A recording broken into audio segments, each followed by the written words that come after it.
I can see lots of people attended. Welcome to the first Pan Sussex Self-Harm Learning Network Conference. I'm Alison Lake and I'm the project manager for the Self-Harm Learning Network. We are recording this conference, so if people are unable to stay all day, they can watch at a later date, or you can pop in and out all day. So thank you for all for joining us today. I hope you enjoy the conference and go away knowing lots more useful ways of dealing with self-harm. Some housekeeping first. We understand what an emotive subject self-harm is, and some of the contents of today may be upsetting for some of you. We have mental health practitioners on standby all day, and if you feel that talking to one of them will help you, please message us in the chat with your phone number and we will get someone to phone you immediately. So today I would like to start by introducing you to the commissioners of this piece of work, who will explain how we came to be here today. Rachel Jevons, who is the public health lead for mental health and suicide prevention, and Daniel MacIntyre, consultant to public health from West Sussex County Council. Good morning. Can you allow me to start my video, please, Alison? I will. Thank you. Oh, there we go. Fantastic. So good morning, everybody. I'll just let my colleague Rachel come online. Hello. Hiya, Rachel. Hiya. Yeah, so good morning all. As noted, my name's Daniel MacIntyre. I'm a consultant in public health with West Sussex County Council, and over to you, Rachel. Okay, so are you able to pop the slides up? Yeah, I'm going to put the slides up. Do you want to just introduce yourself? Okay. While I'm So my name's Rachel Jevons, and as Dan said, I'm the lead for public mental health at West Sussex County Council. My work is predominantly around the area of suicide prevention, and Danny Wilkinson, who is the programme manager for self-harm in schools and colleges, is also on my team. So that's our sort of primary focus and has been for the last couple of years. Great. So we're going to kick off with some backgrounds to how the self-harm learning networks came about and the background to why we're all here today. I think, I wanted to start off by saying I think it's really great to see that so many people are here today to increase their understanding with this topic and engage with this topic. I think, as Alison noted, it can be challenging, so there is an offer for help via the conference, but also, if it brings up any emotions, strong feelings, please do, check in with yourself, check in with somebody else. Okay, so I'm going to talk a bit about self-harm first. Why we're here today? Why is it an issue in Sussex? We'll start off with some definitions. So self-harm is the act of deliberately causing harm to oneself, either by causing physical injury or by putting oneself in dangerous situations and or self-neglect. And then there's an even shorter definition from the National Institute of Health and Care Excellence guideline on self-harm assessment, management and preventing recurrence, which is intentional self-poisoning or injury, irrespective of the apparent purpose of the act. I think it's good to start with definitions, but these are really narrow, and I hope by the end of the day, after we've heard all the speakers, we've got some fantastic speakers coming up, talking about the latest research, creative responses, talking to people who've been engaged in the project. I think most importantly of all, people whose lives have been affected by self-harm in Sussex. But we're starting the day with these quite narrow definitions, and I hope when people go away, there's going to be a much more comprehensive understanding. So, I think we're all aware of the impacts, the impact that self-harm can have, both on the people who are self-harming and the people around them. So friends, families and carers, impacts on schools, impacts on health services. When I was just doing a bit of reading prior to this, I was interested to find out that actually self-harm is one of the top 5 causes of acute medical admissions. So I thought, that's a really important finding. I think if we look at some of the stats around this, some of the data around this, it has become a much greater issue this century. So in the National Adult Psychiatric Morbidity Survey, which collected data between 2000 and 2014, it showed a real significant increase in number of, or the prevalence of people reporting that they had self-harmed. And this was particularly large amongst women aged 16 to 24. So only one woman in 14 in the age group reported having self-harmed in 2000s. By the time we get to 2014, it was 1 in 5. So real big increase there. And I think part of this might be explained away by greater awareness of the topic, greater willingness of people to discuss it. But that by no means, I think, explains everything. So I think we are seeing an increase at a national level. And there is national engagement with this topic as well. It falls under the strategic approaches to suicide prevention. I think I want to make it very, very, very clear that only a tiny proportion of those people who do self-harm go on to complete suicide. It's very small numbers, but nevertheless, it is a significant risk factor for suicide prevention. And when we look at national strategic approaches in this area, promoting positive mental health and responding effectively to people's self-harm is one of the priority areas. I think we also need to acknowledge, amongst ourselves that there is a broad lack of understanding of the topic. There's still stigma attached to the topic, and I think that's one of the things that we hope that events like today is going to break down. I'll talk briefly about the data that we're seeing for Sussex. So this is a pan-Sussex programme.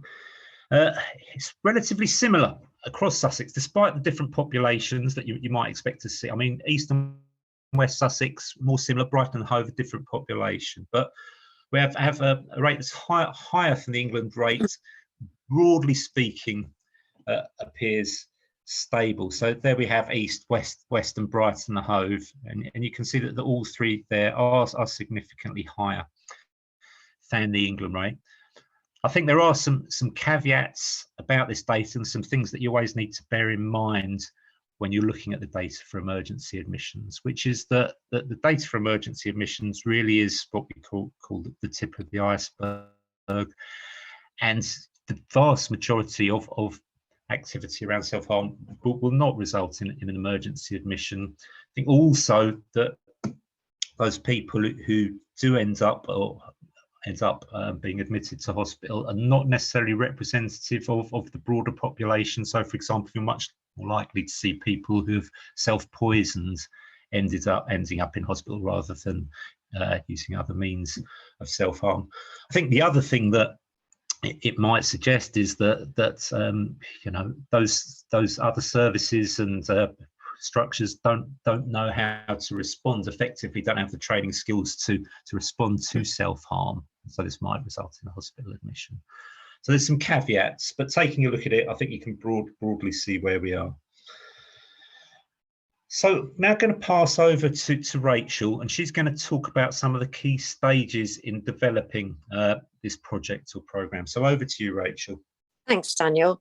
So a few years ago, we were aware that the self-harm rates in West Sussex were sort of persistently higher than the English average, and so we decided that we would need to do a rapid needs analysis, which is a process by which we look at data and research about self-harm. And we were able to do a piece of work that looked at national data and the research, and we found a few really interesting things. We decided to look at all ages because we know that there are different drivers for self-harm. By drivers we mean, complexities that interplay. life is cumulative. We are the sum of our experiences, and so the different drivers at different times of life are quite different. For example, with young people and younger age groups, low familial sort of socioeconomic or education status, any childhood experiences that have been adverse, poor relationships with families and peers, bullying, experience of suicide or self-harm within the family. Also, children looked after within the social care system. Mental illness is certainly a factor, but not necessarily has to be present. And low self-esteem and emotional intelligence. And in this particular group, we find that there's a larger proportion of female self-harming. However, then we go on to middle-aged groups and older groups. And although we're talking about children and young people today, I think it's really important to understand the cumulative effect of these circumstances and these inequalities as we go through life. In the midlife groups, again, the same kind of challenges, identifying other than heterosexual, poor mental health, substance dependence and physical illness, especially those that preclude or limit work, debt, unemployment, and especially lacking a close relationship or relationship breakdown in those middle years, and contact with the criminal justice system. And then in the older age group, you've got all of those issues still, so carrying them through, and decline in function due to frailty. But a big issue within the 65 plus age group is that experience of social isolation or loneliness and the experience of bereavement and loss. So loss is really central to those middle and late ages that we see with self-harm. Now, within this, we were able to identify a need, and we were able to get funding through this piece of work for a self-harm in schools and educational settings programme manager, Danielle Wilkinson, who a lot of you may know. And she has a really full programme of work and has pushed this agenda forward brilliantly for West Sussex and on a pan-Sussex level. So thank you to her. In addition to this, just as we were getting this going, Sussex Health and Care Partnership, who are the overriding health and social care organisation for West Sussex, East Sussex and Brighton and Hove, they got some funding from NHS England to do some work around suicide prevention and increase services and provision in the area. And part of this was identifying priorities. One of those priorities, self-harm in children and young people. So we were able to actually put some money behind what we were doing, which was really, really great. And funding was allocated for a self-harm project, and West Sussex County Council were to be the lead commissioners. And Daniel will tell you about the journey to where we got, but here we are today with a Pan-Sussex Self-Harm Learning Network delivered in conjunction with West Sussex Mind and YMCA Downs Link, which began in 2021 and is just coming to fruition now. So that's kind of the story behind where we are today, but Daniel's going to describe the journey. Back to you, Daniel. Many thanks, Rachel. Yes, so as Rachel notes, the Self-Harm Learning Network has been delivered by West Sussex Mind and YMCA Downs Link from the beginning of 2021 to autumn to winter 2022. What is involved is a Pan-Sussex training programme, initially starting off for educational staff, and that's for both primary and secondary ages and FE colleges, which has later been opened up to all professionals who work with young people who might be at risk of self-harm. It has been a project that has had a sort of process of continual learning and improvement. So as it delivers, it looks for what worked well, what didn't work well, continually improves. There's been specific support for LGBT plus families and staff impacted by self-harm, delivered by the Allsorts Youth Project, who'll be speaking later today. I think one of the things that I wanted to point out as well, that this was a particularly timely project. If you look at the timing, the beginning of 2021 to autumn winter 2022, and we this obviously wasn't predicted. This was just, I think, when the impact of the response to COVID-19 and the lockdown or the lockdowns were being felt. So to have a sort of pan-Sussex programme that was out there supporting professionals to support children and young people around issues related to mental health was really timely. And I think one of the things it's important to point out was that this programme was focused on professionals. It wasn't delivered to children and young people themselves. So it's delivered to improve the skills of understanding of those who can support our children and young people. So finally, I think, fundamental question, why this and where next? I mean, firstly, when we started off with sort of discussions about the need for this, we were aware that we've got a very, very big geography in Sussex, and there's a lot of stuff going on. As noted by Rachel, Danielle Wilkinson has developed and delivered an excellent programme for schools and colleges in West Sussex. We were aware that colleagues in Easton, Brighton and Hove were doing similar excellent work. So there was a real need, I think, for us to start talking to each other in this area, using those different activities and different resources to maximise the sort of benefits. I think there was a need that around self-harm, we need to upskill everybody. And that, that includes, all professionals, parents, families and carers. Yes, I think tonight as well, the self-harm learning networks did provide support to parents, families and carers. And that's really important components that I didn't include previously. I think, one of the sort of things underpinning the network and underpinning this conference is that it's really important for us to actually understand more about why young people self-harm. So there's so many different ways I could have chosen to use this next few minutes with you, and it's such a privilege to have your attention and your time, and it's it's a really big responsibility to think how best to use that. And one of the things I'm going to start with is why do people self-harm, and try to help us get beneath that a little bit and to understand it, because I think once we begin to understand it, then actually what to do next feels a lot more possible and easy, and that empathy comes, and we start to treat these young people in a very, very different way.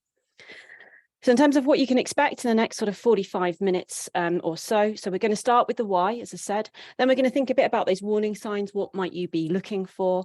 And then I get asked all the time what to say, and a little bit about what not to say. How do we not get this wrong, not make things worse?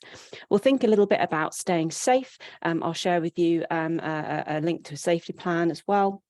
And then we'll think at the end about how we look after ourselves when we're supporting children and young people who may be self-harming. So quite a lot to get into the next few minutes. As I say, if you've got questions, put them in the Q&A, but I am just going to teach straight through for the next 45 minutes or so. Unless there are any particular questions and things aren't clear, then do pop them in the chat and I'll address them. So we're going to start with why. Why do young people self-harm? This is the question that gets asked probably more than any other, and one that as an adult who still struggles with self-harm, I've been clean for quite a while now, but it's been a significant feature of my adult life, I get faced with a lot. People just don't understand. People who have not themselves experienced self-harm often just don't get, why would someone do this to themselves? And actually, I think that some of the language that we still continue to use around self-harm to this day does suggest that there is a huge lack of understanding. Even in the introduction this morning, there were words in there around intentional, deliberate, that suggest that this is very much an act that someone's always thinking about very, very calculatedly and deciding to do. And certainly my personal experience, that's not always the case. I've had incidences where I have turned up at accident and emergency with no recollection of how I got there, and when asked in triage, why are you here, having to scan my body to work out what it was that brought me there. There was no deliberate, no intention. That would have been following a period of dissociation. So I think we need to think sometimes about, some of the language, some of the understanding there. Of course, other times and for other people, it's completely different. But let's have a look at the why, and we'll explore some young people's experiences of self-harm. So generally, self-harm, it can provide temporary relief from distressing thoughts, feelings, experiences, or memories. It can take many forms. Now, one of the things I'm really careful about, and something for you to think about if you're teaching or talking or sharing about self-harm, which you should, and it's a wonderful thing for us to be exploring with our young people, with our colleagues, but we need to remember that we do have the potential to do harm.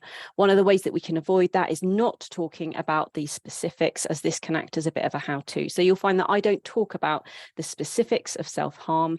That can be triggering. And even, you know, today where we're working as a group of adults, there will be within the audience here people like me for whom self-harm is a live and an active issue, and who may be triggered by things that they see and they hear here. And it can feel distressing for people too who have first or second-hand experience. But so we have quite a general sort of definition there, which adds to some of the others that we heard earlier. But essentially, it made things feel a little bit better for a little while. And we'll think about the self-harm cycle and how it perpetuates and how we break it a little bit later. But let's think about the why. In what way is self-harm providing some form of relief? So we're thinking about the why. So one of the reasons that young people cite, I say young people, this is something across the ages, but we're thinking about young people today, is that self-harm can help them to feel some degree of control. So a quote from a young person here: "I'm 16. Every day of my life, I've been told what to do from the moment I wake up to the moment I go to sleep. I'm sick of it. This is just my secret way of asserting a bit of control in my life." When it comes to control as a reason underlying self-harm, and indeed eating disorders, which is somewhere else where we hear about control a lot, then it tends to be two kind of groups of people. There are people like this young woman who feel that their life is being overly controlled by others. So perhaps they're entering, you know, we find often when people are entering those kind of exam and revision type years and everything's very timetabled, and they just want to strike out a little bit, have a bit of independence, which doesn't seem too unreasonable thing to ask. The other people who seek control are those whose lives are very chaotic. So this is something we will often hear from people who are, for example, within the care system and perhaps moving from place to place to place, or who've got other kind of chaotic circumstances going on. This might be their way of trying to find a little golden thread of control, something that they're in control of in their life when everything else feels unpredictable. Another reason that we hear often cited is punishment. So this young person, if I didn't do as well as I'd hoped, then I take a load of pills and go to sleep. It made me numb, kind of like a mini coma. It was the only way I could stop thinking about how I'd let myself down.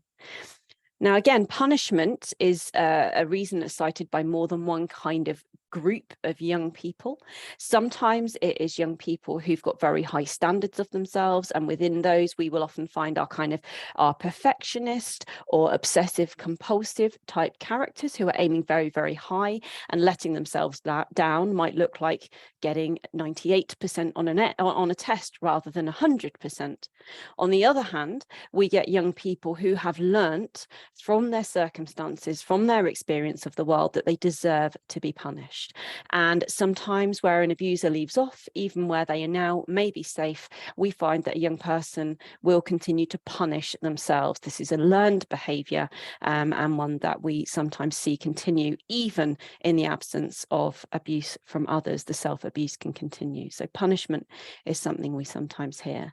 And we can maybe empathize with this a little bit. So you might talk to yourself sometimes in quite an unpleasant way. Perhaps you do something and you might say, "Oh, that was so stupid. Why would you do that?" We find ourselves talking to ourselves this way sometimes in a way that we would never speak to a friend or a child or a colleague. We find it okay to talk to ourselves like that.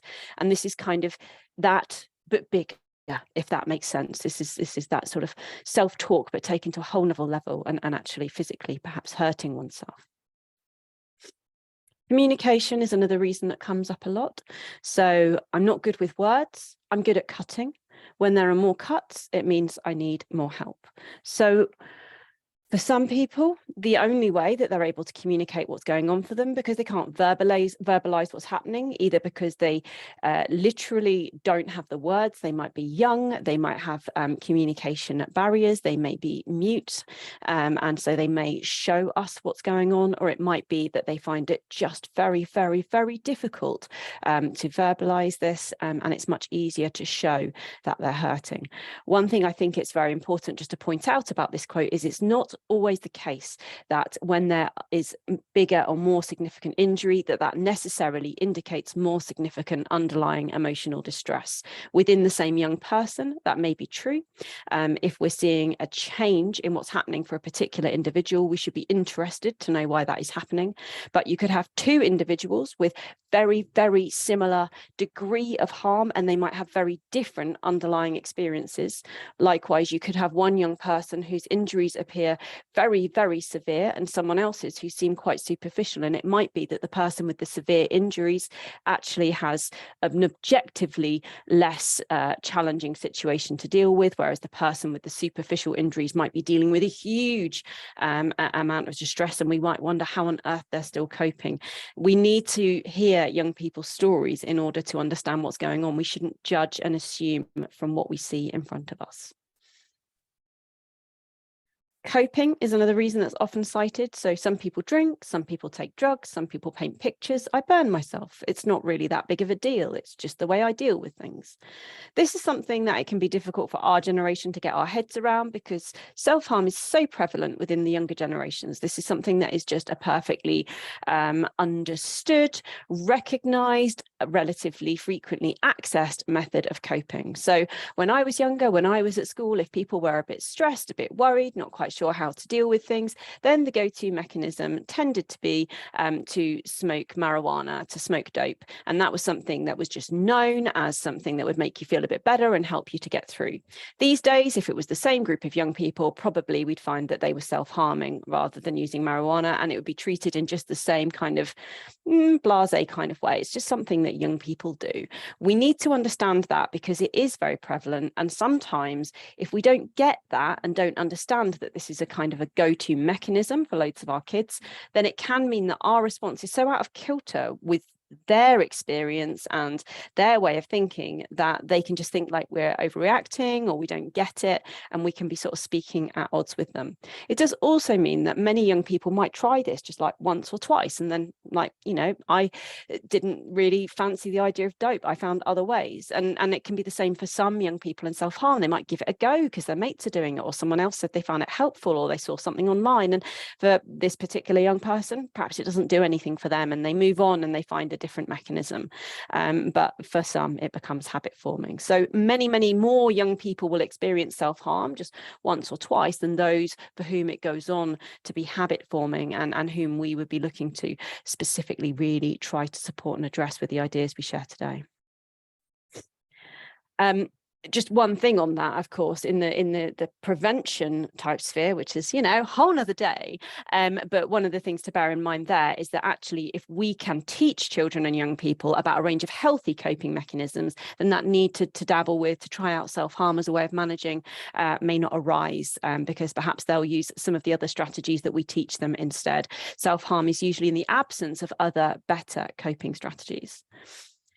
To feel is another reason that young people will often cite. So I was like a zombie all the time, but when I hurt myself, it was like it made me take a breath. Suddenly, I'd feel alive again. This is something we particularly hear from young people who are feeling very numb, like in the bell jar with depression, where the world all feels a little bit far away and like they're not really part of it. Sometimes the only thing they ever feel is pain. And so pain helps them to feel connected with the world. And so we find that they seek it out. And then finally, another reason that young people often cite, and this is not all encompassing, this is to try and give you a bit of an idea really about the wide range of reasons young people might self-harm. Final reason we're sharing this morning is in order to get help.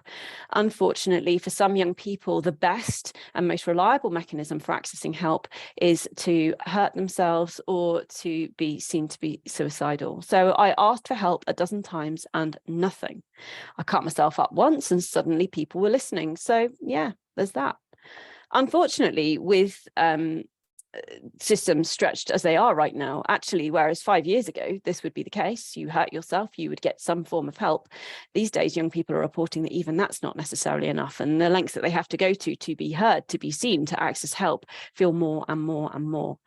A little pointer here is that if we want young people to access help without feeling the need to show us that they need it through their self-harm, and to use that as a way in, we need to really think carefully about what those referral pathways look like. And not just that they're there, and I know that in Sussex this is far better than in many other parts of the country, but it's not good enough just to have good referral pathways. We need to think about, have we communicated those effectively with the people who need to hear about them, and do they see any barriers to entry for those referral pathways? Do they work for them? So it's just something to bear in mind. I've worked with many settings where there are brilliant referral pathways, where everyone's really well trained and the kids know nothing about it. And so actually they're not used. If those pathways aren't utilised, they may as well not be there. The other sort of final thing on this, of course, is that we need to think about not only how we teach young people about how to access those pathways, but at what point they can and what will happen if they do, and really just encouraging early access to those pathways, but making sure that people are appropriately referring in, because there is always that issue of how much can we manage. And unfortunately, feeling over capacity makes it very difficult for us to help as many young people as we'd like to, which is where lots of the stuff around self-help and referring out to other services kind of comes in. So a few kind of thoughts from that first bit, thinking about the why, is that just when it comes to self-harm, just taking a step back really. And when we're faced with a young person who is self-harming, instead of thinking, why are they doing this? Just thinking, I wonder why. Why is this young person hurting themselves? What's the story here? What's happened to them? What's underlying this? And being really, really curious in our approach, because the more that we begin to understand what's going on for this individual right now, the more able we will be able to help them. Something to help you with this, because if we don't understand the why, we're unlikely to get the what next right.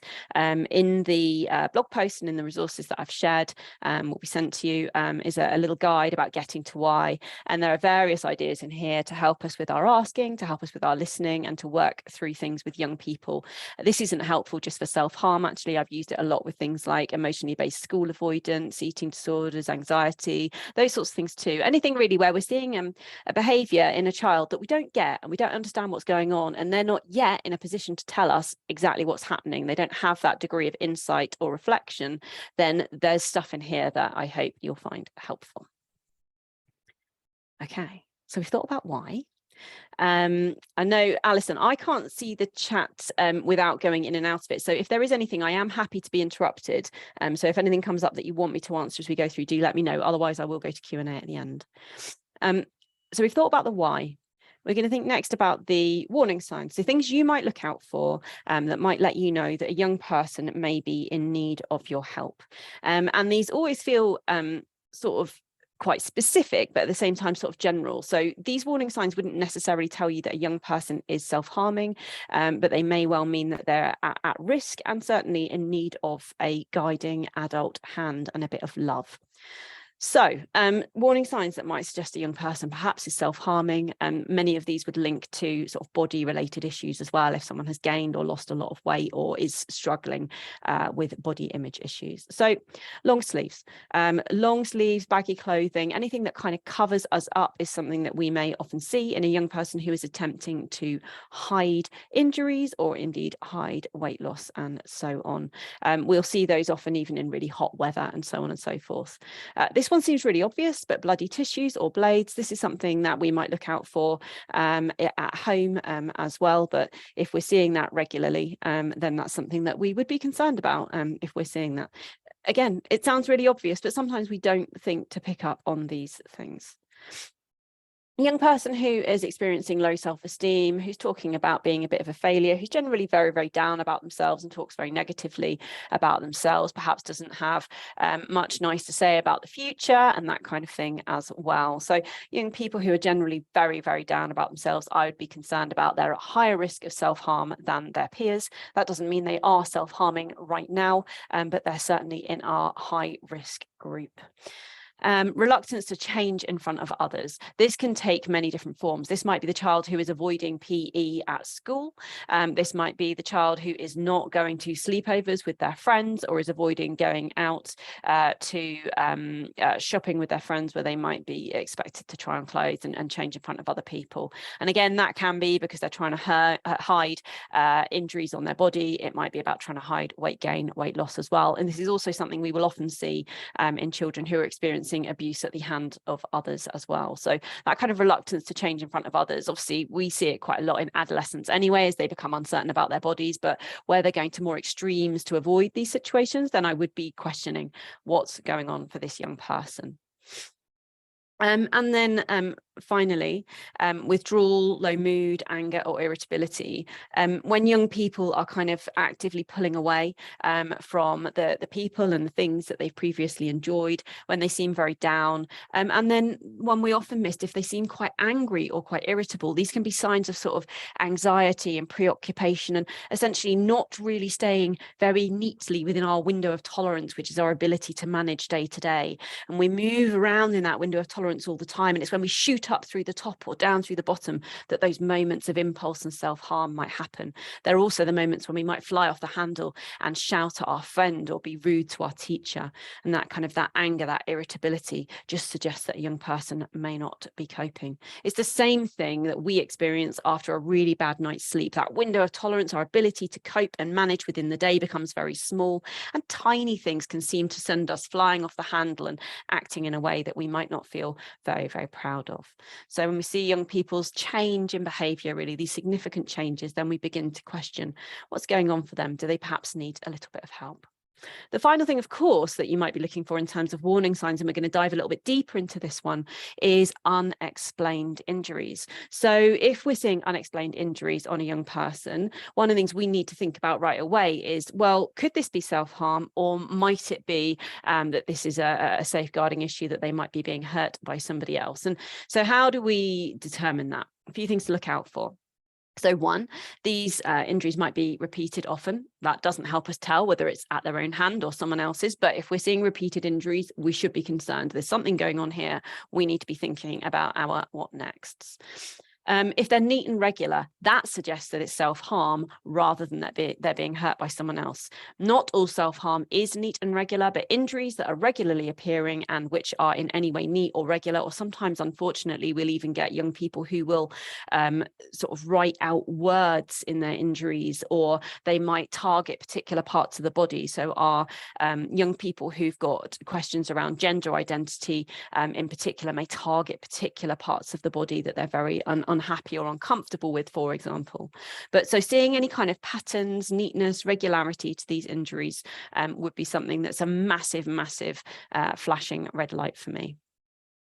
Looking for where the injuries are. So a young person who's hurting themselves rather than being hurt by someone else is likely, often at the early stages at least, to be harming more accessible parts of the body. So for example, I'm right-handed, my left arm is the arm which has more injuries than the other. Eventually we run out of space and we might move elsewhere, but in the early days you would be noticing that injuries often are where we can get to more easily. And I know some of these things feel a little bit hard to hear and to think about, but actually when we just stop and think about the mechanics of it, it can help us to understand what we're seeing. And then finally, just thinking about the story that a young person tells. So when we ask them, what happened to you? And they come up with a story and we think, that doesn't really match with what I think I'm seeing. And you get that little gut feeling that, don't know about that, then that can suggest that something untoward is going on here. Again, that might not tell us whether the young person is hurting themselves or someone else is hurting them, but we should be curious when we're hearing a story that does not seem to feel likely or appear to match the injuries that we're observing in front of us. But so having just spoken at length about injuries there. I think it's very, very important for us to remember this is not just about the injuries. We need to look past them. And if I could give you one piece of advice in order to better help children and young people who are self-harming, it's to stop seeing the injuries. We get really hung up on the injuries because maybe they disgust us, maybe they worry us, maybe they make us really sad. Whatever, they make us feel something quite deeply. And if we could look beyond those injuries and not get caught up in the kind of the superficial element of the self-harm and try and look beyond that to this scared child behind it, then often we know much more about what to do. The injuries, they often scare us and they trigger all sorts of thoughts and feelings for us. What we really want to know is behind those injuries, what's going on for this child? Is there a child there who's hurting, and what might I do next to help them? Hopefully that's all making sense so far. So next we think about, okay, so we've understood a bit about why might a young person self-harm. We've thought about some young people who we might now have in our head about, okay, I'm a bit worried about a child who's come to mind while I was watching those last few minutes. What do I do next? So we're going to think next about what to say, and then we'll move on a little bit about what not to say as well, because I get asked about it a lot. Start with the positives though. What do we say? First thing is this: the accidental riding up of a sleeve to reveal injuries or bloody tissues in the bin may be a child's way of starting the conversation. I believe there are no accidents, or very, very few. Young people who want to hide their self-harm are masters at it, generally speaking. Some people go for years and years and years without anyone having a clue that this is going on for them.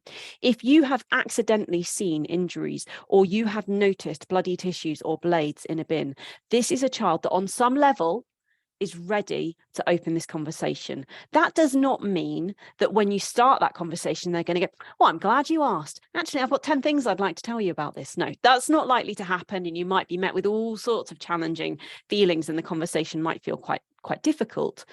But if we don't acknowledge this, if we don't start the conversation or ask someone else to, if we don't feel that we can, if we don't do that, then actually this child will think that this isn't something that they can approach others about, or that it's not worth talking about, or that people don't care.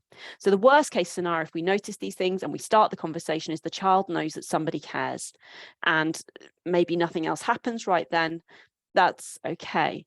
But if we don't do anything, then they've kind of tried to trigger something and nothing's happened, and that's not good. So there are no accidents, I believe, in my experience. It might be quite subconscious though. That's the only thing I'd say. The young person won't necessarily invite the conversation. So what are we going to do? What are we going to say? So we've seen that, you know, someone's sleeve is ridden up and we've noticed some cuts, or we've noticed some of those other warning signs and we're a bit worried. What are we actually going to say? So the first thing here is just get on with it. Just have the conversation. Do not wait until you feel ready to have this conversation. You will never feel completely ready. You will never have a perfect conversation. It will be awkward. You will look back on it and wish you would have said something a little bit differently. You will always pick apart what you've done, and the conversation will not necessarily be an easy one for either of you. These are just the facts. This is how it is. I have had hundreds of these conversations, and there's not one where afterwards I didn't think, oh, I could have done that differently or better, or where it felt like a jolly easy conversation. It's just really hard. It's really awkward. These conversations are challenging for you, even more challenging for the child, and emotions run high. That's not a reason not to do it. It's not good enough for us as adults not to have these conversations because we don't think we can do it well enough. In just the same way that we expect our children to just get on and try new things and be bold and brave in their learning in the classroom every day, sometimes we just need to bite the metal and get on and have a conversation, even though we might feel a bit unsure about how to get it just right. The best case scenario is that this is the springboard to that child receiving the support, the kindness, the input, the care that they need for things to change. The worst case scenario is at least they now know someone cared enough to start the conversation. Even if the conversation the first time was horrible, even if there was crying or shouting or screaming or they ran away, they know now that you care. And when things calm down, they will still know that you care, that there's someone there who's noticed, to whom they matter enough for this conversation to have started. So just do it. It's okay to ask about injuries and intent. This is something that some people feel deeply uncomfortable doing. And if you don't feel that you can, then that's okay. But when we open up conversations with a child about their actual injuries and when they self-harm, what it is that, you know, it does for them, why does it make them, in what way does it make them feel better? All of these things help a child to understand that we're not scared of this, that we're happy to have an open and honest conversation with them about it, and that we're listening, that we're going to enable them to feel heard. And these things can be incredibly helpful, and we can learn a lot. On a more practical level, some of the worst outcomes for self-harm come from injuries which have been left untreated and not appropriately tended to. So just actually understanding whether there's any infection, any issues there can be really important too. School nurses and other health professionals in particular are absolutely brilliant at this bit. If you don't feel able to have these conversations, they can be really good people to refer on to here. Remain present. When we're having these conversations with a child and a young person, we need to remain physically present and emotionally present. Young people can get very used to, when they start talking about the tough stuff, people either just literally not being able to continue the conversation, or emotionally putting all the barriers up and kind of vacating the room. You may not be able to have these conversations with this young person, particularly if you've got your own history or stuff going on, or if you really, really, really care about them, it can be really hard, in which case you might think of another adult that you can pass this baton on to. But a young person, in order to be helped, really needs an adult who can stay emotionally available for them. Thank them. This will have been one of the hardest conversations, maybe the hardest conversation they've had in their life. And maybe you're a seasoned pro, maybe you're someone who's come along today, but actually you've had dozens of these conversations before. You are nailing it and you know how to do this, and you're pretty confident that things are going to be okay. And you know, you're going into this with more confidence than others. That's not how the child feels. It will have been a really big deal, and it's a massive privilege if they open up to you, and that needs to be acknowledged. And when we thank them, and we validate how they're feeling, saying, this must have been really hard, thank you for trusting me, then that actually helps to validate this whole process and helps them to feel heard, seen, and understood. Care out loud. We need not just to think stuff, we need to actually voice it. And in particular, if we care about a young person, they need to know that we care about them. We might actually write that down as well, because sometimes young people don't always hear the words that we say, but we might write down, I'm here for you, I'm going to support you, you deserve to have people be kind to you and not have this harm done to you, and so on. So we might write these things down, but certainly we need to voice these things. Sometimes, particularly if we are in a very close relationship with that child, perhaps we work very closely with them, or perhaps with their parent or their carer, we assume that they must know how we feel about them. But when a child has very low self-esteem, then often their self-hatred runs so deep that they can't begin to understand why anyone would care about them. So we need to tell them again and again and again that we do care for them, that they are someone worth caring for. And by doing that, by showing that, by saying that, eventually we get to a point where they can begin to see that they are someone who deserves to care for themselves as well. So care out loud. And then finally, in terms of starting the conversation, our most important job is simply to listen. We need to enable our young people to feel heard. And this is such an important skill. And again, one that you can take well beyond the sphere of self-harm. A few pointers on listening, and a reminder that you will get copies of all of this as well, but a few pointers on listening and how we can enable a young person to feel heard and understood when we're listening to them. So first of all, just actually focus on them. When we're having this conversation with them, everything else needs to go away. Close all those open brain tabs, remove any distractions, phone goes away, computer screen shut, perhaps the do not disturb sign on the door. Show them that you're listening. You might not have a lot of time, but a short amount of time where you're totally focused on them can be very, very powerful. Be curious. So this is about asking lots of open questions. This is about really genuinely wondering what their story is, what is going on for them, and how is this making things better, and what can we do to help? Just having childlike curiosity in this conversation with the child. You will have 1,000 questions when you come to work with a child who's self-harming. Ask them. Validate. So this is about identifying and noticing and naming a child's feelings and experiences, particularly if they don't have the words to do that for themselves. So we might do a bit of emotion coaching.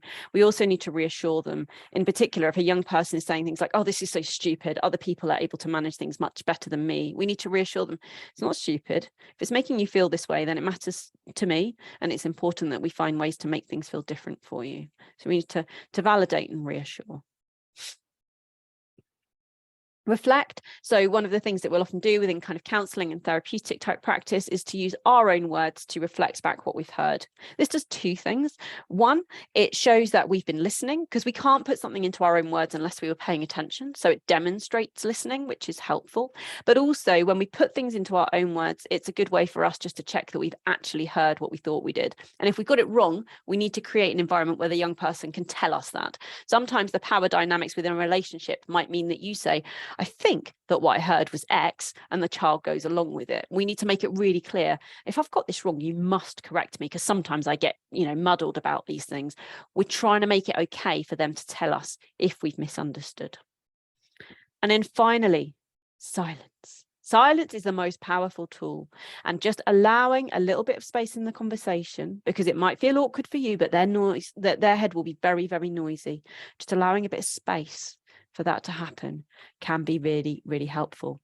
The easiest way of doing this is to walk and talk. If we walk alongside a young person while we're having this conversation, it will flow much more naturally, and those silences will not feel awkward at all. They'll just be beautiful moments where you're walking in step with a young person, which is incredibly powerful, both literally and metaphorically. But what not to say? I promise to tell you a few things that you shouldn't say. These are directly from children and young people. This is what they don't want from you as adults. So first of all, please don't overreact. They don't want a big, oh my God, what's going on?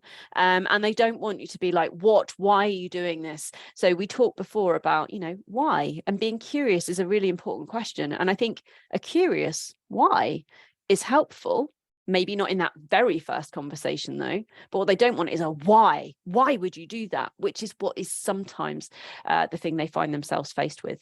In this very first conversation, we need to be as child-led as we possibly can. And it's probably not the moment for exploring their story and understanding exactly what underlies their self-harm. This is about building that relationship, building that safety, and just getting started.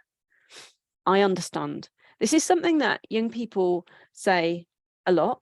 They say that the adults, I don't know, we've all been on a training course at some point where we've been told to say, I understand. And what I'm told again and again and again by young people is, we don't. Each young person is different. Even if you've seen something very similar before, it will be different for this young person. And for some reason, for many young people, I understand is a phrase that just really, really naffs them off. So we try to avoid that if we can. And stop. So sometimes that temptation to tell a young person just to stop is there because we don't want them to hurt themselves anymore. But it's unhelpful. And when we tell a young person to stop, it shows a complete lack of understanding of what's going on for them. If they could stop, they would. But they can't, which is why we're here. And of course, we need to give them permission to be able to stop, and the tools and the skills and the support to do so over time. But expecting them to do so right away is unrealistic and invalidating for them. Okay, so that's the what to say. And just to just go back on this, like I've got two daughters, and if I suddenly were to discover that one of them was significantly self-harming, I have to say it would take everything within me as a mother not to just be like, oh my God, what are you doing? Stop. Like, those are our natural instincts. And so I think it's worth just acknowledging that in order to be the adult that our children need, we sometimes have to override kind of what comes naturally to us. Okay. So we think next about staying safe, how we keep the young person safe once we have opened the conversation, we know that they are self-harming. There's a few things here. So I think there is a Sussex safety plan that you guys use, and I'll share one that I use as well. But safety planning generally is a really good evidence-based way of keeping children and young people safe, but also of us learning more about what's going on for them. It's a good way, like a structured way of having the conversation. So things that would typically be included in safety plan would include things like how to get through the next minute. So self-harm generally happens happens at a moment of high distress. And if we can just get through that minute, that moment, then we tend to find that those big feelings will kind of habituate over time, and we're more able to manage them. Our thinking, speaking, problem solving brain begins to kick in. We might be able to access other means. So getting through that first minute when that desire is really, really intense is hugely important. We only ever have to get through 1 minute, then we can think about the next one. And that's an important thing to remember for the child and for us as an adult too. Steps to make the situation safer. So we might look in our safety plan about things that the child or young person can do in order to keep themselves safe. This might include things like the removal of certain items. This should be done in collaboration with them rather than to them. Otherwise, we just find that things tend to get secretive. They might also think about, at moments when they feel the urge to self-harm, where they might go, where they might be safer. So a typical example would be a child who perhaps often self-harms in their room at home might make the choice to go and spend time with a sibling or another family member, or go and sit and watch telly if they've got a living room, for example, to be in the company of others. That's a really quick and easy way to make the situation a little safer. Likewise, in a school setting, they might go off to the toilets or somewhere which is calm and quiet in order to self-harm, and they might make the proactive choice that when they feel themselves drawn to do that, that instead they go and seek the support of an adult or put themselves in a public space within the school. We would include in the safety plan things that help a child to feel calmer, so building up a little toolbox of things that work for them. These will be different for different people, but they tend to include things like grounding strategies, breathing strategies, things like colouring. We might make a self-soothe box, which would be full of all different items that a child might use to change how they feel. And I will include in the links things like breathing strategies and soothing strategies too. Things to distract. So sometimes we just need to be taken away from the thing that is making us feel as we do right now.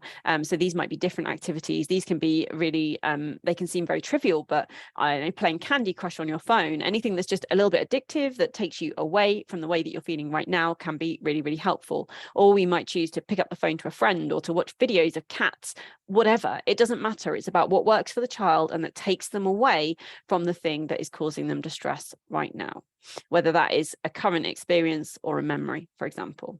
Within our safety plan, we would also include who we can go to for help. That would include actual people that we might go and find in real life. We need to think about that within the settings that the child is in, so at school, at home, for example. And we would also think about where they would be able to go at times when they felt they couldn't talk to the normal people. So who do they talk to in the middle of the night, for example?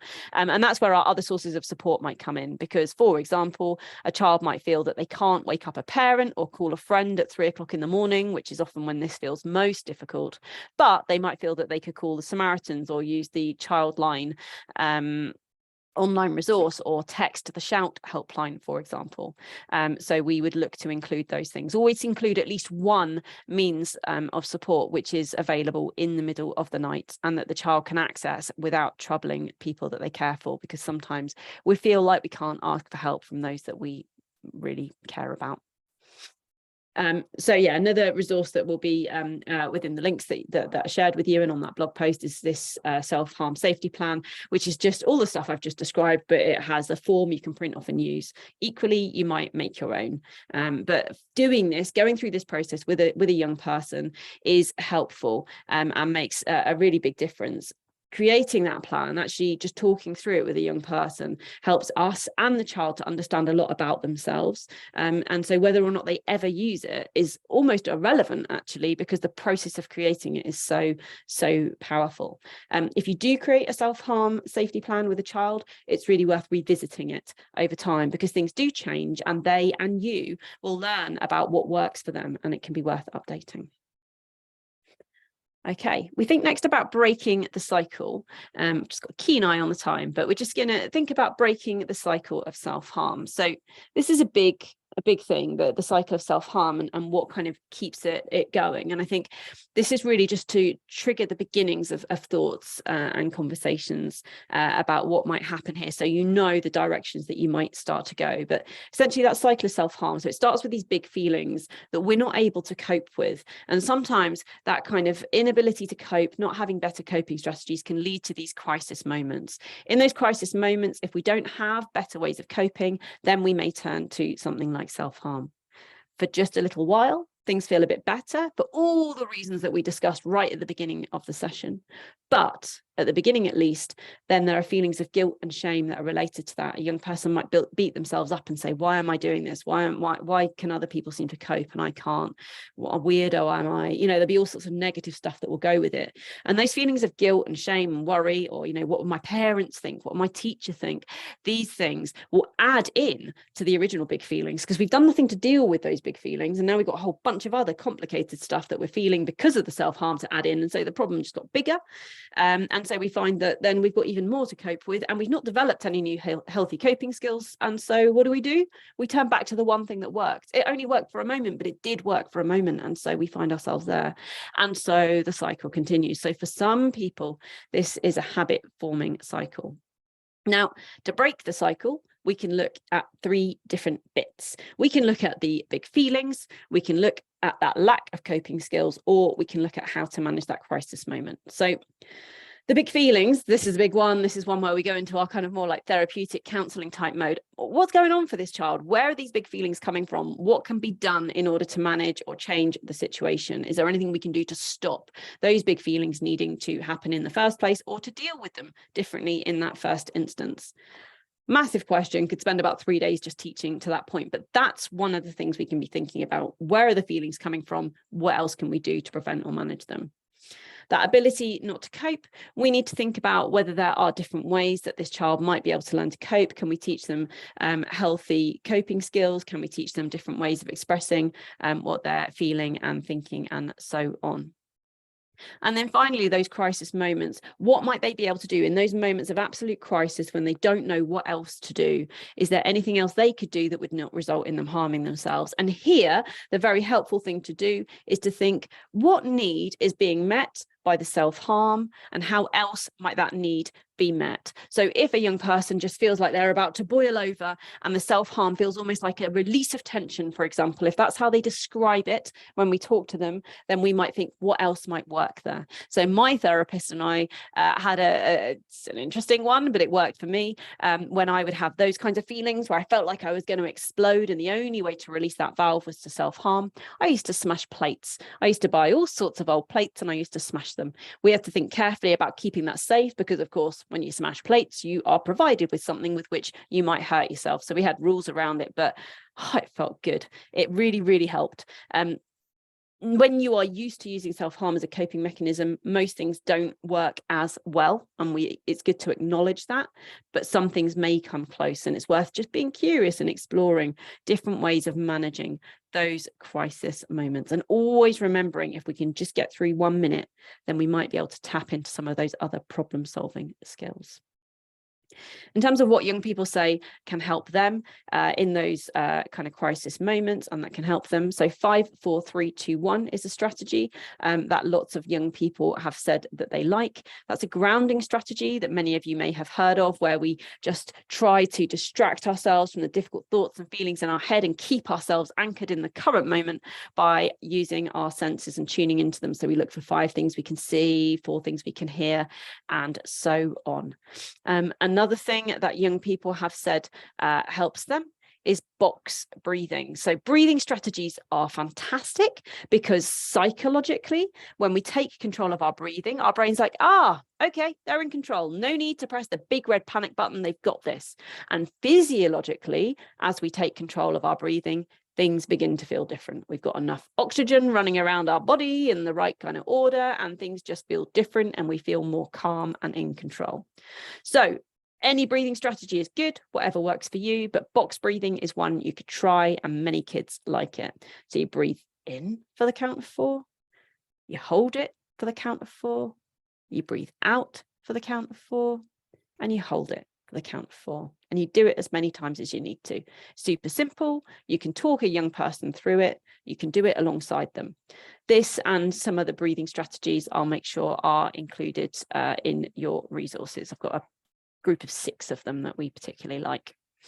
And then finally, the other thing that young people say works really well for them is actually trying to think about how they would talk to a friend. So the way that we talk to ourselves and the way that we treat ourselves is often very different to how we would speak to or treat a friend.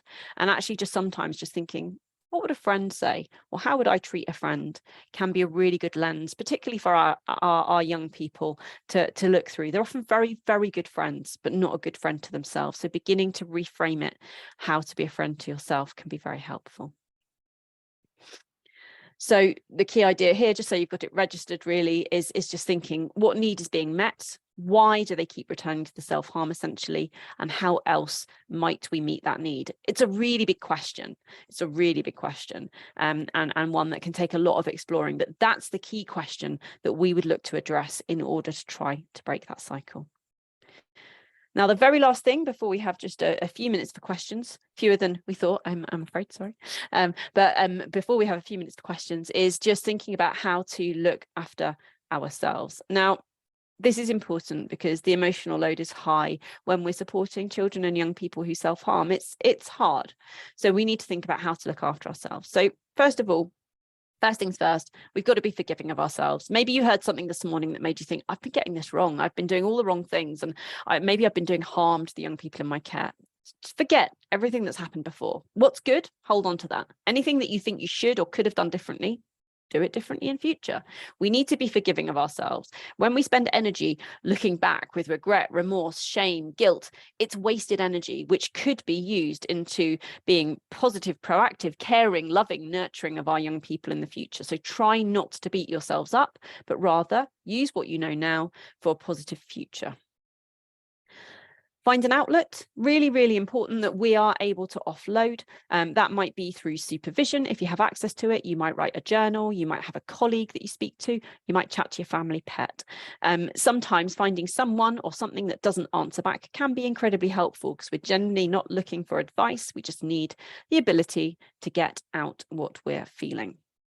And then finally, actually finding other people. So like this network that you have is incredible. Other people who get it, who are experiencing similar things, can be incredibly useful resource for you. So make sure that you are making connections and that you're using them, that you make yourself available to others and that you make use of those who are available to you. So being there for a child does require that we are first there for ourselves. So a final thought here before we wrap up and go to questions. Everybody needs to know that no matter how dark today seems, things can change. Stick with it. This came actually from a parent, and I think it's really important to remember because sometimes we get lost in the quagmire of self-harm and it can feel impossible for things to change, but they really can. And sometimes it's slow and it's often very hard, but things really can change. Few resources here. As I say, these are all linked to in the blog post. You can use the QR code to get there if you want to, but that is everything I wanted to say today. So we will go to the Q&A. I don't know, Alison, if you're going to manage that or if you want me to log into it. I can tell you it if you like. Thank you so much. Let's start. I don't know if we'll get through all of these, but I will share them with Pooky at the end so she can see them. What are the phrases to use to start the conversation? Oh, that's a great question. So phrases to start the conversation. I think we just need to be as natural as we can and think about how we would start this conversation with this child if the issue wasn't self-harm. If you just forget about the injuries for a moment and actually just think, well, what else have you noticed? What is making you have this conversation with them? Why are you interested? So you might be saying, you know, you seem a bit withdrawn lately, or I've noticed that your behavior is a little bit different. Being curious and telling them what you've noticed, I think can be helpful. One thing I would say here is to remember, depending on your relationship with the child, you can't expect this to happen instantly, and we need to build some bridges with them. So if it's a child that's known to you, you might be able to move quite quickly onto the tough stuff. But if it's a child that you don't know so well, you need to get to know them first. You need to build that trust. So you might be doing things like actually having other conversations first, building bridges around their interests and passions, for example, before going into the tricky stuff. Thank you. How can you be confident as a professional that a child is self-harming as a coping mechanism and this doesn't mean they will escalate to suicide? Child has just been diagnosed with ADHD at 16 and suspected autism, looking into diagnosis now. He struggles to identify why he self-harms, but he does show his mum. So in terms of how we can be confident that they are self-harming and it's just about self-harm rather than intent. And I have an amazing team. So I've got Charlotte Heaney there, as well as Raquel, who's no longer with us, and Leon. But most importantly, we've got some incredible young people, and I'm going to include their voices within this presentation today. So there's a couple of videos of them talking about self-harm, talking about the importance of how parents and teachers should be responding to children that are sort of experiencing sort of difficulties and potentially self-harming, because their voices are really what matters. And it's a delight to go after Pooky, sharing such great advice and tips. And it's also great to be able to sort of share from the youth perspective as well, because a key part of us in developing this sort of self-harm learning resources hub was ensuring that youth voice was a key part of this. So we ran focus groups with young people, which informed some of the training delivered by the YMCA Townsend group into schools and professional settings to support parents and teachers. Everything we do is clinically governed, and we're really sort of fortunate to be working with Dr. Celia Lesquire, who is seconded from SPFT. So all of the resources, all of the development of everything that we have on e-wellbeing, particularly with sensitive subjects like self-harm, are sort of, there is clinical oversight from a senior clinician, and we're sort of delighted to have Celia's ongoing input. So today I'm going to be talking to you about youth mental health, the state of play. So this is about the e-wellbeing platform, but I thought I would set the scene because obviously we've got half an hour, but I wanted to really build the picture about e-wellbeing and our involvement with the self-harm learning network. So youth mental health and the impact, why we were sort of involved in the call to actually embody this. A background to e-wellbeing, including our podcast, which we've had Pooky on as a guest, which was fantastic, and young people's views, more importantly, on self-harm. So we are going to hear from a story of a young person self-harming from some of our sort of volunteers within youth volunteers within e-wellbeing, and some feedback from them, from some other ones about self-harm and how they would like parents and teachers to be talking and responding to them.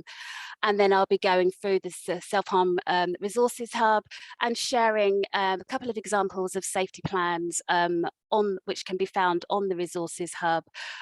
These are not sort of Pan Sussex recommended. They sit on the e-wellbeing website, and obviously you are more than welcome to use them. But I will also share the safety plan that we developed with clinicians and one of our lovely young people for West Sussex Borough, because e-wellbeing is a digital front door for that.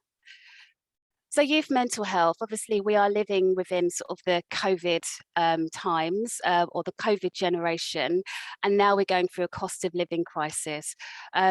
Mental health has never been more important than it is today, particularly for young people with everything that they're going through.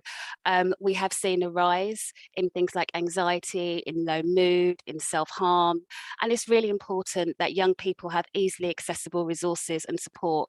So having the self-harm learning network with our involvement within YMCA Townsend group and connecting in with the local authorities, with Allsorts, to provide young people with vital support and resources has been key. So the stats are there, obviously. Pooky shared some stats, Daniel shared some stats earlier. This is from the National Association of Head Teachers and Place to Be. Anxiety, when they interviewed various sort of school staff about sort of the prevalence of different mental health conditions, anxiety was one of the top ones. The number of staff that said that they've seen a substantial or slight increase since the start of the autumn term, and that would have been autumn term 2022. And then we're also looking at self-harm. So self-harm looks like it's quite low, but it's within the top 8, and within the top 8 of sort of things that was fed back, that parent or teachers had said that they'd seen an increase in. And when we talk about it in this sense, it's self-harm and self-destructive thoughts or acts. So really important that we're sort of mindful, and great that we have responded in such a way. There's also been further statistics in terms of Centre for Mental Health, in terms of when a young person is first sort of, when we spot those first symptoms or first signs, there tends to be a 10-year delay between the young person experiencing their first symptoms and actually receiving the vital help that they need. So again, it's really key for us to be thinking of innovative ways, of practical ways to support children and young people. And what I found, I'm a former teacher, we would be doing quite a lot of work with the children in the classroom.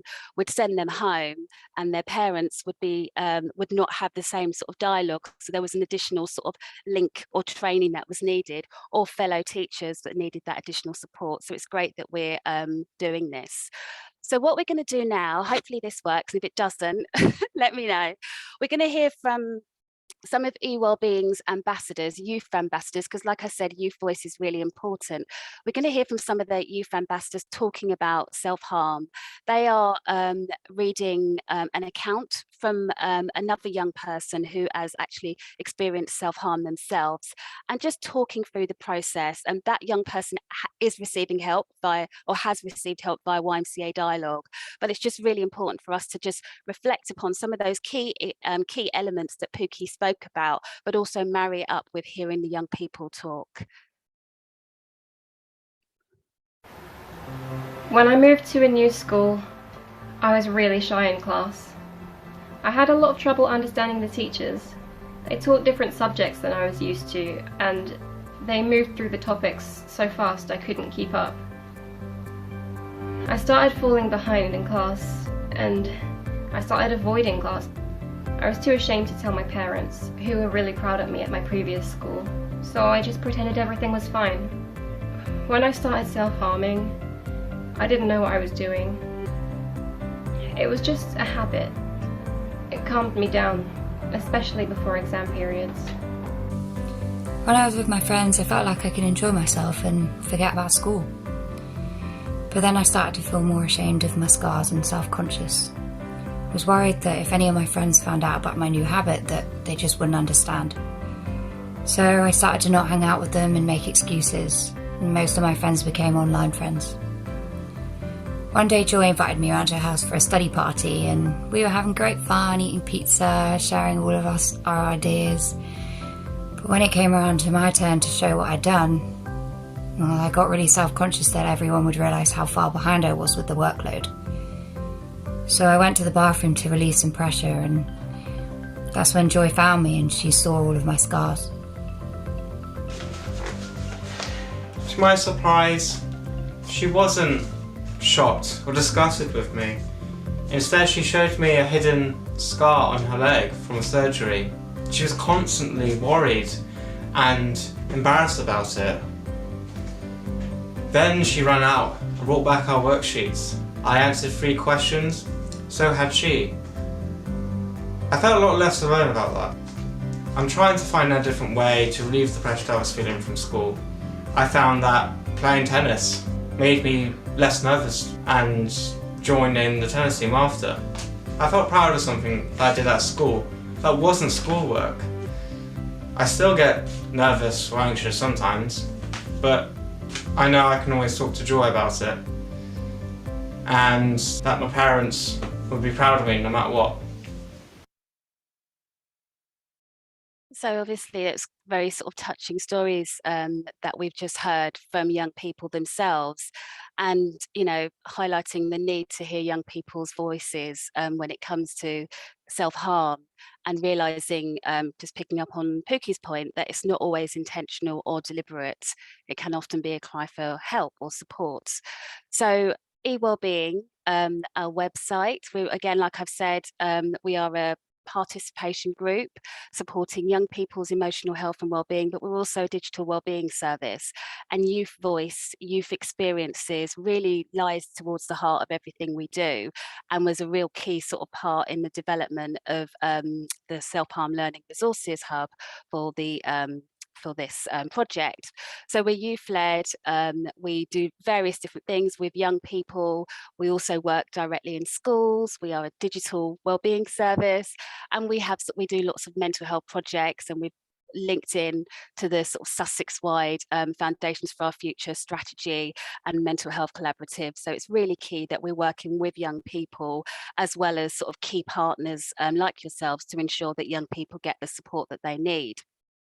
We also have a podcast, a youth-led podcast, again, all about youth voice. And it was fantastic because Pooky was involved in the podcast recently, supporting young people's concerns and worries, particularly during sort of lockdown. So yeah, so in terms of the website itself, we've also been supported or received a lot of feedback from various sources, and had a study from the University of Sussex via the School of Psychology, and we have sort of had really good sort of feedback and positive feedback from young people independently via the study. 96% of young people said that eWellbeing helped them deal with their problems. 81 said that they were mostly or very satisfied with eWellbeing. The most viewed pages were anxiety and low mood, indicating sort of a high sort of need in terms of their well-being, children and young people's well-being, particularly during these times. So a key part of this is working with incredible partners, and the Self-Harm Learning Network is one of the partners. So we're partnering with key organisations like the council, the different local authorities, so Brighton and Hove, City Council, East Sussex Council, as well as West Sussex, and Allsorts. The journey in terms of eWellbeing began with us sort of meeting with the different public health leads from these different local authorities to talk about the Self-Harm Learning Network. So myself and Charlotte Dorber from West Sussex Mind met with them very early on in the summer of last year, just to basically identify how we're going to have these resources on the eWellbeing platform, which I'll show you in a moment. And we sort of identified that each of the different areas within the different local authorities had various sort of resources, but there wasn't a centralized hub. So it was great for eWellbeing to be able to facilitate this hub. So between myself and Charlotte and the different sort of public health leads, we gathered various resources from these different organisations, as well as looking wider, the wider sphere, to other organisations like Young Minds, but just making sure that the resources were practical and accessible to children and young people, but also to their parents and their teachers supporting them. So it was really great to sort of gather these resources and place them onto the website. But with that, we worked alongside young people to ensure that this was co-produced, and we created some of our own resources to ensure that it was practical and easy to use. One of the things that we did find when we were exploring these different resources, there were a lot of quite harsh content when it came to self-harm. And we wanted to not normalize, but just make it young people feel that, and parents, that it's okay to not be okay, but to have easily accessible resources and really make them supportive for everyone's needs. So eWellbeing is hosting the Self-Harm sort of Learning Network Resource Hub, and basically we want to sort of send a message that anyone can be affected by self-harm and it's okay to ask for help. So I'll demonstrate that in a moment. But like I've said, a key part of this was delivering training. So Duncan and a team of amazing trainers were working directly with parents and with teachers and professionals, talking about self-harm and sort of giving them tips and tools and strategies to support them. With Youth Voice, it was a key part. So we hosted various sort of focus groups which fed into some of that training. So what I'm going to do now is I'm going to play sort of a very short video of some of the young people talking about how parents and teachers and schools can support them when it comes to self-harm. These are eWellbeing's ambassadors, and they sort of fed into the development of the Resources Hub. So hopefully this works. Let me know if it doesn't.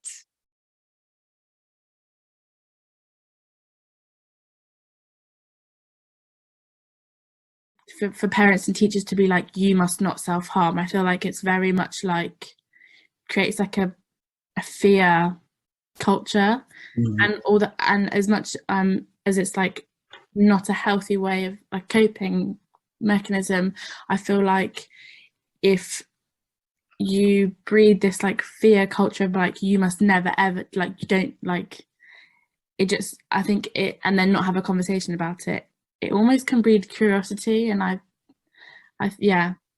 So kind of like saying we're not going to talk about it and putting it behind a door makes it a bit tricky, because then they'll feel like they will be judged if they do self-harm, and then they'll be like, oh, but everyone's told me not to, so I can't tell anybody that I am. Obviously, if parents suspect that their child is like at risk of self-harm, or they might like, or if they just want to talk to their child about self-harm, I think it's something that has to be done like really gradually, and like not just, hey, this is what, are you self-harming? Because I feel like that would be, you'd probably panic a little bit. If you know someone who is self-harming, they may be like, oh, don't tell my parents, don't tell so-and-so, and it's not really, don't really know what to do in that situation. It's not really made very aware. I feel like that could be something that could be done. There definitely wasn't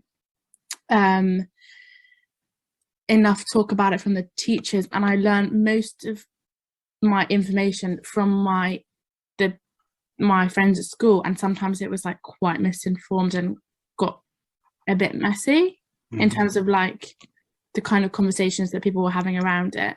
So I feel like if teachers were able to kind of take the lead on those conversations to allow the space for it to happen in classes initially, then children can maybe feel supported to have those conversations in a safer space. Maybe also signposting resources towards people who like come forward, maybe on behalf of others, or do tell, like, I don't want to say tell on their friends, like or like raise awareness about somebody else experiencing problems with self-harm, just because obviously that could definitely affect their mental health, but also like they might have had a lot of fears about coming forward and stuff. I think at my old school, someone came forward on behalf of someone else, and they were told their name would go on a list, but they never had anything about that, and they weren't told who would know about this list, or whether their parents would be alerted about it or anything. They were just said, oh, your name's going to go on a list now, and they got a bit worried about that. But like, it often depends on what teacher like they actually talk to. I think it depends on how well that teacher is just like personally knows about like mental health, because a lot of teachers may well just personally not know much about it, and other ones may be very well educated. So if you have one who's well educated, they'll probably, make sure the child's right with telling their parents first, maybe. Whereas if it's someone who's just like, oh, they've got a problem, tell their parents, get them to sort it, quite differing views. And I think that comes down to like making sure that the teachers attend like proper training sessions and how to deal with this kind of thing. Yeah. In terms of like what to do if a child tells you this, how should you properly like follow up, and how do you manage these things sensitively. Self-harm can mean neglecting yourself. It can be like there's a wider scope of self-harm, which I think that people may not be aware of, and then they may not realise that actually they are doing something which is hurting themselves, but not in the way that we all think that's what self-harm means. Like maybe, for example, over-exercising, that often is overlooked as a form of self-harm. I think also building off that, going back to the PSHE lesson, I vaguely remember, I think I had one and it focused on physical forms of self-harm, and it was good in the sense that it said, oh, it's not just like, it talked about different physical forms of self-harm that might be like more unconventional sort of thing, but I don't think it mentioned like things like over-exercising or like self-neglect. It didn't really mention those so much. I think it's like a difficult conversation to have, but I think it is important because it's about health and like well-being of people. Brilliant. So again, really important for us to be hearing young people's voices, and a key part was actually the mention of training, making sure that teachers and professionals receive key training. So what I'm going to do now is I'm going to stop share and see if I can share again and share the actual website. Okay, so you should see the eWellbeing website in front of you. Tell me if you don't. So eWellbeing is found at e-wellbeing.org.uk. and this is the first thing that you see. Children and young people can come to this page, as well as parents and adults, and you basically fill in a mini quiz. So how are you feeling? So I feel bad. Sorry to hear that. You need urgent help, and then it will take them to a page for urgent help. And then next, are you age 25 or under? Yes.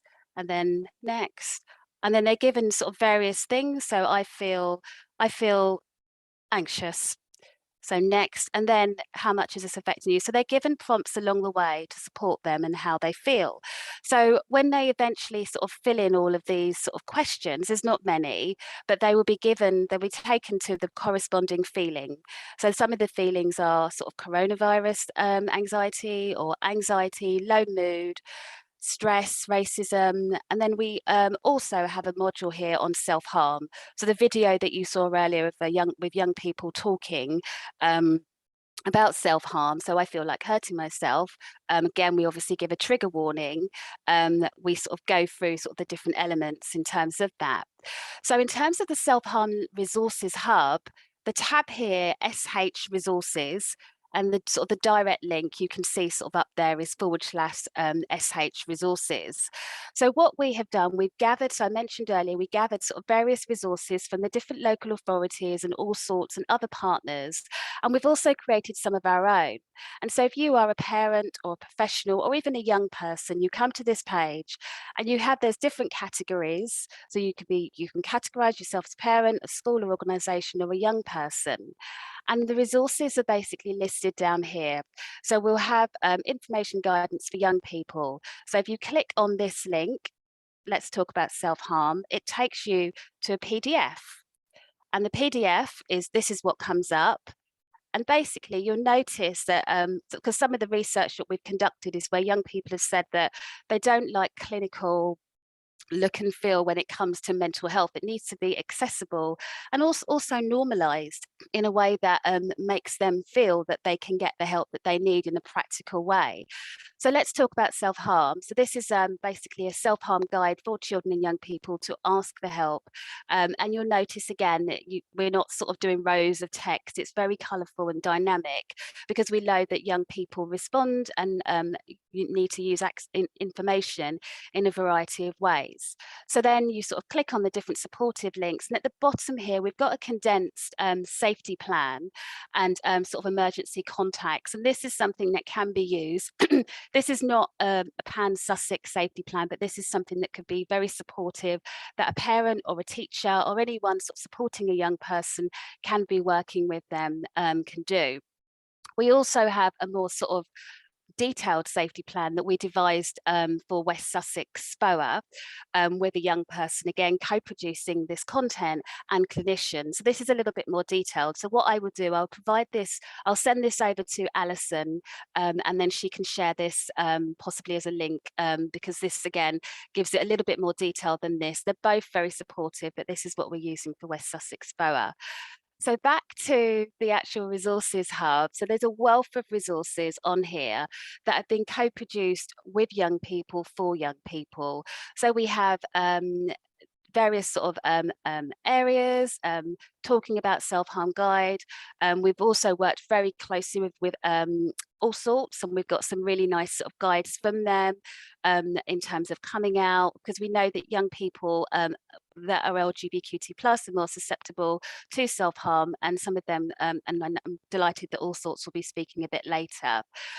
And then we've also got, so we've got different sort of areas. So we've got, so this is the parents and carers area.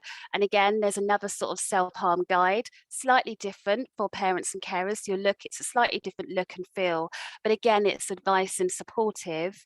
And this could be used by teachers as well. Let's get talking, and how can we support young people, giving them the right tips, support and advice. And there's also, so you can sort of go through, there's a wealth of resources on here. There's distraction toolkits. So a lot of this has been co-produced with our young people and created into sort of bespoke content for the platform, but we've also gone to sort of other advisory places like Young Minds and used some of their sort of content as well, and as well as sort of Anna Freud, and put some of our sort of videos and focus groups on there. So that is the eWellbeing website. I'm just going to do one sort of final share, and then I'll hand back to Alison. So hopefully you can see that properly. So that's the eWellbeing website, a really key part. And we were delighted to develop this resource and this supportive tool for participants that are taking part in the Self-Harm Learning Network. There's also, for those that have attended the training, there's also a separate login area so they can watch back videos via the website from the training. So it's a really nice, helpful tool and resource. And there's other little bits, but I'm not going to go through everything, but please do explore in your own time. Left. Yep, so that was that. So thank you very much for listening. I hope you found that helpful. And I think most importantly, it's so key for us to be listening to and supporting young people in all of our projects and everything we do. And we're obviously delighted to be part of the Self-Harm Learning Network. Thank you. Thank you so much, Nicola. That was brilliant. Okay, now we have time for a little break. So 15 minutes, go and make yourself a drink, go out and get some fresh air, and we will see you back here at 11:15, where we will have a talk from Allsorts. Thank you so much. Have a good break. Not sharing about their self-harm, fear of compounding the shame that they might feel. So that was a really central part of our discussions, actually, was about parent confidence in opening these conversations and supporting their children in that way. We also talked about issues with schools and the impact of the pandemic on young people's mental health. We understood, of course, from parents that in children or young people with neurodiversity, there is a different approach needed entirely when it came to talking about self-harm, because often the picture around it was very different. So again, more about the impact of shame on the parents' ability to open conversations with their children. And also just feeling that there was a really strong feeling in the room that courses and education was most useful when they provided practical tools rather than simply ideas. So that's really what we aim to do in the courses. And so the parents specifically asked for the following to be included in the training: an exploration of the vocabulary or language that LGBT plus young people are using in reference to their identities, their LGBT plus identities, but also about how they talk about self-harm. They asked us to provide scripts for how to open a conversation about self-harm. They asked for a place to connect with and talk to other parents. They wanted more information about dysphoria, so the experience of when you have a profound discomfort that arises from your gender identity not matching what you look like or how you appear to other people. So parents wanted a lot more information about how to support their children with that, because it can often be a central trigger for self-harm, particularly for trans young people. They wanted to see tools for working with young people kind of outside the workshop, tools that they could take away, and then ways of recognizing early warning signs. So yes, as I mentioned, we created these 4 workshops, and they were well attended, and there was a lot of really positive feedback. I'm not going to read all of these out, but this is a sample of some of the comments that people made coming out of the workshops. Many people felt that it was one of the first times they'd seen these 2 topics discussed at the same time. Many people felt that actually having a safe space to simply discuss the issues with other people who'd been there was really valuable. And many people said that it gave them things to take away, to cascade to their teams, to work on in their families, and yeah, it became something that they could take further. Again, we reviewed the material on the Self-Harm Learning Network eWellbeing site, and we also submitted about 12 resources that we've created, and it's a really robust set of resources, and we're really pleased to have contributed to it. And finally, just to say, to get in touch, we are working with LGBT plus young people all the time and seeing a large amount of self-harm and suicidal ideation. And so this is something that we're dealing with as well. We would love to hear from you. So if you're interested in some training, you can get in touch with us by emailing our training team. And of course, always refer a young person. We're always delighted to meet new young people, have them come along to our groups and meet other people like them. And we do also have a great deal more resource than we've ever had, in fact, in our family service. So we'd be delighted to hear from any parents or carers or any other family members who could use some support and benefit from having a place to talk to other families that have been through these same experiences. So that's it from me in terms of just an update on what we've done, the work we've done. Agnes is now going to join us, and we can, I'm just going to stop sharing, and we can talk about prevalence of LGBT plus, or prevalence of self-harm among LGBT plus young people, and talk about how to work compassionately with those young people. Great. Can you all see the slides now? Yes, we can. Great. So this is going to be a different kind of presentation to what you've had so far. So far, you've just listened to amazing speakers. This is going to be different because we're all going to take part together. So this means that if you can quickly go on your phone, resist the impulse to multitask with other things on your phone, and go to menti.com and then enter the code 1970 79 51, and that also will work with the QR code, and that should take you to our slides and to the interaction that you're going to see on it. So my name is Agnès Monde. I'm the head of training for grassroots suicide prevention, and a little bit about grassroots. What do we want to achieve is a future where more lives are saved from suicide.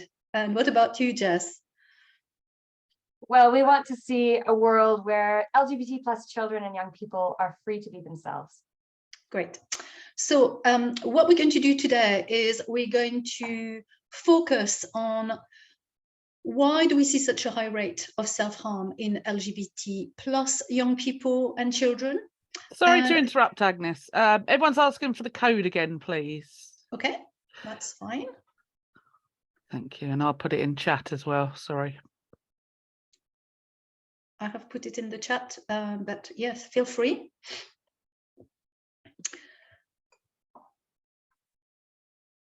Is it good? Great. So yes, we're going to great. So we're going to focus on the challenges. And in terms of how to support young people who self-harm, we're not going to focus much on that at all. You've had the amazing talk from Pooky, and you know, this is something that you're quite familiar with. So we're just going to focus much more on the specific in terms of LGBT plus young people and children. So this is your first question.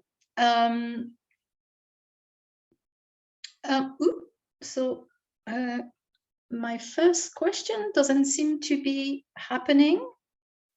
So there must be an issue there, because it should work.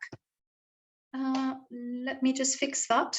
But while I'm trying to do this, I'm just going to stop share. I've never had that issue when using Menti. So while I'm doing that, if you can please make sure, yeah, it works online. It's working on my phone. It is working. The questions, you see Yeah, the questions? I've got, it says, get ready to play, answer fast to get more points. Question 1 of 3. Okay. Okay, so this is something a little bit new. Let me put this in. It's a new type of quiz I was trying, and I was not expecting all the ladybirds and everything, but suddenly, I don't know, did you see the ladybirds appearing on your screen? So you should have that then. If you can answer this, according to a 2021 presentation, yeah. Can you see the question appearing? No, not yet.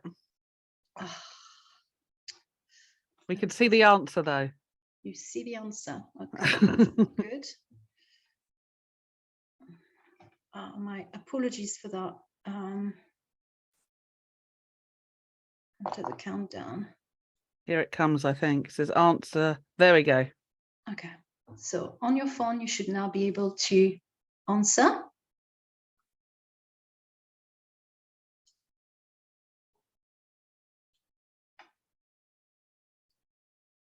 I expect we might all get this one right. Time's up. So most of you have got it right, yeah. And I hope you're all feeling shocked by this this figure. We're going to talk about why in a minute, but we see a huge increased risk in the number of young people self-harming. According to Liu's systematic review, these are some of the other figures there, showing a huge elevation of rates. And regarding young people, it's especially vulnerable and a lot higher than adults, and we're going to see that. Research shows again and again that the number of self-harm and suicide attempts in young people who are LGBT+ is up to 7 times higher than the number of adults who are LGBT+. So definitely a huge issue there. And we're going to now talk about, the next interaction about something which is still legal in the UK, which is conversion therapy. So here is the next one. What percentage of LGBTQ young people have said they have been pressured to access services?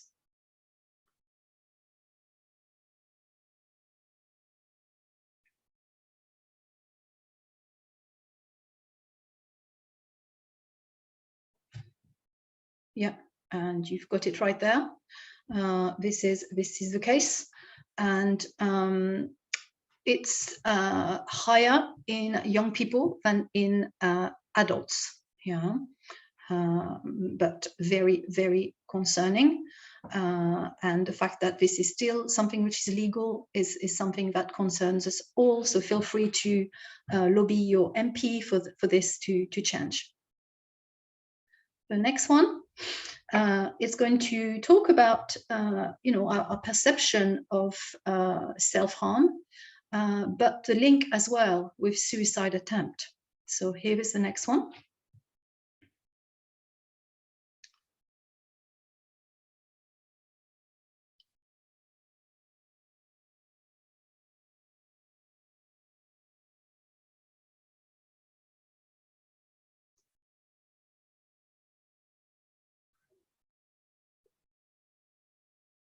What do you think?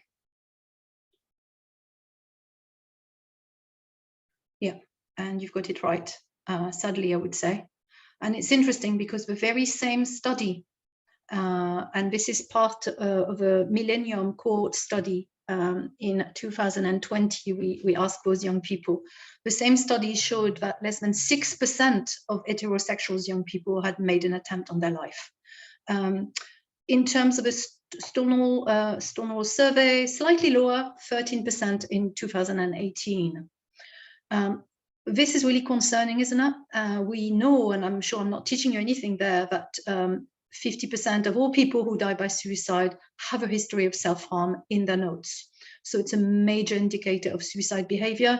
And if we look at the figures of who has died in terms of children and young people in Sussex, you will see that the huge majority of those young people were LGBT+.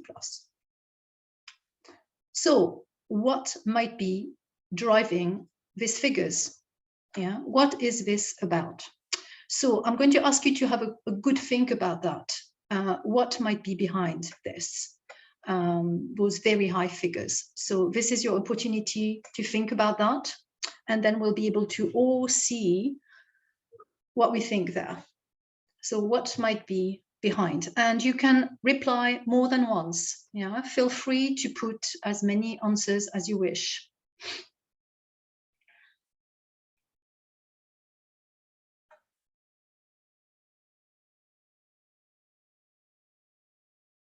Some great ideas there.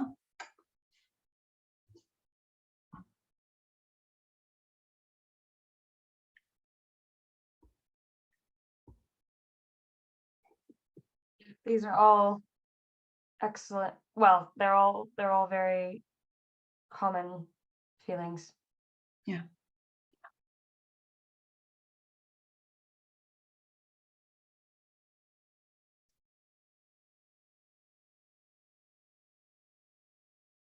Yeah, absolutely. They keep on coming. So thank you for all taking part. And when you've written your answers, you can have a look at what we see on the screen. And you might want to be starting to think, what can I do so that next year, this list is less long? How can I address some of those issues? The stigma, the discrimination, young people not feeling understood, unable to access the services that they need, not having the services that are appropriate. So there's a wide understanding of those issues. I'm just showing you some of the things that have been discussed.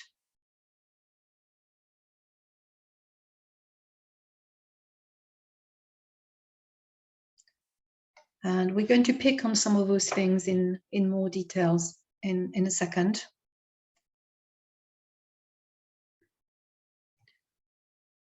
Okay, so let's move on. So we've seen some specific risk factors, and you have mentioned some of those. Jess, do you want to pick up on what you see again and again discussed by the families that you're working with? Absolutely. So yes, and many of the things that you've mentioned in your comments are reflected here.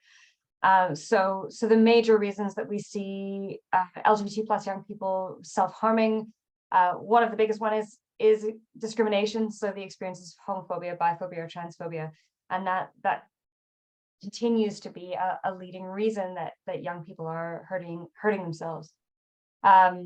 Being unable to talk about their sexual or gender identity, a culture of cis heteronormativity, so the assumption that the only normal way of being is to be heterosexual and to be cisgender, so identifying with the gender you were assigned at birth, and this sort of pervasive culture, even if it isn't a direct discrimination, knowing that you are, just by being yourself, you're stepping outside of what is expected of you or what is the norm, can be very distressing. Mm-hmm. We also see that young people are more likely to self-harm if they identify as LGBT plus at an early age. And I think that's often a really interesting one. And part of the thinking behind that, and just part of the reasons behind that, is that they have a lot longer to learn that the world is not so accepting. And when they identify as such from an early age, they don't have the same emotional resilience to resist the discrimination that they face.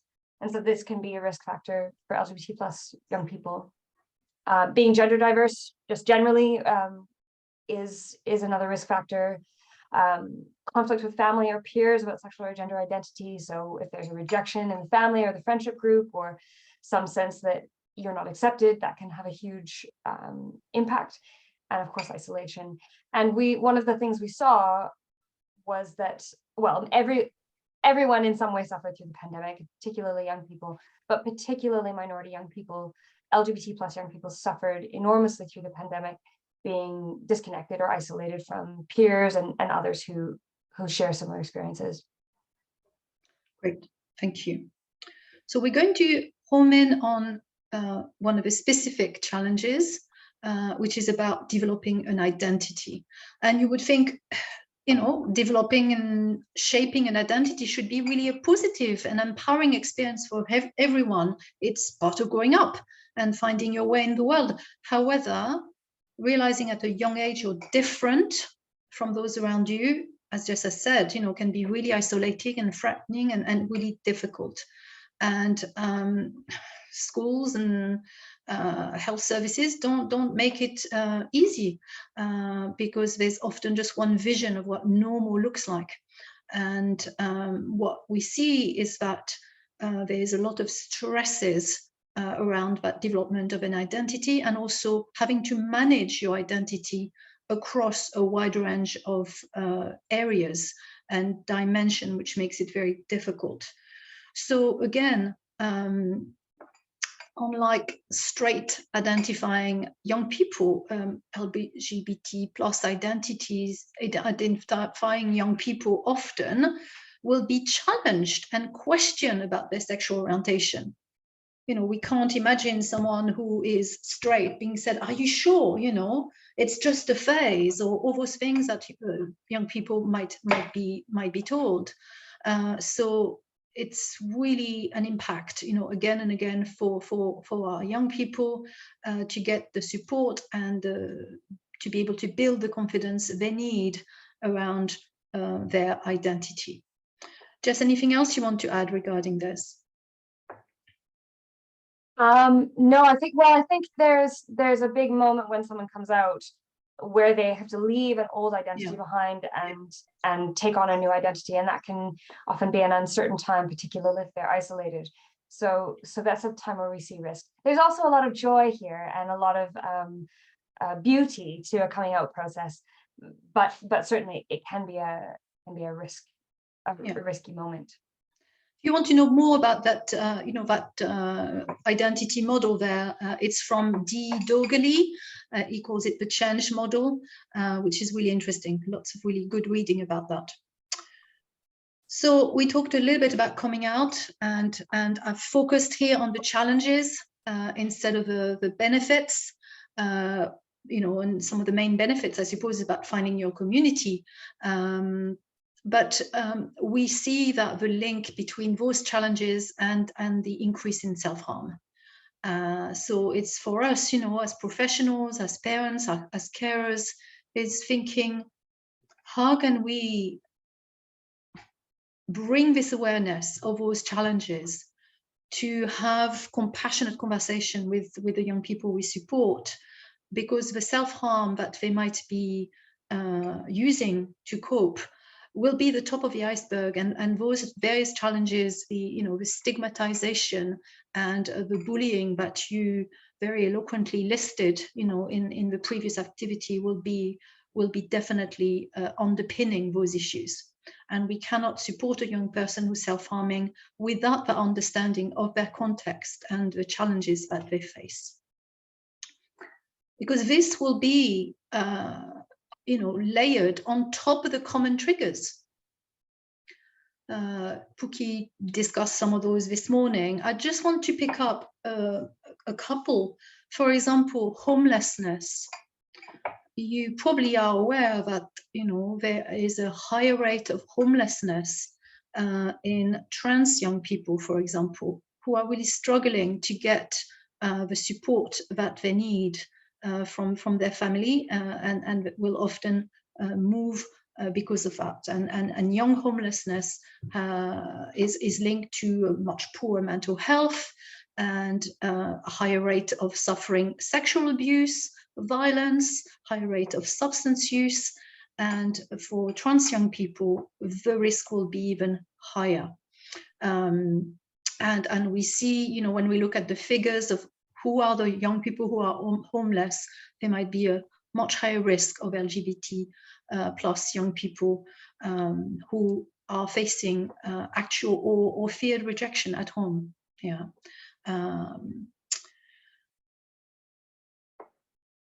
So the sort of the layering of all those things that might result in that overwhelm and that pain which will be, where the self-harm will just be a symptom of what's going on underneath. Anything there, Jess, that you want to pick up, or not? Shall we? Just, I guess the only thing to say is that LGBT identity is not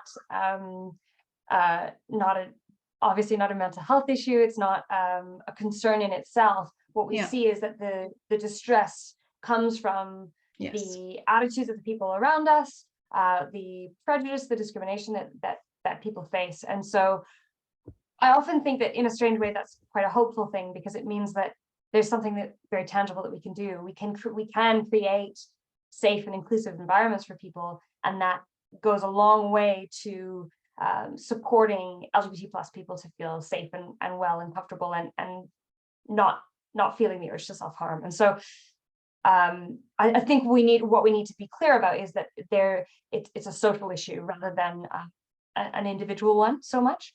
And of course, LGBT plus young people also have lives, just as you said, and any other kind of stresses on top of it, be that GCSEs or family breakdown or the cost of living. When you already have this vulnerability of your identity or the way that you're treated because of your identity, it can mean that there's more straws on the camel's back, pardon the expression. Yeah, absolutely. Thank you. Which brings us to the next topic I'd like to discuss here, which are there any specific self-harming behaviors? And I'm aware that we're not going to be talking in great details there, because that could be triggering.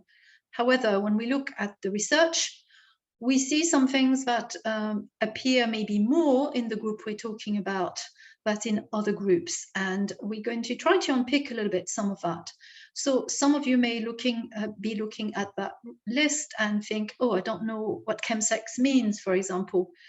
Chemsex is mainly, but not exclusively, but mainly participated in by gay men or bisexual men, and it means they're using drugs, and usually it's drugs like methadone, GHB, GBL, amphetamines, ketamines, and they will use these drugs in the context of sex parties.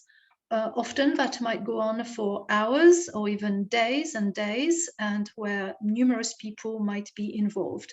And what we see in the research, and I used to work for a drug and alcohol service and in close partnership with THT locally, we see that sadly a very large number of young men might be sucked in those experiences, and for some of those young men, they might not have experienced sober sex for their first few sexual interactions, and they might have those with drugs in there, which brings lots of vulnerability issues. There's also things about eating disorders. Do you want to explain, Jess, why we might see some eating disorders in our group there?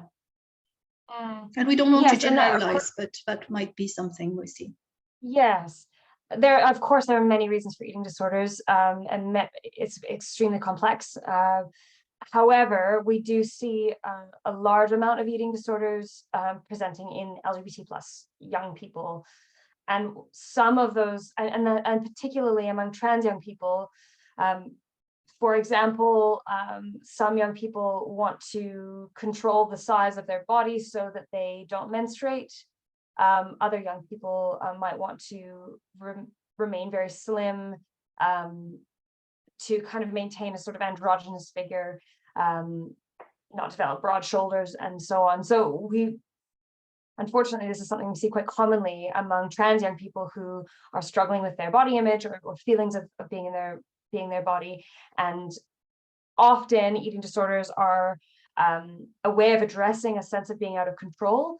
And many trans young people feel very out of control in their bodies and feel very alienated in their bodies.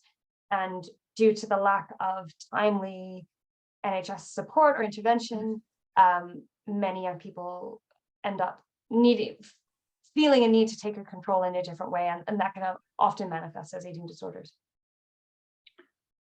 Thank you. In terms of drug and alcohol misuse, we see a rate which is double the rate that we see in heterosexual young people and cisgender young people, and again linked very much to all those issues that you listed at the beginning in terms of what might be contributing to self-harm. So something definitely which is part of the picture. And when we look at self-harm, definitely important to explore those issues and to get the support that those young people need to control their substance use.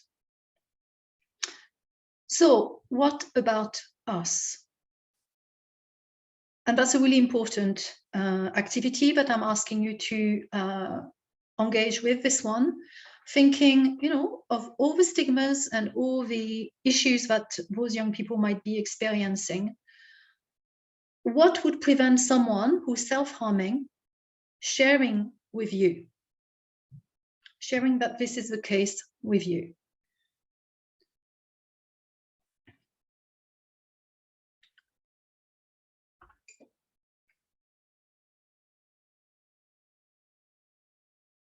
And you can reply more than once, because I'm sure you will be aware that there might be more than one issue which is relevant here.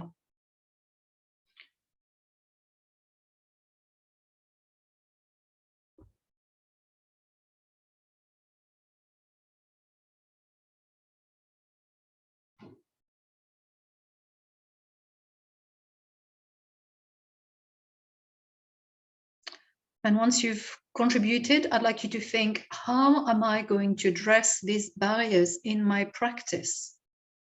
Because those barriers will be there. How can I adjust my practice to make it easier for a young LGBT+ young person to get the support that they need?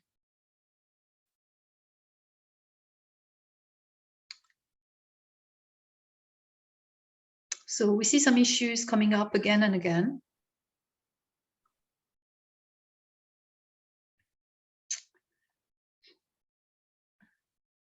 I'm going to invite all of you to at least to put something there. Maybe you're not a professional, maybe you're a parent or carer. Maybe you're a friend, maybe you're a colleague of someone who is self-harming. What might prevent them from coming with you with this very, very tender, disclosure, very vulnerable space?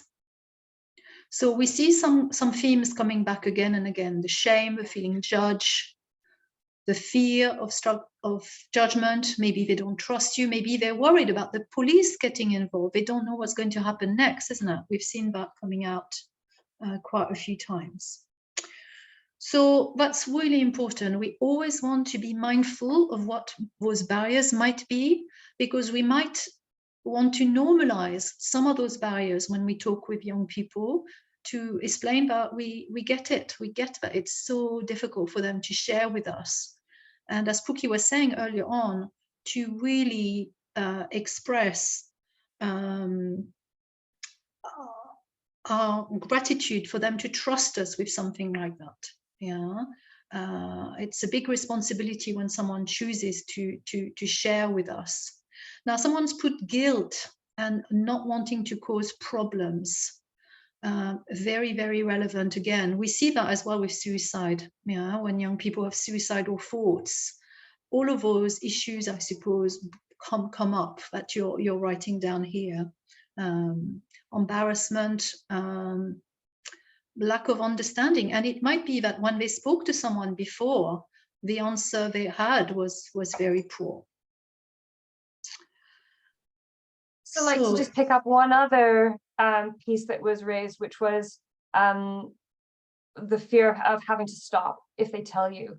And I think we need to acknowledge, and we need to remember, of course, that self-harm is often a really important coping mechanism. It may not be a very healthy coping mechanism, but it's a way that they're managing an intolerable feeling. And so there may well be a fear that if they tell someone, they'll have to stop, and then they'll lose that coping mechanism.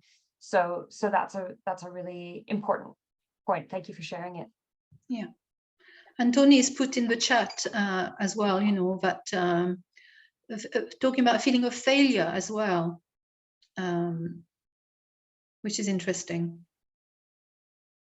And feeling they're unable to talk to someone they trust.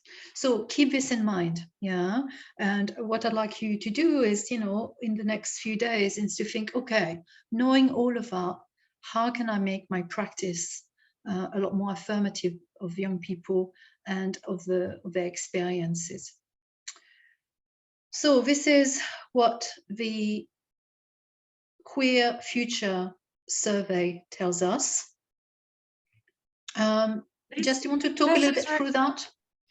Sure, yeah, so this is research that's been that is being done by Professor Liz McDermott.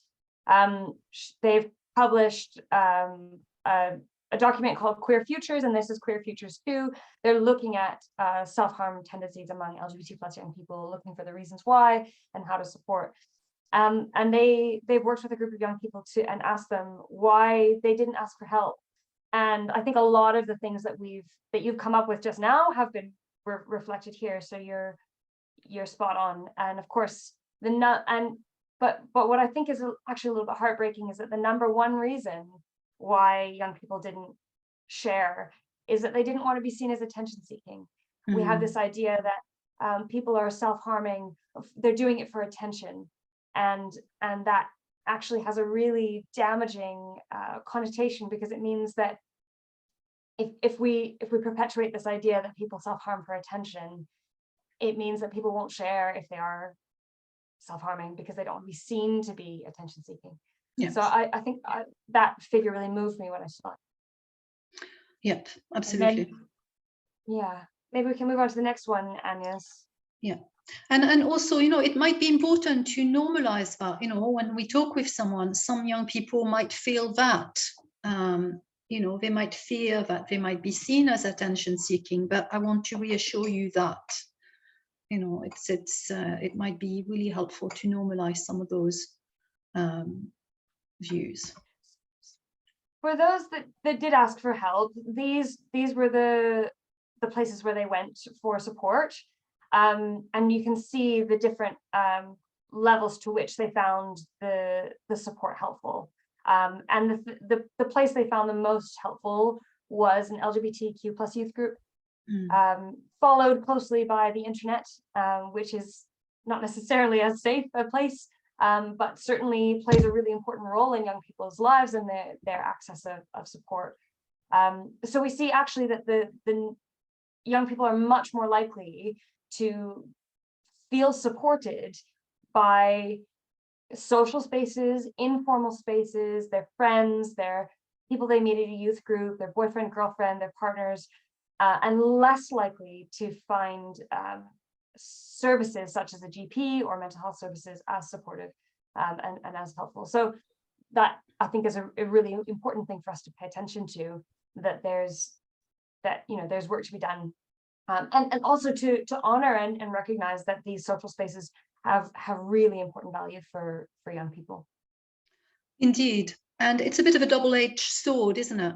Because on one hand, the internet can be hugely helpful, where young people will seek to really understand what they're going through and get support. And, you know, I'm sure we all recommend certain websites and apps that they can access support from. But we also know that an increase in self-harm, an increase in the the severity and the diversity of means can also be driven by accessing certain websites and forums as well. So really important to think about those conversations that we need to have with young people in helping them develop their awareness of what's a helpful forum, a helpful internet site, and the risk that might be associated with some of those. And indeed, that's something we discuss in our courses at the Grassroots, because it's really increasingly important to know how to have those conversations in an effective way. So we're not going to go so much, into how to speak with young people about their self-harm, because it's very similar to what we're doing with any other young person. And was gentle questioning that Pooky was talking about, will work, and always trying to remember, where what the context is, and what are the what's the purpose of the self-harm. Being aware that for many young people, the knowing why, it's a very intrusive and not always answerable question. So we'll need to do that in a very informed way. But what we wanted to reinforce is their strength, what's not happening when they're not having urges to self-harm, what they found helpful, to try to really unpick what they're already doing to manage those urges to self-harm, and focus on, I'm going to move on from the self-harm and suicide, to talk about more of a person-centered intervention. If I go back to maybe to this one, in terms of, we talked before, didn't we, about some of the specific things that might be affecting young people. So just you want to talk a little bit about, what does a person-centered intervention look like in terms of dysphoria, in terms of having to manage for trans young people, maybe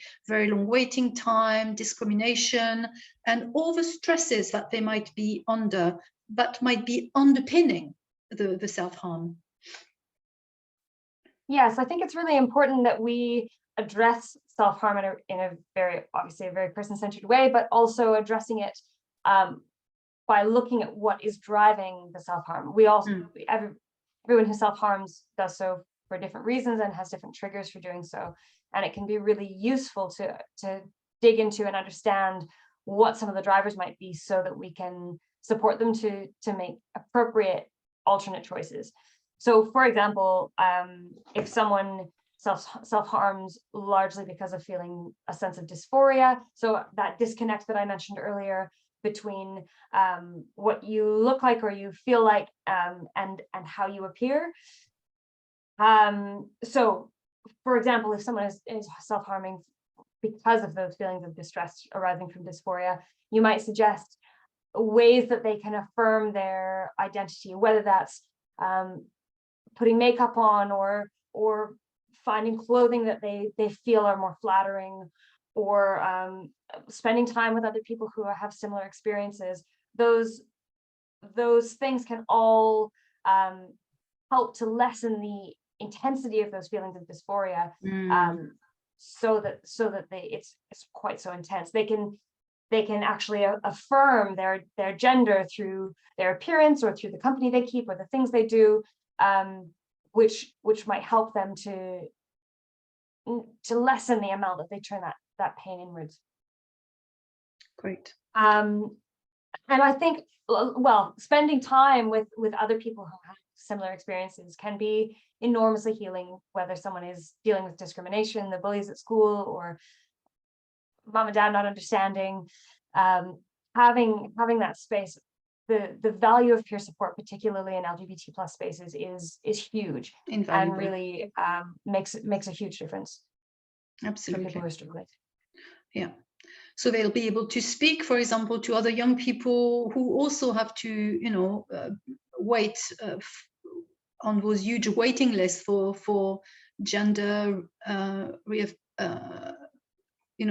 gender reassignment clinics. They'll be able to talk with young people who understand what it's like to be bullied because of, who you are and what you do, and so on. So we know that often underpinning the suicidal thoughts that are very high in this group and the self-harm is often a feeling of isolation.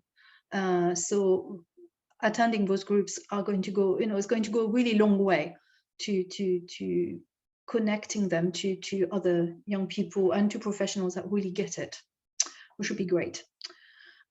Really important to remember the link, yeah, especially in this cohort with suicide, and therefore asking very clearly, are you thinking of suicide, especially when we see self-harm increasing and getting more varied.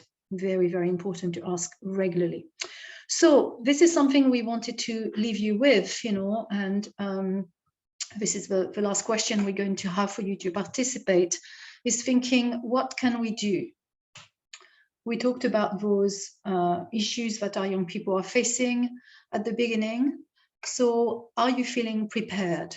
Yeah. Are you aware of your attitudes, of what comes through for your body language? Are you confident with young people and aware of the services? We're going to talk about services at the end. And you know, able to really understand the intersectionality of the issues that many of those young people will be experiencing. What about your service? Oops, I've jumped too fast. Is your service prepared? You know, are your services visibly inclusive? Using gender inclusive language, having policies that are clear, that will reassure young people about what you do with the information they're giving you.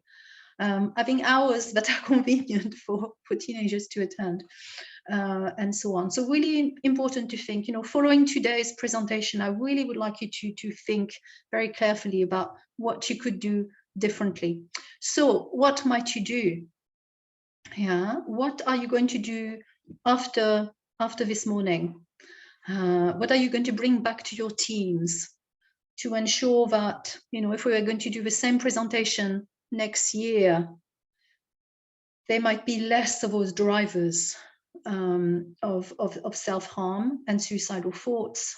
And there might be a lot more young people saying, yes, I really know I have a place I can go to where I'm going to have this compassionate and aware support for my needs. So I'm loving what I'm seeing appearing on the screen there. And again, you can have more than one ideas to share.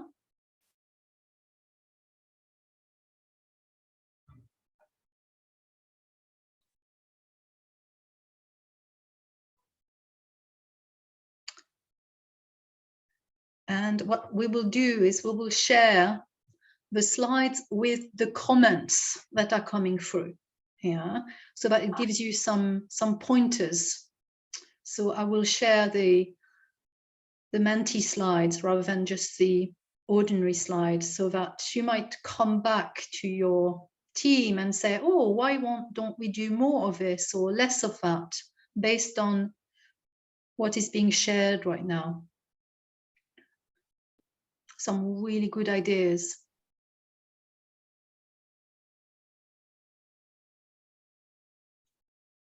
Genius. There are also a few questions in the question and answer place that I'd like to have a chance to respond to, because yeah, if there's time, it'd be great. Yeah, of course. This is a penultimate slide, but feel free to ask your question. Yeah, well, Tony was saying more West at all levels, putting the person at the center. So lots of really good ideas there. No adult agenda. So because of time, we're going to just bring the slide to a close. But you know, there's 441 people on this call, or 408. I'd like all of you to put at least one thing you could do differently, and you don't have to do it right now, because the link will be open for 2 days, so you can register your thoughts so that they can be counted in terms of, and it's all anonymous in terms of what can be done. Yeah, but you can see it's coming, keep on coming, which is wonderful, because all this is about how we change our practice, how we change the work environment, and how we make it better for young people. Great. Just wanted to flag our Stay Alive app which has got a lot of resources. We really encourage you to all download it, because, as we said, a lot of young people might not just be having, to cope with their self-harm, but also might have suicidal thoughts. So it will help you, help them, and it will help them keep safe. And in terms of where to go, you'll have resources there on the slides. I just want to give the space for those questions. Cool. So if I stop sharing, how do we take those questions? Alison, do you want to bring them? Yeah, so they're here in the Yeah. Q&A place. I just want to respond. Rachel asked, my daughter self-harms and I suspect that she could be part of the LGBTQ community, but she denies this. How can I approach the subject with her to help her open up more? This is a tricky one because, of course, this needs to come from the young person, and it's people aren't ready to come out until they are, and indeed she may not be part of the LGBT community. One of the best ways I've seen to sort of gently open this up is to subtly include LGBT plus content. Maybe you sit down to watch RuPaul's Drag Race together. Maybe you engage with some LGBT plus media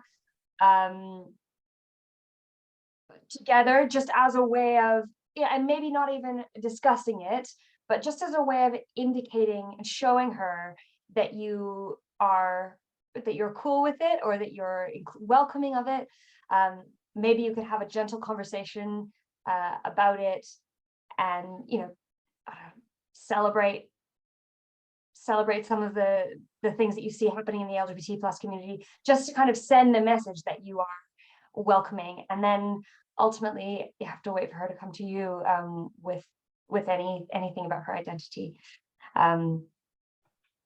If you do want more support with this, please do contact us at the Families Support through Allsorts Youth Project. We would be really happy to talk in more detail and support you to support her. There's a question as well I can see on seeing a large proportion of LGBT young people with autism and ADHD. Why do you think this is? I will put in the chat, there is a really interesting research from the University of Cambridge that suggests that yes, autistic people are less likely to identify as heterosexual and more likely to identify with a diverse range of sexual orientation than non-autistic people.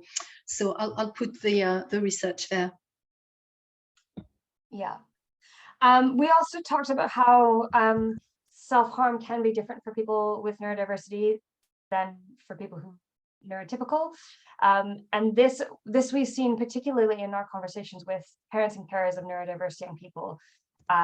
They express that the young people that their children, maybe from a very early age, might have expressed self-harm, such as kind of banging their heads on walls, or self-harming as a way of expressing their frustration at not being able to communicate.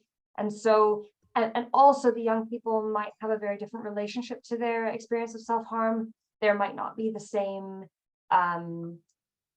shame around it. There might be a sensory, sometimes fascination. So we need to, particularly with conditions like autism, we need to understand that as parents, we might have very emotional responses, and for the young people, they may not carry the same emotion around them. So it might be about just being very candid, matter of fact. I can see you cut yourself. Let's talk about this. How is there something that made you feel distressed, that made you feel like you needed to do that? Tell me what you were thinking about when you were doing that. Just being as matter of fact as you can, which of course as a parent can be very challenging because it's incredibly emotive. So just recognizing that for people with autism or other neurodiversities, it might be that you need to take a different approach, addressing it head on, and not do as much of the kind of tiptoeing around it as we might otherwise do, or we might feel tempted to do based on our own emotions. There was also, I'm going a bit quickly here because I'm aware of time, but there's also just one question about the Bell and Tavistock case in 2021.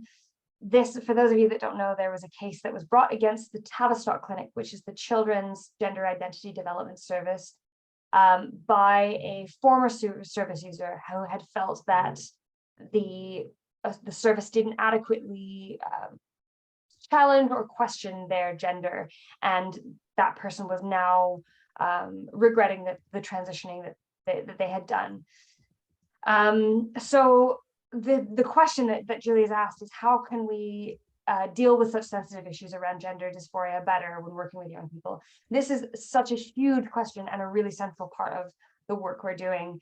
And a big part of what we talk about is giving young people the space to explore, to really try on lots of different experiences, let them know that there's no point of no return. They can always express their identity in different ways. We encourage them to try things on in a reversible way, and give them lots of space. That said, we also feel that it's important to use some professional curiosity and support those young people to think about why they're so sure that this is what their identity is, rather than saying, "Are you sure?" Asking them instead, "Makes you sure? Tell me about your experience of your gender in this way," because I do think it's really important that young people are supported to think carefully and critically before making any kinds of irreversible changes. So, an incredibly hot topic, and probably not one that I've done as much justice as I would like to, but I think it's important to talk about. And we do have a duty to help young people consider carefully the choices that they're making. I noticed Ruth as well asked about, is there a link with endorphins and so on? We see that definitely, you know, with cutting, for example, the pain causes an increase in endorphin, and also the sight of blood drops the blood pressure. So there's something physically calming about those things that might be contributing to the fact that they will be repeated, because in the short term, they work. Okay, I'm really aware of the time, so I'm going to do my best to respond to people's answers by typing, because I'm aware that you'll need to move on and move on to taking a break. But I just wanted to say a huge thank you to all for your engagement, your attention, and all of the wonderful questions. It's been great to hear from you all. And please do get in touch with us at Allsorts, and of course with Agnes at Grassroots Suicide Prevention. We'd love to hear from you. Yes, I just wanted to say at Grassroots, we offer a wide range of bespoke courses that go into a lot of depth in terms of how to support someone who might have suicidal thoughts and be able to offer an intervention. And so a wide range of training there. Do go on our website. I've put it in the link. Thank you both so much. That was brilliant. Let me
Welcome back, everyone. I hope you had a lovely lunch.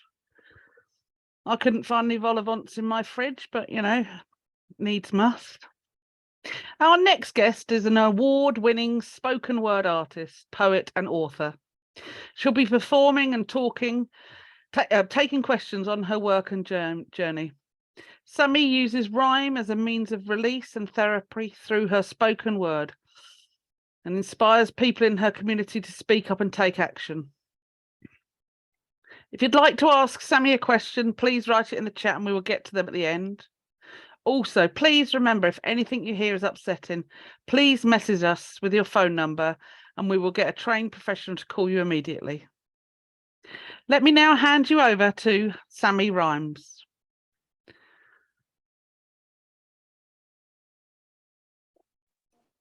Hey everyone, can you hear me loud and clear? Yes. Oh, perfect. Yeah, so my name's Sami Rhymes and I'm a spoken word artist, author and poet from London. So today we're here obviously to talk about self-harm and mental health in general. And I'll be sharing some pieces. And of course, at the end, we'll be taking some time for some questions about poetry and mental health in general. So a lot of my poetry can be sensitive naturally, so I'm just going to give a trigger warning from the upfront, and I'm going to try and just mix it up with some lighthearted stuff as well in between. So yeah, I'm going to start off with a poem called Self-Harm, just to stick to the theme, and it actually features in the mental health awareness section of my debut collection, 20-something. And I just felt it would be fitting to start on that, given we are gathered here for that today. Okay. I don't have slip wrists or marks on my arm, but I've lost count of the amount of times I've caused myself harm. I've just done it in ways that don't always raise the alarm. Plus, I tend to hide pain well with my calm demeanor, not eating well, but I'm not looking any leaner. I don't drink alcohol, but these energy drinks are even meaner on the mind and soul. Tried to OD on paracetamol, but I'm still here, so I guess I didn't reach my goal. My health's taken its toll and I've lost control with my midnight snacking and my sleep's been lacking. Lay awake at night thinking about how I can put things right, because everything seems to be going wrong. I used to be strong, but these days life just feels long. I don't know if I can keep going on in this way. I've been praying for better days and for me not to get swayed into putting an end to it all. Angel of death will come when he's ready. I gotta wait for my call. Meanwhile, I got the Samaritans on the call telling me it's okay to fall, but don't jump, hang in there. There's no need to end it all. Some days we feel small, but other days we stand tall. I told them it's okay. I'm not suicidal.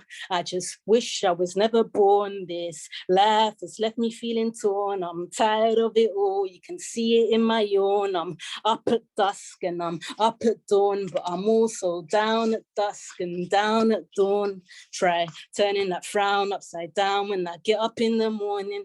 I say good morning, even when it's not a good morning. Smile in the hope that it will keep me from falling into sadness. My GP said I'm depressed and showing signs of madness. Put me in for CBT, hoping therapy will cure it. He said I cause myself harm every time I try to endure it on my own without support. I need to eradicate this thought that I'm all alone when there is support. I need to abort this negative mindset and have my mindset on getting better, seeking help from others as we are stronger together. Self-harm, like death, is the destroyer of all pleasures. We can't destroy death, but let's kill self-harm so we can restore our pleasures. Thank you. Now, next piece I'm going to share is one called Goodbyes. I wrote this, it's kind of based on a true story, and it's just a reminder, of course, on suicide prevention. So here goes. You see, I don't like goodbyes, but I like a good bargain.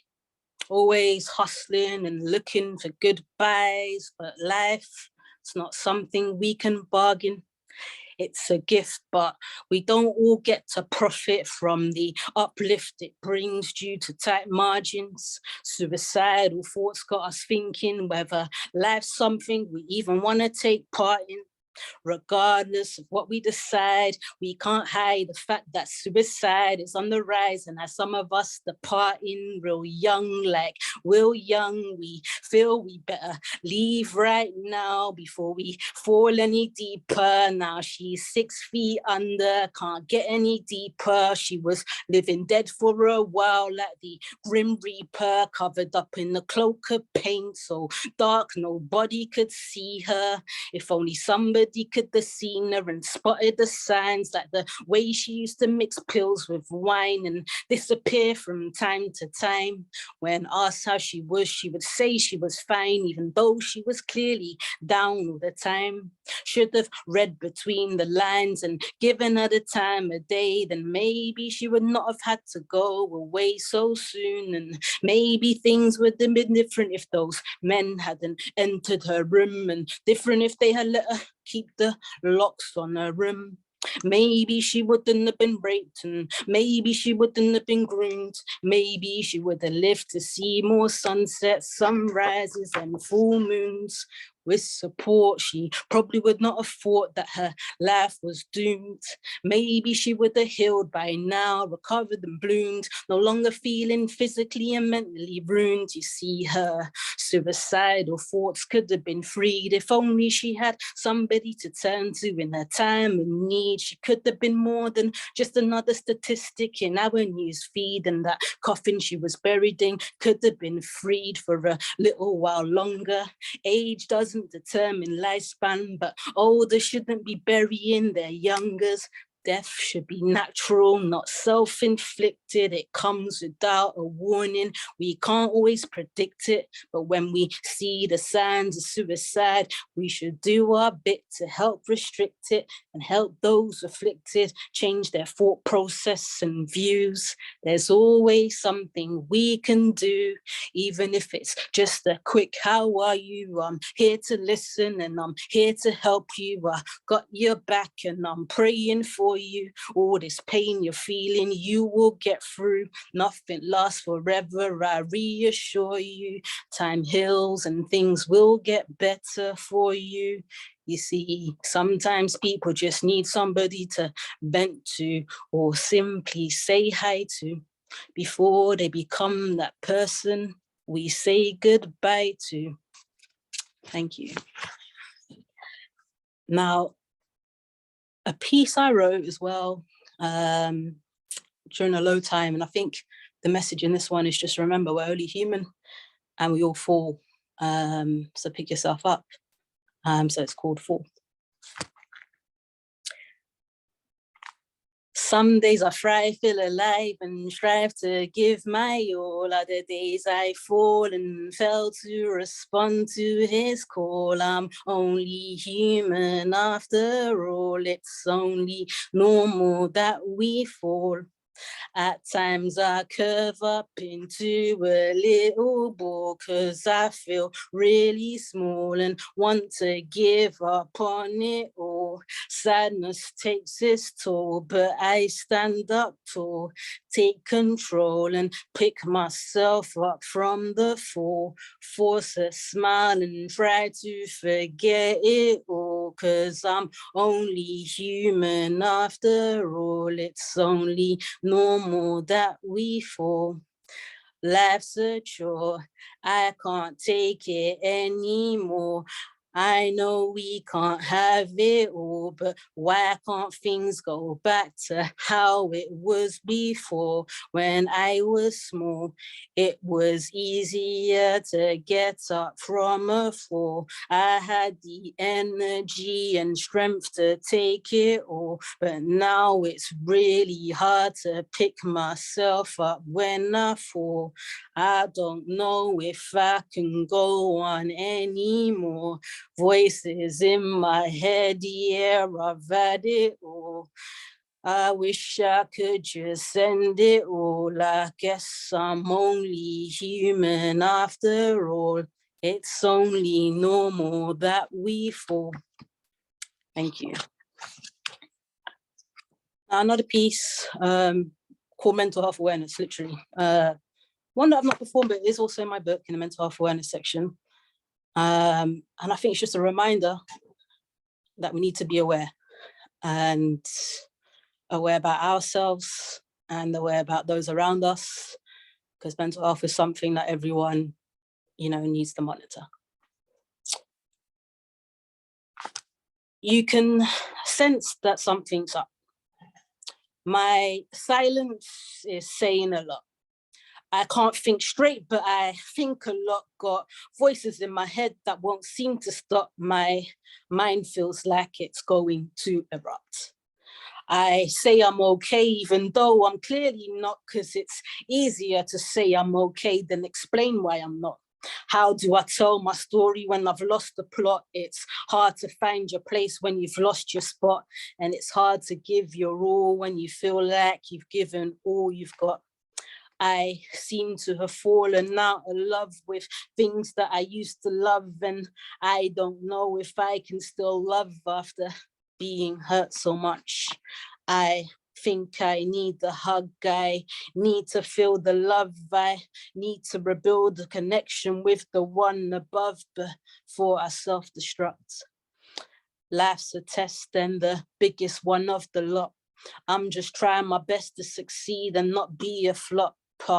Parents expect a lot with education, relations, careers, and the lot. The pressure never stops, so we keep going even when we feel to stop, trying to be a big shot and make it to the top. Society asks a lot. We all make mistakes, but try not to make a lot. Life's precious, we only get one shot. We got to seize the day and give it all we got. Just promise me that you will stop and take a break. When you feel like you got a lot on your plate, call a mate. If it all gets a bit too much for you, mate.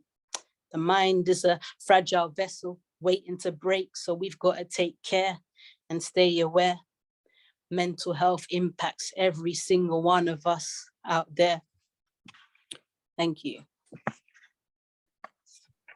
I mean, with this being a webinar, you're not getting any feedback. Can I just say that the webinar chat is full of saying how powerful, how beautiful your poetry. This is just amazing. So I wanted to just give you some feedback. Just thank you. It's really being appreciated.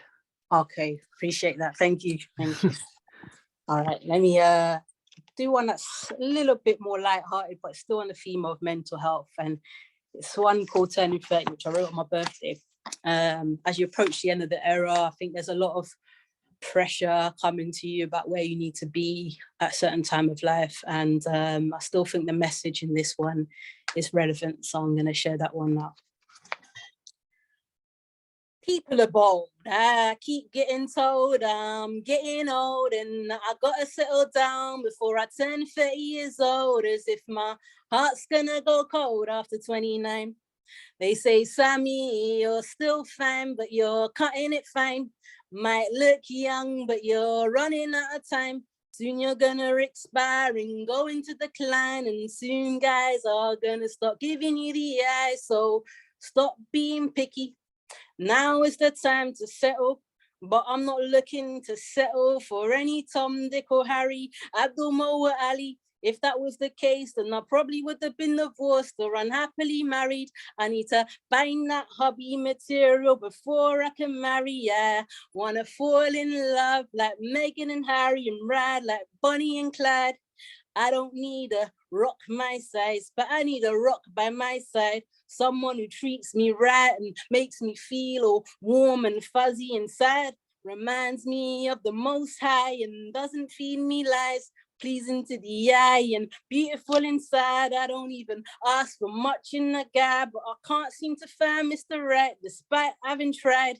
Yeah, the search has been long, and yeah, I swear right, but I've also spat wrong a few times. Been approached many times over the years. I met many guys, almost went all the way a couple of times, but then walked away after seeing signs. Constantly tested after having invested time, but I'm hopeful that I'll find mine when the time's right. My future king just needs to play his cards right. When he catches sight of his future missus right, I'm sure he'll treat me good and do me right. Turning 30, but the future's looking bright. There's no quarter life crisis in sight. Started the year on the high, opportunities in sight. Nothing but positive vibes. Back last Jan, I took the plunge and packed in the 9 to 5. But when I saw the P45 come through, I felt alive. Already secured another job. Alhamdulillah, I'm getting by. It's true what they say about freelancing. It's a vibe. It's a bit more flexy than a 9 to 5. Means I can spend more time on my 5 to 9. If I ain't writing rhymes, then it's family time. And if it ain't family time, then I'm seeing dear friends of mine, attending poetry events and doing headlines, seeking knowledge and coaching from time to time. Yeah, it gets busy, but I'm making time for those I love and those passions of mine. It can get a bit too much at times, so I schedule breaks and vacate from time to time. Holidays always allow me to refresh my mind, plus my melanin gain gets stronger each and every time. Mental health's important, I gotta take care of mine, but alhamdulillah, I'm generally doing fine. Better at saying no and stronger at getting mine. Stop saying yes to people all the time. Gotta put yourselves first at times. Can't always put your life on the line for others. Some think it's fine to take your kindness for weakness at the expense of others, but I ain't that kind. I'm the kind that likes to unwind and steer clear from stress. Maybe they call it dirty 30 because our minds get messed. I guess life's a test. Aging's part of life and death comes next, trying to make the most of life before I get laid to rest. Getting older, but I'm feeling blessed. Release often, no longer feel compressed. Learned to release my stress, full of anger, but I'm rarely vexed. Getting better at letting things off my chest. Still fighting battles, but I've given a lot of things a rest. More conscious and aware of where I invest my time. Still full of energy, I'm in my prime. Even if I'm winging it after time. My 20s have been full of good and bad times. Departing this decade on a high. I'm grateful for all the mad times, turning 30, but it's not a sad find. Chapter 30, yeah, I'm ready to start mine. Thank you. Okay, so I'm gonna move on now and share a piece, focusing more, I guess, on the dynamics of the household and, you know, what kind of things could trigger self-harm. So I wrote a piece called Discipline's Important. And I guess it's just about raising kids and physical discipline associated with that, and just a message of what that could lead to, I guess. So let me share that one. I think discipline's important, but I don't want to go to the extreme of being a mother who gives their kids more licks than ice cream. You see, I don't think it's necessary to make them scream like I screamed. A few harsh words and the look should be enough to get them shook. You see, I want to raise kids who have their heads in their books and constantly strive to seek knowledge, not looking to raise no high school dropouts. God willing, my kids are gonna make it to college and even further education, study degrees that will get them jobs which benefit our nation, live their lives according to rules and regulations laid down in God's revelation. I wanna raise them up to be polite in conversation, like the prophet who laid the foundation down for this deen. I pray they be righteous Muslims with good occupations, not saying they gotta be doctors or lawyers, but something that's recognized by and benefits our nation. after all, I come from a culture and generation where having a good job and doing well in education is not merely an expectation, rather it's an obligation. And I'm sure you can relate to this if you're Black, African or Asian, and failure to reach these expectations either leads to transportation back to the homeland where discipline is shown with the hand, or the utilization of solid objects lying around the house. And forget the cartoon for a minute, but picture Tom and Jerry in the house, only this time round it's not very merry for Jerry, rather it's a very painful process, and some parents even go as far as to breaking bones in the process, but contact with the face is always avoided in case a teacher in school was to notice and holler at the social services. But I don't want to be a mother regularly taking trips to the station and have my kids put into care. I want home to be a warm place where lots of love is shared. I want my kids to be happy to be there, and if they got problems, I want them to know that I'm there to talk to. This is why discipline's a necessary foundation that ought to be laid down from a young age. It's a necessary parent and child conversation, and God willing, this implementation of discipline that I perceive will lead to a world full of good relations and happy families. Thank you.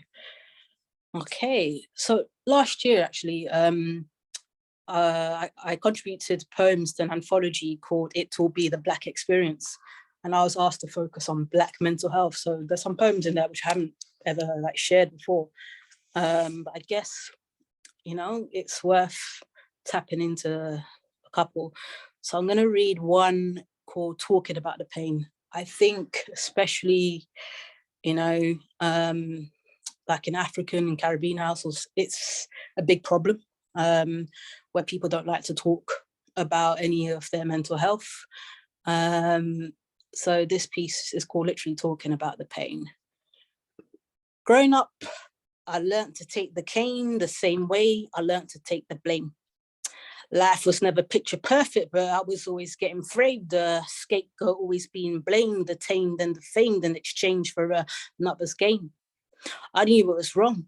But as a child, my tongue was trained to refrain from talking about pain. Saying I'm fine is a figure of speech that's been programmed and regulated by my brain. It's easy on the tongue, but now that I'm older, it's time for me to undo these wrongs and speak on things that went on when I was young, before I was born, and also speak on all the things that are still going on. The noise in my head is too strong, suffered in silence for too long. Keep praying I'll crack like cocaine and pour out the pain that's been held inside for so long. Growing up, I was always told to take things in and be strong, as if letting things out was so wrong. Told to talk to God or no one. So if you had no faith, then you had no one. Medication was frowned upon and therapy was taught down on. So seeking vices to numb pain is something I really went to town on. Try to self-medicate, caffeinate, communicate, pray, and even meditate, but nothing I've tried helps me to eradicate pain. So long as I'm breathing, the trauma still remains, along with the physical and mental strain of being a strong Black woman, a role that's far from easy to maintain. This idea that we're too strong to hurt is insane. It's time for me to break away from this conceptual chain. It's time to get therapy and talk through my pains, even if it means holding my head down in shame because I gave mental health services my family name.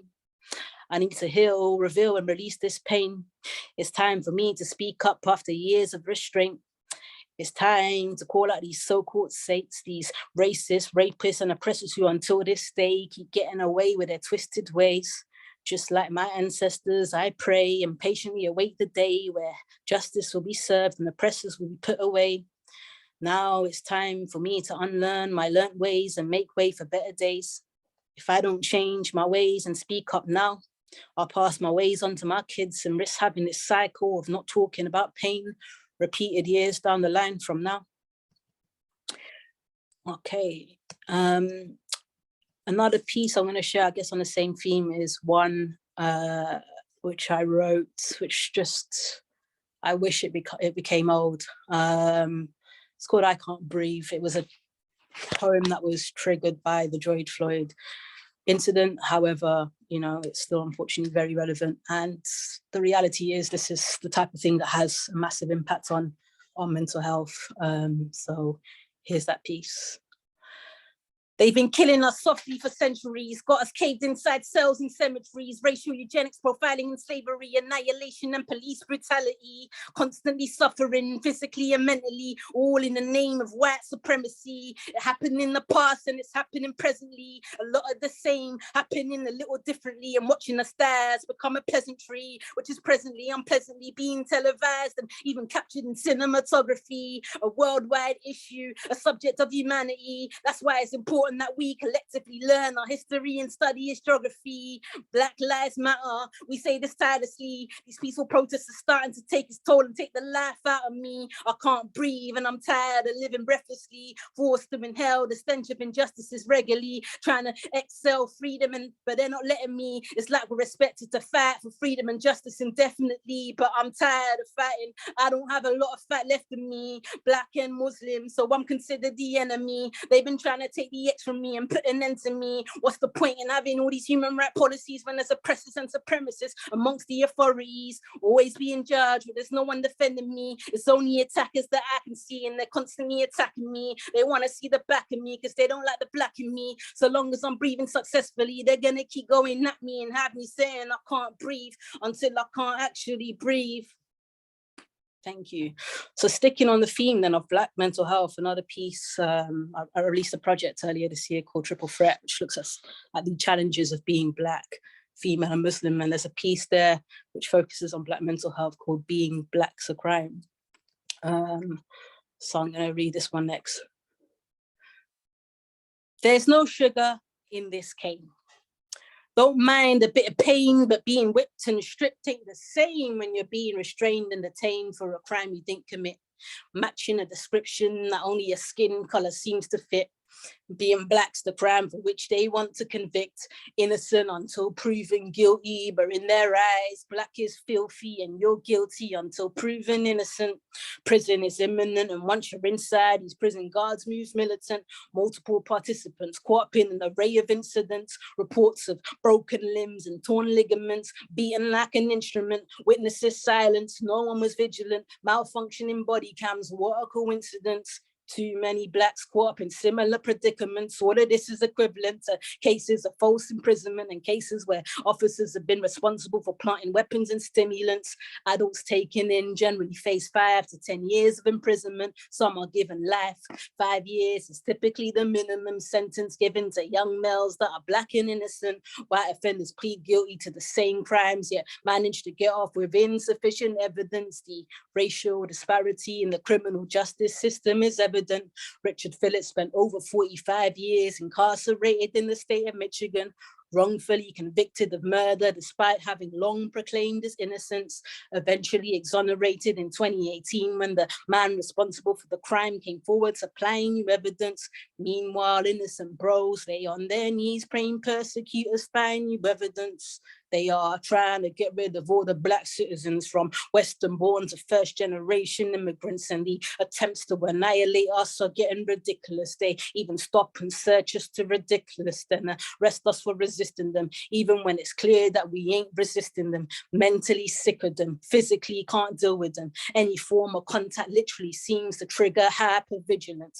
Mentally sore, flashbacks of things that we saw and made to feel sore, anxiety sores, and the impact of the trauma is raw. Can't even hug loved ones anymore. Constantly at war, fighting for a free mind and a trauma-free life. There's more to being free than walking freely outside. Putting us inside has messed us up inside. A direct impact of being incarcerated and institutionalized. The prisoner in this life and the prisoner in this life and the prisoner in our minds doing time for being a particular kind. The kind we have our movement restricted until proven innocent and acquitted, only to be released into the same racist society from which we were remitted. It's never too long before we hear of another Black soul that's been killed or wrongfully convicted, hospitalized or readmitted, sectioned for not being with it, attempts to suicide because the mind feels rigid, carrying involuntary memories of trauma so vivid, never feeling free, constantly having to relive it, racially profiled until death comes. We have to live with it. These white supremacists and bigots hate to admit it. But being born black's the only crime that's being committed. Thank you. I'm going to share another piece as well from my project called Hustle Culture. So this one, I guess it looks at the grind, the daily grind which we all go through, but I guess more so the impact and the challenges as a Black female Muslim from my perspective. And yeah, it touches on burnout and stress and just, I guess, looking after yourself, which is all part of mental health and self-harm. So let me just share that one next. It's actually with a beat and a hook on my project. I'm going to go for the a cappella naturally. So yeah, here goes. Hustle culture got us competing against one another, breaking our backs with side hustles, trying to out-hustle each other. Some of us are just trying to live comfortably and provide for others, because we've been raised in single-parent households of struggling mothers. Can't rely on our fathers, partners, or brothers. Gotta be a boss and own it. Can't depend on others. Yeah. The pressure to succeed in this dunya starts in class. It's not sufficient to pass if you ain't white, male, or upper class. You gotta be top of the class and get a first class honor. Trying to be uniform with societal norms. We wear our burnout like a badge of honor. The service the man and cause the body dishonor. Glamorizing the grind until we are gunners. Killing dreams. My body screams for me to make change so that I can make change without having to suffer. We put so much devotion into getting that promotion. Inflicted with stress, the process impacts our mental and impacts our motion. We gain pounds as we raise the rank, but those pounds ain't always placed in bank. They are placed on waist and placed on hips. Money bags under our eyes from losing kip. We carry the weight of the world and start losing it, but get a grip. The men that we remember are why and for who we are doing it. At the end of it, we might get the title and might get some benefits, but if in the process we get sick, who really benefits? These times that all important salary increases and even guaranteed to come with it. Hustle culture got us competing against one another, breaking our backs with side hustles, trying to out-hustle each other. Some of us are just trying to live comfortably and provide for others, because we've been raised in single-parent households with struggling mothers. Can't rely on our fathers, partners, or brothers. Gotta be a boss and own it. Can't depend on others. If you're female, black, brown, mixed, or other, you will service the man and cause the body dishonor in order to honor the pressure put on you to go above and beyond till you are a gunner. They'll have you working all hours, abusing your strength and reducing your power. Far from a hot mess, they know you are a goddess, bossing it home and bossing it in the office, leading the way but getting the pay of a novice until you work your way up to the top. And it's a long way up. I've had to job hop in order to get paid a wage that's more than the minimum. They lure us in from a young age, expecting more than the minimum. On wage, working long days, sacrificing Saturdays and doing internships that are unpaid. They just take like we ain't got meals to make and bills to pay. Some learn the hard way, but I am no man's slave these days. I work for myself and do things my way. Freelance and charge a date rate for my services. I've been grinding from early, so I'm deserving this. Had a paper round at 12 and now I run my biz. Got a roof over my head, but here I am trying to own the crib. Hustle culture got us competing against one another, breaking our backs with side hustles, trying to out-hustle each other. Some of us are just trying to live comfortably and provide for others, because we've been raised in single-parent households with struggling mothers. Can't rely on our fathers, partners, or brothers. Gotta be a boss and own it. Can't depend on others. We place more value on assets than our self-worth, forgetting we gotta say bye to all the things we buy when we leave the earth. But we wasn't birthed to grind until we leave the earth. We should be working to live, not living to work. Hustle culture's toxic, but once you start, it's hard to stop it. It should be purpose over profit, but we're too busy filling pockets, upgrading our gadgets and upgrading our closets. Everything you need, you've already got it. Anything you want, you can probably cop it, but if the opportunity came to make even more profit, how many of you living comfortably would actually knock it? Thank you.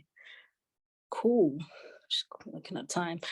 All right. So another piece as well, I think I want to go back a bit to lockdown, and obviously there was an impact on people's mental health during this period of time. And I think the impact on women and girls obviously was massive. So there's a piece which I'm going to share a cappella as well, which I wrote kind of inspired by the impact on women and girls. And it's called literally From the Front Line to the Back of the Morgue. From the front line to the back of the morgue, we watched and we saw black, white, and those of all colors lose all of their color, only getting their PPE cover when being covered in time for their funerals. The first wave saw us wave goodbye to medical, educational, and other key working professionals who were also fulfilling roles in low-paid single mother households. Now there are households which no longer have parents in. The breadwinners are gone and children are being left without parenting, separated from siblings and placed into care, living in households where they find it hard to share the pains associated with loss and separation. Some are forced to be stationed as they open up pits, not to speak up, but to open wide as they let their perpetrators slide inside, cage in isolation with nowhere to hide. They are taking hidings, being raped and barely surviving, striving to stay sane in our own abodes. Some are forced out into the roads, feeling worthless, selling their souls. Classes have been dismissed and there's nowhere safe for our kids to go and escape to, even if it's just for a mo. Young girls across the world have started seeking refuge in a virtual world where they are being groomed and promised the world by men who are old enough to father them, manipulated into believing that these men actually care and are there for them, giving kids their needs in exchange for having their needs fulfilled. It's a costly bill, but you can't put a price on acts done against one's will. In homes already broken, boundaries have been broken, waters have broken, birthing babies that were produced without consent. Many women and girls are far from content, tied down in forced marriages, locked in during lockdown, suffering miscarriages of justice, being punished by an ex-wife or carrying the burden of being an ex-ex. I can't help but cry, knowing it's not just the unborn babies that die in countless cases of femicide and suicide, which these men draft. Our girls have gone missing, some are no longer living. We are casualties and we are victims. We are survivors being silenced and told not to speak out against the violence, fearing for our lives, messed up inside. Our minds are ill and some have even fallen ill with a virus. It's hit the community hard and we are facing a crisis. Critical care capacities are over capacity and access has been restricted to those struggling financially. There are many health inequalities impacting the elderly and vulnerable members of the BAME community, already suffering from high blood pressure and diabetes, mental illnesses, and a number of diseases. They blame it on deprivation, but we've seen those that are well off in different nations also get killed off. Arguably in smaller proportions, sudden death, gone without caution, leaving behind families. Women and girls are leading the race when it comes down to casualties. From the front line to the back of the morgue, we watched and we saw families break down and coexist no more. All right, so I'm conscious of time. I'm going to share one more piece. It's a long one. It's literally an A to Z alphabet assassin, and it's about everything that's going on in this world. And I think you just have to take it as it comes through. There's just too much to catch, but of course you can listen to this in your own time. And then of course, after this, we can take some questions. So here you go, it's called Random Rambles. Anger accumulates after a, whoop, 1 second.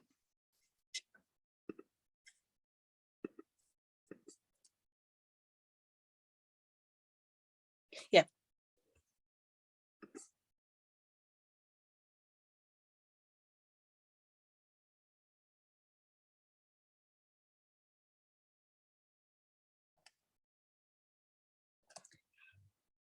sorry about that, yep. Anger accumulates after absorbing articles addressing aggression and abuse towards Africans and anyone ancestral. Advarks are African animals, but Africans aren't animals. Annual attempts to annihilate and abolish all ain't always about Afghanistan and America. Armed authorities also abide in Africa. AK-47 named, accuracy attained, another assassination acclaimed. Americans are always about, and there's always an Aussie around. Broad and alien ancestors alive, alert and awakened alive. Anger aside, I'm always advancing and attaining achievements. Acclaimed author, also an artist. Audiences applaud and appreciate the art. Alhamdulillah, always ask Allah, attempting to attain the amazing attributes of his apostle Abdullah. Better to begin with Bismillah, bringing bounce of blessings and barakah, banned the burqa and broke the barrier, bound by bureaucracy. Black is beyond beautiful, but being black's also a burden. Black boys born and bred in Britain bring bane before bringing bliss. Blacklisted, barred, barricaded behind bars, balaclavas and bloodbaths, beefing in back streets, back in buddies, beaten black and blued, embodied in body bags before being buried. Baby mummies bore babies without baby daddies, bad blood between brothers, broken bonds, babies born into broken homes. Black, British, Cameroonian, covered up and causing confusion, culture clashes and communal conflicts, centuries of corruption and calamities, commanders conquering countries and creating colonies, civil wars and colonial conflicts, constant catastrophes, corrupted systems, colonialism, can't stand capitalism, can't stand communism, concentration camps need cancelling, corrupted leaders be moving crazy and need counselling, crying for change whilst counting my change. Carbon emissions concurrently contribute to climate change. Created creations, creatives create and convey their craft to communities across nations. Creator, created creation. Catholics invest behind curtains, confined in my creator for certain. Committed to the commandments conveyed in the Quran, but I still commit haram. I'm constantly under construction, changing my ways for the better, trying to circumvent combustion, constantly challenged from the cradle to the coffin, like CCTV. I'm constantly clocking my circle and what I'm copying. Camera-shy children captured on cameras owned by cyber criminals, carnivals moving cynical, casually criminalizing and corrupting our children. Cancel child trafficking, cancel child abuse. It's time for the child to choose. Court case to claim custody, child protection, children in care, because careless couldn't care less. Continents connect to combat corona, conspiracies concerning China, can't cure cancer, deadly diseases, dementia and diabetes, death by disease, dying with dignity, divinely decreed, devout to different deities, different doxologies, doing dua daily, demonstrating dedication, displaying disapproval of dictators at demonstrations, determined to dismantle the system and disempower those doing dodgy deals, done well to dodge drugs, but I dance with the devil, dive into my dark duvet on dark days, dealing with depression, defeated but determined to defeat it like Ebola. Every epidemic ends up ethnically cleansing and eradicating excellence. Evil entrepreneurs endeavor to extirpate the evidence, eccentric endings at elections, extraordinary renditions and extraditions, politics of exception, no explanations for a number of executions and exonerations, euthanization and extermination of educated ebonies, essentially eliminating enemies, end up expressing empathy in endless eulogies. Everyone dies eventually, find ourselves at funerals frequently. I frequently flee from Facebook, feeding feed fatigue, frustration and fed up of having feds up in my face, fortunate to not face time, face fines and face hard times, fighting for freedom and fighting on the front line. Ferocious fiascos, frequently featuring favelas in Palestine. Grenfell's gone green, got goosebumps grieving for yet another government-generated genocide. Green light given to guys mutilating female genitals. Gutters are getting gentrified. Guys and girls gang banging and getting gone, ghosting and getting gone. Generations gathered in graveyards, going to God or going through grief. Getting more guards, be grabbing garments and grievously bodily harming groups of guys in Guantanamo. Gitmo's gotta go horribly. It's a horror story that's gone horribly wrong. They hit men like the hitmen in Hong Kong. Hearts heavy, hearing horrendous headlines. Hurting humans are hurting humans. Hacked hysteria. Informants infiltrate and attain information, which in hand leads to increased incarceration and institutionalization of innocence. Isolation in place. Interrogated away from internees and inmates. Inside indefinitely, once inside. Incorporated into the world's most inequitable incorporation. Jail. Justice is far from just, and the judiciary system is a joke. Judges are jesters who join forces with jokers and force to jail juveniles like Jermaine and Janae just for being black or brown. Jinxed on like John who jacks jewels and jump Jamal but doesn't go down. Kings killed by knives and knocked out with clashy cloths, Ku Klux Klan and karate chopped. Long lifespans are unlikely for lads and ladies that look like me. Lifelong sentences and long hours of labor are more likely in lands like Libya and the land of the free. Lay low if you don't want to get left in a lake lynched or used as a lab rat. Liberate yourself from leaders and lead your own life. Light your own light. Make time for memorization. Melancholy and madness, medication or meditation. Morning mantras, because manifestation matters. Make moves, but keep them muted. Never underrate nice news or new moves to a narcissist. Nurture nature, newborns and new beginnings. Overcome obstacles in order to obtain your optimal. Object oppression and the obstruction of opportunities. Oppressors open fire at the opposition in onslaughts over owning oil and owning others like property. Pandemic got people panicking. Panic buying and pointlessly paying for paper packaging. People in power profiting from prison populations and profiling the penniless. Pictures of poor people who partially portray poverty. Paupers are predominantly poor because they're paid poorly. People of colour are perpetually prevented from progressing and pitilessly pushed aside or passed over when peacefully protesting against police brutality and public policies. People are popping pills and poisonous particles periodically, prickled with pain, palpitations, hearts pounding. It's time to pause, be present and ponder, practice patience and prosper. Quarantined, questioning our leaders whilst quilling Quranic quotes and qasidas. Radicals run rampant with racist regimes. Radio silence from reporters reporting on scene. Realize, ready for the revolution to be televised. Some states still sanction sterilization, stealing stillborns before they're stillborn, surgically stopping sperm and stealing stemens, sabotaging the sex life of smitten sweethearts, strip searching sentence, separated from soulmates in society, struggling with sobriety, suicide strikes suddenly. Turbulent times, terrible tragedies taking place time after time, torturous techniques used to terrorize and traumatize targets, tyrants toppled and taken out by tired people that are tired of being tired and treated like threats. The Hegers from Amriki are under attack, uprooted to an underworld where they are undermined and urged out to crap. Violation after violation, vulnerable victims of violence, verbals and victimization. Victories are vastly valued to virtually as vices versus virtue. We want wonderful things, but we're not always willing to put the work in. We worship and we weep when we're worried and when we're weak, but why do we forget to thank him when we win? That's warps like wars being waged by wrong-uns, xenophobia in Xinjiang, Xi Jinping exterminating man, Yazidis and Yemenis have become yesterday's used like a lot of Generation Y youths. Zionists be zebra crossing into zones that are Palestinian owned. There's no Zen in this zone. Can't sleep, need to catch up on these. But now it's time to zoom back into reality. So I think that's it for poetry. And yeah, let's open it up to some questions. Thank you. Thank you so much, Sami. That's been amazing. Let me start. We'll give you some questions. The first one, what poets inspire you? You know, I didn't come to poetry through a poet, but I think there's so many out there, from the likes of, let me see, it's a hard one. I've got too many, but I think J. Ivy, K. Tempest, Amir Suleiman, Buna Mohammed. There's quite a few. Yeah, there's quite a few, but that's a handful. Thank you. What part does your creativity play in your health? Oh, it's a big part. For me, it's my release. So I don't share everything I write, but you know, sometimes you've got things going on in our head and I need to release. And once I've actually got that mess out, I can then turn it into a message, either through rhyme or poetry. And you know, it's a big part of, yeah, it helps my health, because you know, as you know, with mental health, if you leave it in your head, if you don't talk, if you don't put it out on pen and paper, it'll always stay in your head and mess you up. So yeah, it's a big part. Thank you. It says, hi Sami, your poetry is so insightful, open and beautiful. As a parent of someone who with schizophrenia and a sister of someone who took their own life, I found it so powerful and moving. Have you had any feedback from people who have significant mental health challenges or have been suicidal? Yes, that's why I gave a trigger warning at the beginning. You know, mental health, there's been issues within my family as well. And, you know, I've had contact with mental health services. And whenever I do share poetry on mental health, naturally I get feedback that it hits, it gives goosebumps, it triggers them.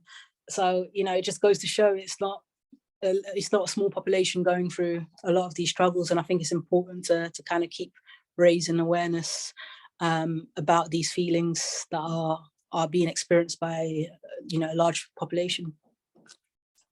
Thank you. Someone's just commented, not really a question. I just want to say you have such resilience. You are very inspirational and it was heartfelt. What is your next venture moving forward? You know what? I'm actually working on a mental health anthology. So that's something, I'm not going to put a date on it. I don't like to rush work, but it's something that will come out in the future, only because I've written quite a few pieces on this. I've already contributed to anthologies on it, and it's also in my own. And I feel it's needed. I even like ask people about what kind of topics I should put in my next kind of creative output, and that was definitely high up in the agenda. And I think people just generally resonate when I create that kind of content, so it's definitely there. And also another EP. I'm just constantly going to be releasing projects because I also work on quite a few commissions and stuff. Not all of my work is out there, but yeah, I'm going to keep going. This is definitely one of my outputs, and yeah, I intend to keep creating. Thank you. Hi, Sami. Do you do readings in schools for parents, carers, pupils? Yeah, absolutely. Wherever I'm invited, you know, I go. I've done some work with some young people, so yeah, feel free to contact me via Alison or whoever, or I've got a website, samirhymes.com, literally. And yeah, happy to arrange a visit. I'll share your link when I share everything else. Someone's asked, other than writing, how do you look after your mental health? So yeah, writing is just a small part of it. I think the important thing for me is taking breaks. I think I mentioned it as well in my rhymes. Taking breaks, making sure I don't overburden myself, saying no when I think it's too much. My workload is like busy. It's okay to say no. You don't have to say yes to everything. Keeping active. Spend a lot of time in the outdoors. So being in nature is like one of my favorite things for my health, physical and mental. You know, just going for that hike, it just does wonders for the brain. And yeah, just keeping active, really. That's the most important thing. Lovely. That's all our questions. That is. Anything else you can add? I mean, you've given us an amazing, almost an hour. So I just thank you so so much. No, pleasure. I just didn't want to go and do too much. I appreciate, like with poetry, a lot of feature sets, to be honest, are like max 20 minutes. You don't really go for the full hour and stuff. You know, people might start thinking it's a concert. But, no. But obviously it's a sensitive topic as well. So I just, wanted to try and keep it a bit balanced, but hopefully beneficial. And I hope everyone took something from it, be it 1 piece, 2, 3, whatever. And I hope those that are not in a position to talk about their mental health start doing so, be it with a friend, be it via releasing on paper, not necessarily through poetry, but I think it's important that people, get it out of their head, get it out of their system. And obviously today's main topic was self-harm, and I think from my opening piece, I think it's important to note self-harm is not just limited to slitting wrists, and we all probably harm ourselves in different ways. And I think it's important to recognize those signs. When you are doing so, seek help, take a step back. If you are overburdened, step away from things that might trigger you, but also just work with professionals if needed to find out what those triggers are. And just to keep releasing and stay happy, stay healthy. It's okay to feel pain, it's part of life. But just remember, it's a temporary emotion and it's something you can overcome. And as mentioned, if anyone does want me to work with them, be it on the theme of mental health or anything else, just give me a shout by my website, which Alison will share the link to. And potentially connect with some of you in person. It's a bit weird, I haven't been doing poetry online for a while, so it's strange not getting the feedback, isn't it? Immediate. It's starting to feel like I'm back in a pandemic. Jumping on Zoom all the time. I've just got one more question for you. Sorry, what advice would you give to young people to encourage them to try writing poetry or writing to explore their emotions and how to get started? Got any? It doesn't have to be writing, release. So some people, might want to draw, anything you want to do. So I'll say to the young person, look at or as a parent advising a young person, look at what their favorite subject is in school, or You know, what is it that makes them happy? How do they want to release? Because writing isn't for everyone. It's just a good way, obviously, if you've got thoughts or voices in your head and you want to put something down, then obviously just pick up pen and paper. It's not hard. Anyone can do that. Type on your phone or do it digitally if you don't want to get pen and paper, but release in whatever way you feel is comfortable to you. Because yeah, you'll get people that like to draw, sing, you know, art therapy. I'm big on art therapy. I think it's definitely a great way to release. But I think if you can see it physically somewhere, it's no longer in your system. So I think the advice would be to let the child be in a position where they can physically see what they've released, and then open up a discussion when they are ready in their time. Lovely. Thank you again. Thanks so much, Sami. And I will pass on everything to all these people who are watching you. Thank you very much. Thank you. Take care. Thank you. Bye. So that was something different for you. Next, I'm going to interview a parent who has attended our network session, and I'm going to ask her all about that. So I'm very privileged to have a parent today here.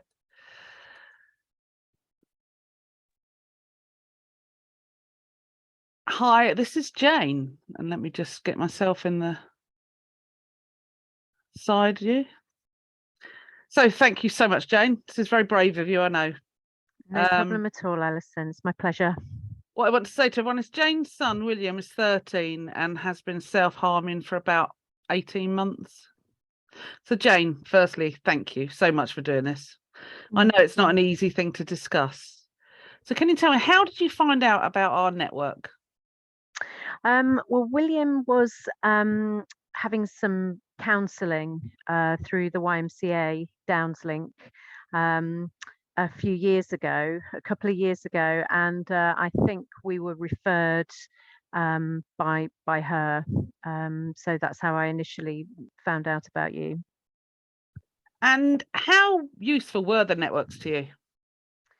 Really helpful. I think I attended 3 workshops, 3 online webinars, workshops, and the main thing I got from them was the practical help of what to do after he self-harmed, what to say to him was the main thing, because when he first did it, you know, we were obviously shocked, we panicked, you know, we told him to stop doing it.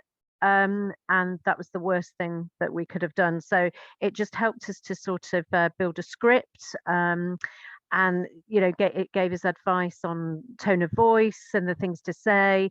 So some real practical advice on when he'd self-harmed, and also some links to resources from the eWellbeing website as well. You want to tell us a little bit about William and how this started? Yeah, of course. So yeah, about 18 months ago, he started to self-harm, and prior to that, we've been waiting for 5 years for an autism diagnosis. So I know that lots of people with autism do self-harm. I've learnt that over the past few years. So when he was in about year 4, he's now in year 9, he started to lash out. He had lots of friendship issues, and he would hurt other kids, and we were always at his junior school, and it was his year 4 teacher who said, you may want to start the process of getting him assessed for possible autism.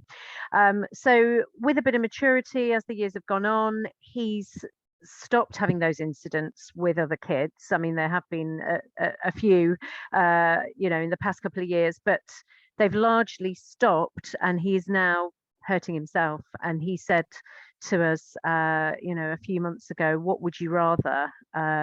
Would you rather I hit other people or hurt myself? Which obviously is a really difficult thing to hear your child say. So his self-harm manifests itself in not cutting, but which is what I originally thought self-harm was before we entered this world. He bangs his head, and so he often will sit on his bed and either bang his head or he will punch himself in the head, and that's what he does. But his most recent episode of self-harming was a couple of weeks ago, and he actually doesn't think he's got a problem. He doesn't see it as self-harm. He just sort of shrugs it off and says, well, you know, it's no problem, it's not a problem, I'm not, you know, I'm not doing anything wrong. So he's kind of in denial about it, really, I would say, at the moment. Oh dear. So there was two elements to the webinar, the networks. So there was the peer support element, there was a talk first, and then the peer support element. How did you find that? It was quite interesting to listen to other people talking about their experiences of their young person self-harming. At first I was a little bit worried about that, because I didn't want to I didn't want to meet anybody on you know, on screen who I might know, who, you know, I might reveal William's self-harm. So I was rather reticent to take part in that, if I'm honest. However, when I joined in, when I spoke to other parents, I did find it really useful. It was useful to listen to their experiences, a lot of which were sadly a lot more serious than what William was doing. But it was also helpful. It was helpful in itself, just as a support network, just to know that you weren't alone, but also to get some practical help and advice on what they were doing. Some people recommended books and other sort of support groups and things. So it was a really useful exercise altogether. Great. And you attended all three events. Was that useful? Yeah, it was, because each one sort of built on the previous one. And so, you know, you learnt different things in each one. For instance, in the first one, we were given a practical, almost a script for what to say, how to stay calm, saying things like, I'm here if you want to talk, not going over the top, you know, not putting your own anxiety onto the child, not asking why are you doing this. I think the first time we saw him doing it, you know, I personally just freaked out and said, stop it, which I've since learned, of course, that's the worst thing I could have said. So it was giving us a script. And then I think on the second one, we were given, we were told about Pooky Knightsmith, Knightsbridge rather, who's been speaking today at the conference. And we were given links to her YouTube videos. And so that was incredibly useful. And also we were given information and tips about how to deal with siblings. You know, we have a daughter, and of course, you know, it's incredibly difficult to deal with what William's doing and also have our daughter in the room, or not in the room while he's doing it. Thankfully, she hasn't witnessed it, but being in the house while it's happening, and while myself and my husband are dealing with William, and what we do with my daughter. So we were given advice about that, about help for siblings. So yeah, each workshop webinar was sort of built on the previous one. So yeah, they were all really useful. Fantastic. You told me that you're waiting for an autism diagnosis for your son. Can you tell us a little bit more about that, please? Yeah, I mean, we've been through the assessment. He's been through about 3 assessments. We've been on the waiting list for 5 years. And just a few weeks ago, actually, I was called by CAMS in West Sussex, and they are outsourcing their autism assessments. And we have just on Sunday, Williams had the penultimate assessment with an outsourced company. So he did some exercises with them on Sunday with 2 clinicians, and we will have our final part of the assessment, hopefully before Christmas. So he may finally get an autism diagnosis before Christmas, we're hoping. Oh, that's brilliant. Hopefully. Brilliant. Yes. Do you find yourself now much more confident dealing with your son's self-harm after this? Absolutely. It was just getting the, as I say, the script to just help with what to say to him, how to manage yourself, because obviously it's a highly emotional, upsetting experience for everyone concerned. And so I was given the tools to calm myself down and hopefully be able to not portray my anxiety onto William after he's had an episode of self-harm. Things to say.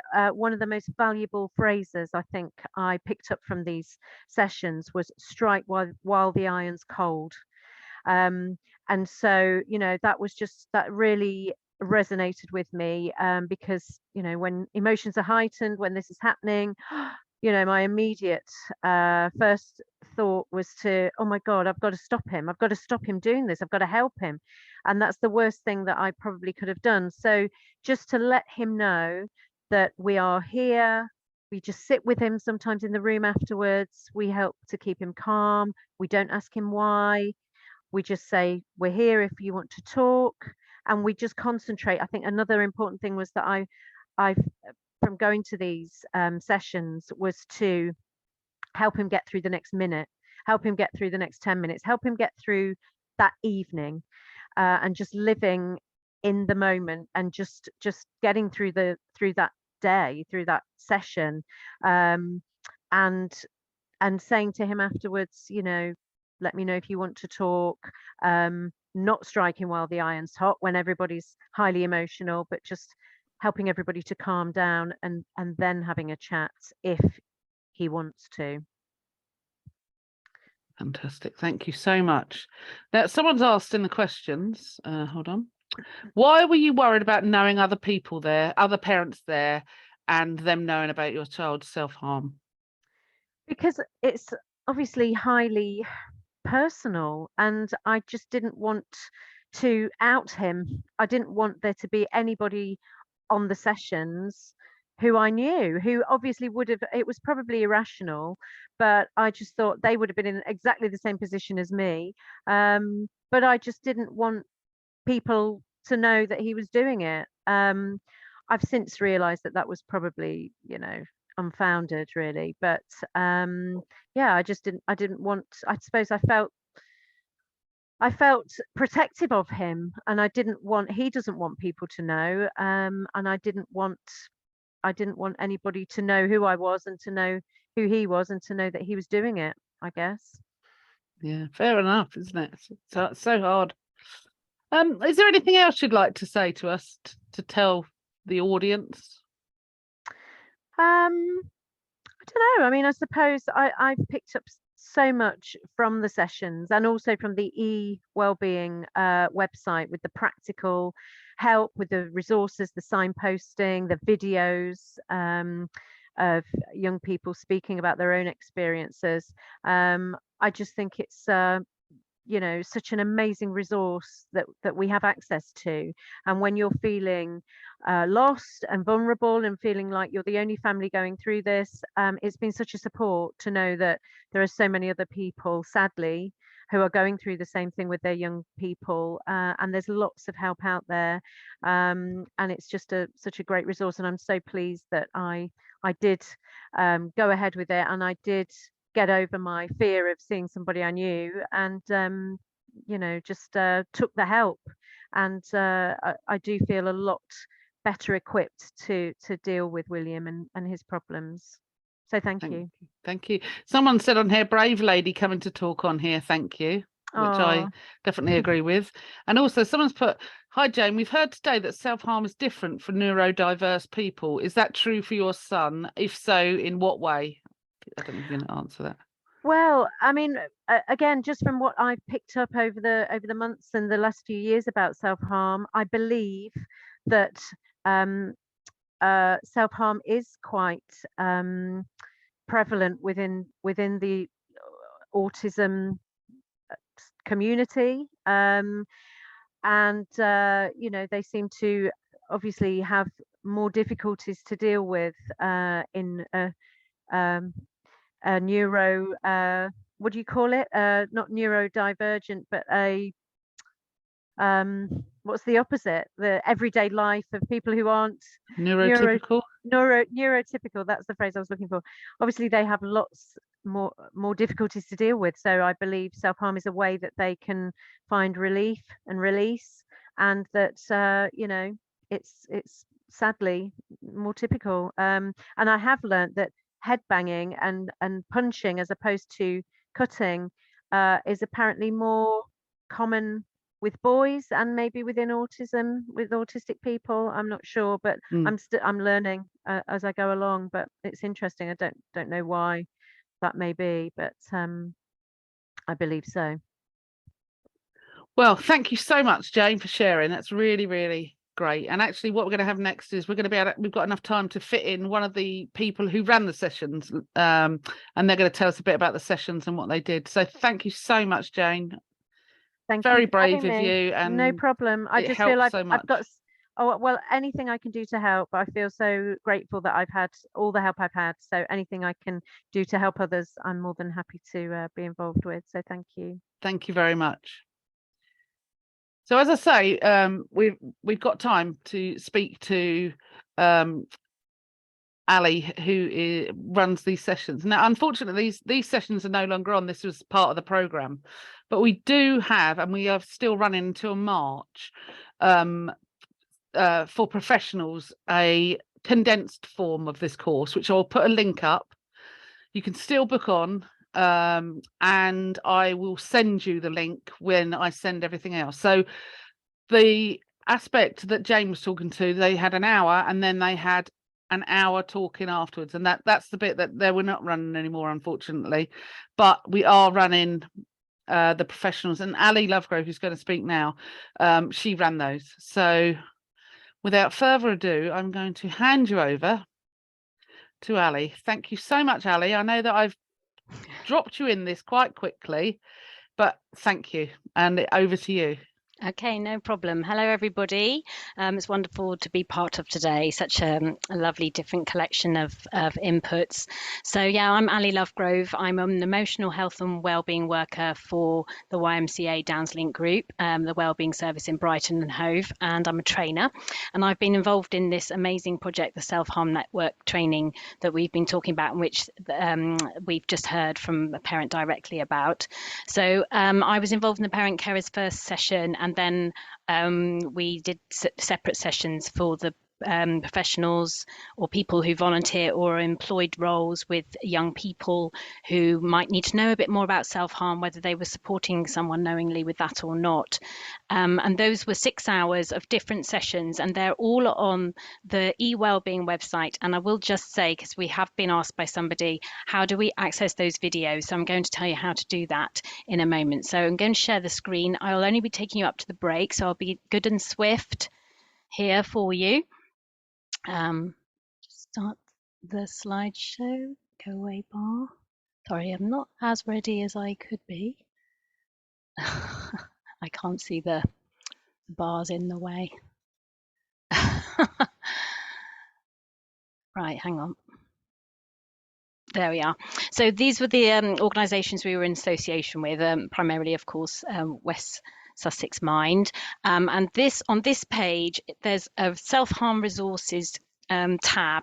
So you scroll down to the bottom and it says Self-Harm Network. You have to load the whole page and then press the button at the bottom. If you register there, with your email address, you'll access all the recordings of the training from last year, and there's a parent and carer session on there as well. So that's really important. And as Alison just said, we've got a 1-hour webinar for professionals that we're still running. We've got 4 more this year, and we've got 6 still booked in for next year until March. So please do sign up for one of those via the West Sussex Mind website. Okay, so in the sessions, the main aims were to understand and reduce stress in young people, so that, as Pooky was saying earlier, that we get to talk and have really powerful conversations and have really good active listening skills when we're supporting people and not just focusing on the injury or the behaviour itself. So there were lots of key messages that we took from this, and to improve confidence and understanding. So empower ourselves by talking about the topic with the young person.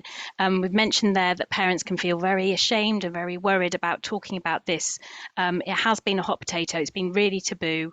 And even for professionals, they find it really difficult to talk about. It does tend to be one of those things that people just avoid because it's something that they just don't feel confident about. So, as I say, we develop listening skills, but also those key sentence starters and those sort of scripts. People have often used the word script even today. We tried not to give people a fixed script because we have to really talk to somebody as an individual, but we did try and develop those skills in calming down our own emotions, and then being able to deliver a really helpful phrase or a very good way of being professionally curious without sort of giving people really maybe those questions about why a little bit too soon, so that building rapport and trust before we started asking those questions. And also we really did look a lot into strategies. So some people have been asking for resources, and we've got all of them on our eWellbeing site, and Pooky's got loads on her site as well.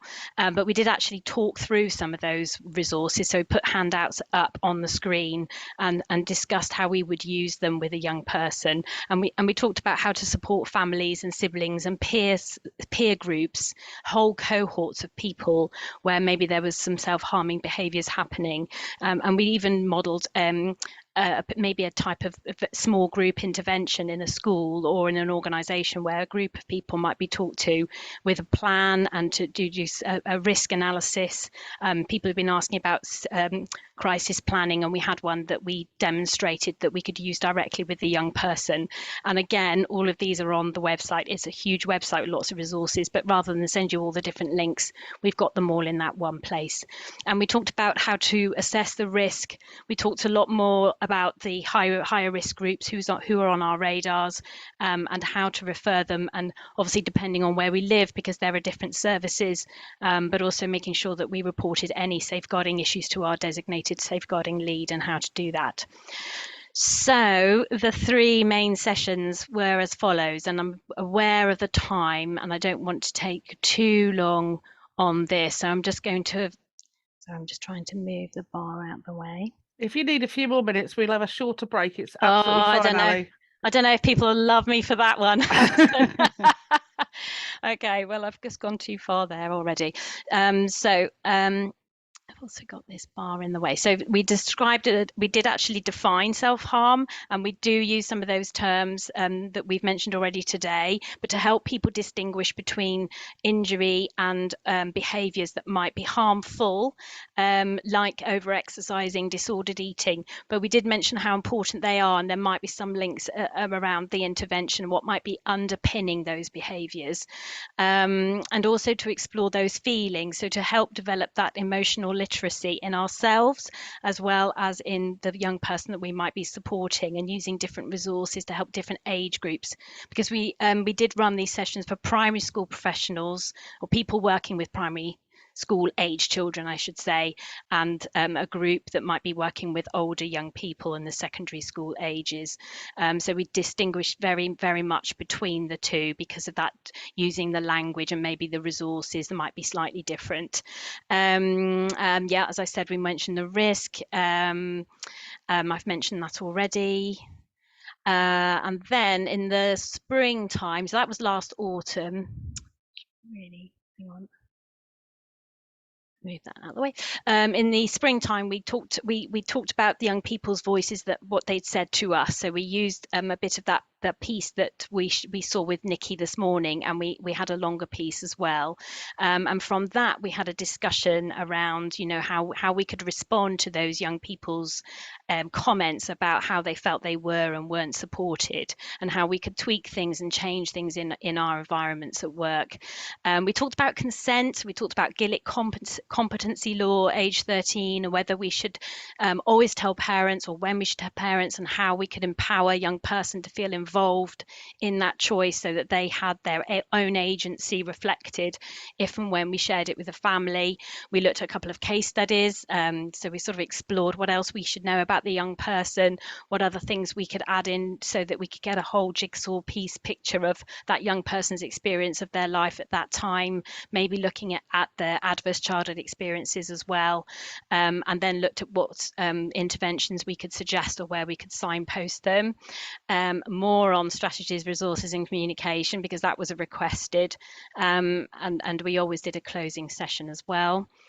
And then so each session was informed on feedback from the previous one. That's a really important thing to say. So we got a lot of feedback each time, and we planned the next session from there. So in this third session, we looked at the challenges that professionals face regarding the needs of the young person and supporting other people around them, but how important that was. Maybe some prevention work with schools having sessions, maybe one-to-one or in small groups, or even an assembly, and what might be appropriate for that. And again, thinking about how we could prepare young people and the staff group, support staff as well as teachers who might be, you know, in the school on those days. And what about young people who missed the session because they were off sick and things like that. And we went through lots of resources, as I said. Okay. What time is it? Yeah, we're okay. So in each session we had breakout groups, so you know, that can be confronting even, you know, if we're not a parent or carer. So but people were really brave and went into breakout rooms and discussed things in smaller groups. So it was an opportunity for the professionals to discuss their experience of people without any identifying. Obviously everyone was kept anonymous, but they might have mentioned just generally some of the strategies that they'd used in their environments, in their organizations, be that in school or a youth group or even sports clubs, church groups, that sort of thing. We had people from lots of different organizations in the end, and then to discuss maybe from the content of the session so far what they had gleaned from that and what questions they might have, and then to take you know, the ideas that they might, how they might bring those ideas into their organizations, and then what else do you need from us as a network? So what else would you like training in? Which bit would you need more of? So that's what informed the following sessions. So they were really useful. So as regards feedback, so our parents and carers who you've heard from today, this is just a synopsis of some of the feedback that the parent and carers group gave us after the whole academic year, that it had been an amazing opportunity to discuss such a difficult topic, learning strategies and key phrases to help people remember certain ways of reacting, like we said earlier around strike while the iron's cold, take stock before you knock, lots of little key phrases just to help us remember when we're reacting ourselves, dealing with our own stress. So primarily just helping parents realize that they need support and that their own well-being was really an important focus. It's very difficult to give away support when we're very upset ourselves. So we talked generally about stress response in the brain and in the body, to help regulate grounding techniques for that. And some parents just said it was such a relief that someone had even focused on their well-being as well as their young persons, and they felt so terribly guilty about their, you know, looking after themselves when their children are in crisis, but also that, you know, for some reason, sometimes the automatic response is, what have I done that means my young person is doing this to themselves? We blew that one out of the water. We supported people and made sure that they realized it wasn't their fault. dealing with our own emotion, grounding ourselves so that we can be with other people, and actually highlighting the inner conflict. And we use this point with the professionals as well. So just reminding ourselves that when somebody is harming themselves, all in one person we have, for want of a better word, a perpetrator of a violent act or an injurious act, and somebody who is struggling, and somebody who needs support, and somebody is actually, again, for want of a better word, a victim of this injury or this attack. So our responses are going to be very complex and counter each other. To punish and chastise might be a natural response, but also to rescue and fix that young person, and none of those strategies are probably the most helpful. So dealing with that and understanding it, and lots of psychoeducation in these sessions. I've gone ahead of myself, so that's what I was just about to tell you. Understanding what self-harm is and how prevalent it is, things like what we were saying earlier, what's more common in boys, what's more common in younger or older age groups, precursors like very risky play, taking risks as a younger child might be a precursor to self-harm later, and how higher risk self-harm might lead to maybe trying to take one's own life as well. So linking, but not necessarily it being a link between self-harm and suicide, but we did touch on that. And communication all the way through. There was a massive theme for parents and for the professionals as well. And just talking a little bit about how parents could continue to support each other. So a lot of the parents said that they found it really useful because they did actually take each other's phone numbers, those that were consenting to do that, and they did stay in touch after the sessions, and we let them know about other organisations that actually support parents specifically. So people like Young Minds, who have a parent helpline, of course Childline, who support young people and their parents, and an amazing organisation called Holding Space in Eastbourne, who attended our parent carer sessions actually, and encouraged people even outside of the Eastbourne catchment area to get in touch with them, because they do a lot of parent support work, coffee mornings, buddying, and they have a lot of experience of self-harm. So that was an amazing thing to be able to share with people. It's a little known, a very small but huge impact charity. We talked about the NICE guidelines, but that was mainly in the professionals. And we talked about also how to try and link, the parents needing support, but also them getting into a team with the professionals that were around their child, to try and link that whole team around the child, and to help people sort of, if they'd had communication they'd found difficult with professionals, that they would maybe get some coaching from us to try again, and to repair that rapport, and to maybe make that communication a little bit easier for them. Okay, just a couple more minutes before the break. So key themes from the professionals are as follows. So we've really condensed all of these because we, as with the parents, we did a lot of sessions, but they did think that the training was absolutely essential for them. And again, going back to the NICE guidelines, I'm probably stepping ahead. We did draw that in January of this year. The National Institute for Clinical Excellence, they put out for consultation, and then they published guidelines for schools around self-harm. So things like a designated safe self-harm lead in a school, and made sure that all staff had training. So it really lined up this year with what NICE was saying. To create the network, like with the parents, professionals were so relieved to have other people to talk to about it, and to have an extended length of time to discuss these issues. To deal with their own stress. A lot of people said, we're not mental health professionals, we haven't been trained, we know we have a responsibility for this, and we know it's on the increase. And because we spend so much time with young people in schools and other organisations, we know that we do need to know how to help people with this, even if it's to just have that ear to them, that active listening ear, and then to refer them safely to another and to more support. So helping them with their own stress, and to let them know they're not alone in feeling that stress, but also to help them see where they can get more information, like on the wellbeing site that a lot of people didn't know about actually.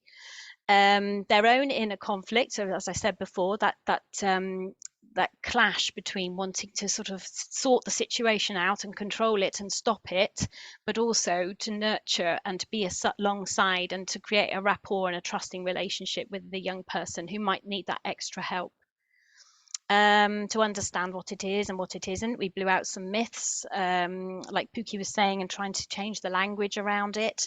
There's lots of things that we say a lot very sort of habitually that can sort of increase and maintain the stigma and the negative view and the misunderstandings about things like self-harm. Again, how to help people with those sentence starters, how to gently question or make statements like, I wonder if you're feeling really overwhelmed, you seem really tired at the moment, you know, rather than those direct questions, especially if we don't know someone very well. Lots of things on our website about that from our organisation and from other organisations as well. Strategies, as I said, and talking a lot about how to organise a designated lead in a school or an organisation and how to have them supported by someone else. So it's not just one person holding all that information. And safeguarding and referring, as I mentioned at the start. Okay, so as far as things to go forward, we talked about ongoing mentoring for people and supervision, so that more people who are holding this mental health responsibility have the way of having clinical supervision or even just reflective practice supervision in their organisations, to continue an opportunity to share and learn, hence the webinars we're doing, reflective practice supervision, as I said, information and more support about LGBTQ+, autistic spectrum condition, and trauma-informed practice as well. What services are local to them and how to access them. Busting more myths and general awareness, wider reach of the training, and doing more prevention work. A little bit more information would have also was asked for regarding consents and rights of young people, regarding who to share the information with as well. Okay, so there we are, a minute over. So it's absolutely amazing, and I really hope people will sign up to the webinar if you want. It is a condensed version, but you'll get a little bit of the basics, and we'll tell you again where to access the training. Thank you so much for doing that, Ali, and you're welcome. Jumping so quickly. It's fine. Right, now we are going to, we had a good break. Now it's my pleasure to introduce to you Professor Ellen Townsend, who leads the National Self-Harm Research Group at Nottingham University. She and her team carried out the evaluation for this project, and she'll be talking about her findings and also current research on self-harm. May I introduce to you Professor Ellen Townsend? Thank you. Thanks very much, Alison. Can you hear me okay? Yes, I can. I'm going to attempt to share my screen, which is always the most scary part of this endeavour. Can you see my slides? Yes. That's very excited. I'll try and put them in. Okay, is that all right? Yep, thank you. Fantastic. Well, thank you very much for the invite to come along and speak today. So yeah, I lead the Self-Harm Research Group at the University of Nottingham, and I'm also co-leading a UKRI funded research programme called Digital Youth. I'm going to talk to you a little bit about some of the work that we're doing in that project, and I've got half an hour. That's right, isn't it? Good. Okay, so it's a talk of two halves, really. So I'm going to start with a little bit of background and probably something I do not need to spend very long at all on, given the current company in this conference, is why research on self-harm in adolescents in particular is important. And that really is the focus of the work that we do in the Self-Harm Research Group. It's not exclusively on adolescents, but that is the main kind of focus. I'm going to give you a bit of a taster of some of the evaluation work that we're doing. I can't tell you the whole story in this short period of time, but I would like to share with you some of the preliminary findings, which we'll be writing up into a report. And then I'm going to tell you a little bit about this exciting programme of research that we have going on through Digital Youth in collaboration with Sprouting Minds, which is a youth advisory, young persons advisory group who are working with us very closely on this project. So to just start with a little bit of context, here you've got some data from the Oxford monitoring system of self-harm, which is a bit dated now, but essentially shows a pattern which really still holds true today, which is that we see this increase in self-harm in mid to late adolescence. And interestingly, you see a very similar increase in suicide at this age as well. So it's the point in life where your risk kind of shoots up quite markedly. So these two things kind of go up in consort. Having said that, risk of suicide in young people is, thank goodness, extremely low. So this is where we have focused our research. And we've been arguing that this is a really important thing to be doing for a long time.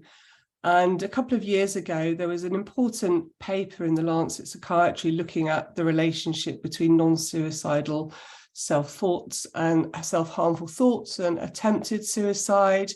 I mean, self-harm as an issue is important in its own right. It causes distress. It can have serious consequences physically as well as in terms of mental health. So it's important in its own right. However, we would also argue that it's extremely important in terms of suicide prevention. It's the strongest predictor we have of suicide. Again, that's not to say that every young person who self-harms will go on to die by suicide, but it's a risk marker. So we think if we can help young people with self-harm, that's an unmissable opportunity for suicide prevention. And I mean, historically, research in this field has been really poorly funded. So the charity MQ did an analysis of funding some years ago and showed that self-harm and suicide research is actually quite a Cinderella topic, which when you given the data that we have from the Office for National Statistics, which shows that, you know, suicide is the biggest cause of death in young people aged 5 to 19 in England and Wales. So it's a really important issue. And unfortunately, we have seen an increase in self-harm rates, and that's measured in a variety of different ways, from national cohorts to GP-based data. So something is happening, self-harm rates do appear to be increasing. And when we think about self-harm in adolescence, it's really important to understand that most of what we see is happening in the community and largely kind of flies under the radar in terms of access to clinical services, which means that community level intervention and prevention are absolutely vital. So the kind of work that's been going on in West Sussex and other places where we're reaching out to people in the community to try to support, intervene and prevent with self-harm is absolutely, you know, really vital, important work. So let's get straight down to business in terms of feedback for this very interesting project that's been going on down there in Sussex. So we have a number of data sets that we're working with to produce the evaluation. And I'm just going to focus in on one aspect today, just because of short time, really. We have information from school staff who took part in workshops. We have stuff from parents and caregivers. We've taken a mixed methods approach, and by that I mean we have data that we can quantify in terms of numbers, so how many people agreed that things were helpful and useful, increased confidence, this, that and the other. And then we have some sort of softer, more qualitative data around people's impressions, how they felt about things a bit more subjectively. We've got some really rich information within the kind of qualitative work, which I think will be very helpful in terms of reflection and moving forward for these kinds of projects. So I'm just going to zoom in today and talk about some of the survey data that we collected after people had taken part in some workshops. Okay. So I'll start with parents and caregivers. So when we asked where people had attended workshops, you can see there's kind of a mixture, but most people had come from the East Sussex area, I'm going to be talking about today, and a few from West Sussex and Brighton and Hove. Some people chose not to say where they did do the workshops, and I think that's an important thing to reflect on. We always give an opportunity for people not to respond to things, especially when it's on a very sensitive topic. It's sort of standard practice in our field. And you'll see later on that that is a bit of an issue for some of the data that we're talking about. To give some context in terms of how people came into the training, whether they've experienced anything like this before, the majority hadn't, but some, a good proportion of parents and caregivers had some kind of previous training relating to self-harm.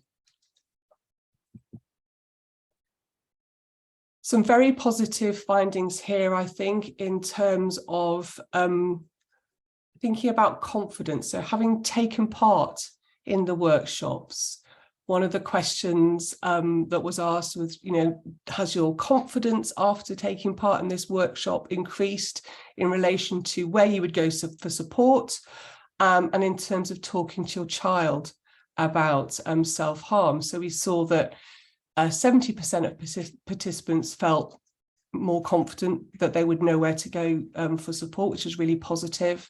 And a whopping 82% felt more confident to speak to their child about self-harm, which I think is extremely encouraging.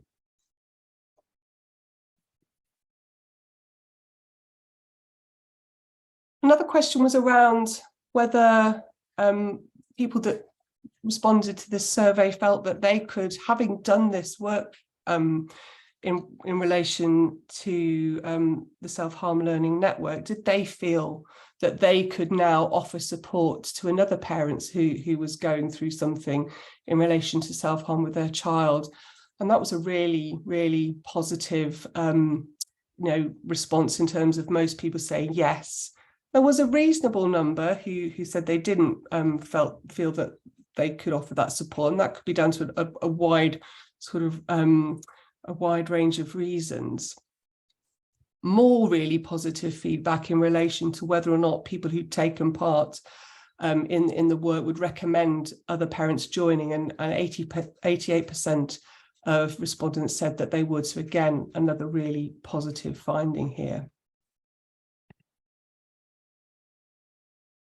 We also asked about the use of the e-wellbeing portal, and there's a signal in the data that having taken part in the workshop, people are more likely to go and dip into those resources and use them. So an increase from 9% to 24%, which is really positive. Okay, so that's a flavour of the kind of parental data. And as I say, we do have qualitative data as well, which we are in the process of finalising the analysis on. And what I'd say is a kind of something that we've already noticed from interrogating those data is that there's something really valuable for parents about talking to each other about their experiences. And that comes through very, very strongly. And the other theme I think that we're already picking up on is around language. So I think people worry about how they should talk about self-harm and the language that's used. And I think that the workshops have been really helpful in that regard as well. So that's kind of coming out of the more qualitative aspects of that work. So let's now turn to people who got involved from schools. One really interesting thing to note here is when we asked people who agreed to give feedback on workshops from schools, very few of them were willing to disclose where they were based, where they did that training. So most just didn't respond to that question, which is interesting.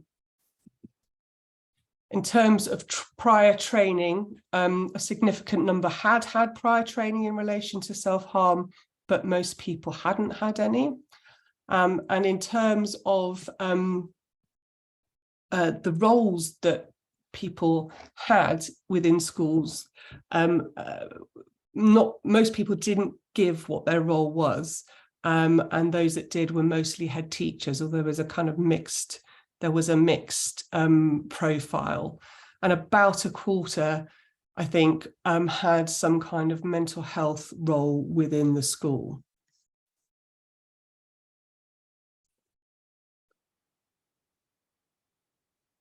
Some data here on confidence. So 2 questions around confidence, one about feeling confident to connect a young person to support, and very positively, nearly 70% of participants said that they did feel more confident to connect young person to relevant support for self-harm after taking part. And also feeling more confident, 66%, in terms of connecting parents and caregivers to support around self-harm. So that I think is really, really positive. This is one of those questions that we had quite a high proportion of people just not wishing to respond to that question. I'm not entirely sure what that's about, so we need some time to reflect on that. But about, almost a third of participants just not giving a response there at all.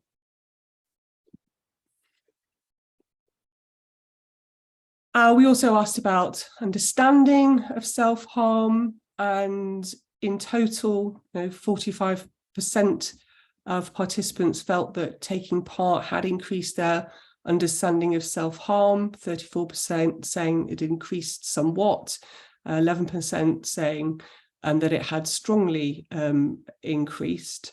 And this is somewhere where we might do an analysis where we take into account previous training. So was it that the people who hadn't had any previous training were finding it most helpful, or what might be happening with those data? So as a kind of whistle-stop taster, I think there's some really positive things coming out of the evaluation. We're seeing really nice movement in terms of understanding, in terms of confidence, in terms of supporting parents and caregivers, supporting other parents and caregivers talking to their children. And there are some, there are some criticisms, as you would expect, and some really positive things also in the qualitative data. And our final report will reflect all of that. But I think, what I'm showing you today is incredibly promising, and really, really, really encouraging for projects moving forward. Okay, so I'm now going to switch gears and introduce you. Oh, before I move on, one thing that if you've taken part in one of the workshops, and if you've been involved in the network in any capacity from a school, we'd be really interested to hear about whether your policies around self-harm have changed as a result of your involvement in the network. So if you could drop me a line, my email is on the slides. I'd be really grateful to hear from you about whether anything has changed as a result of the network.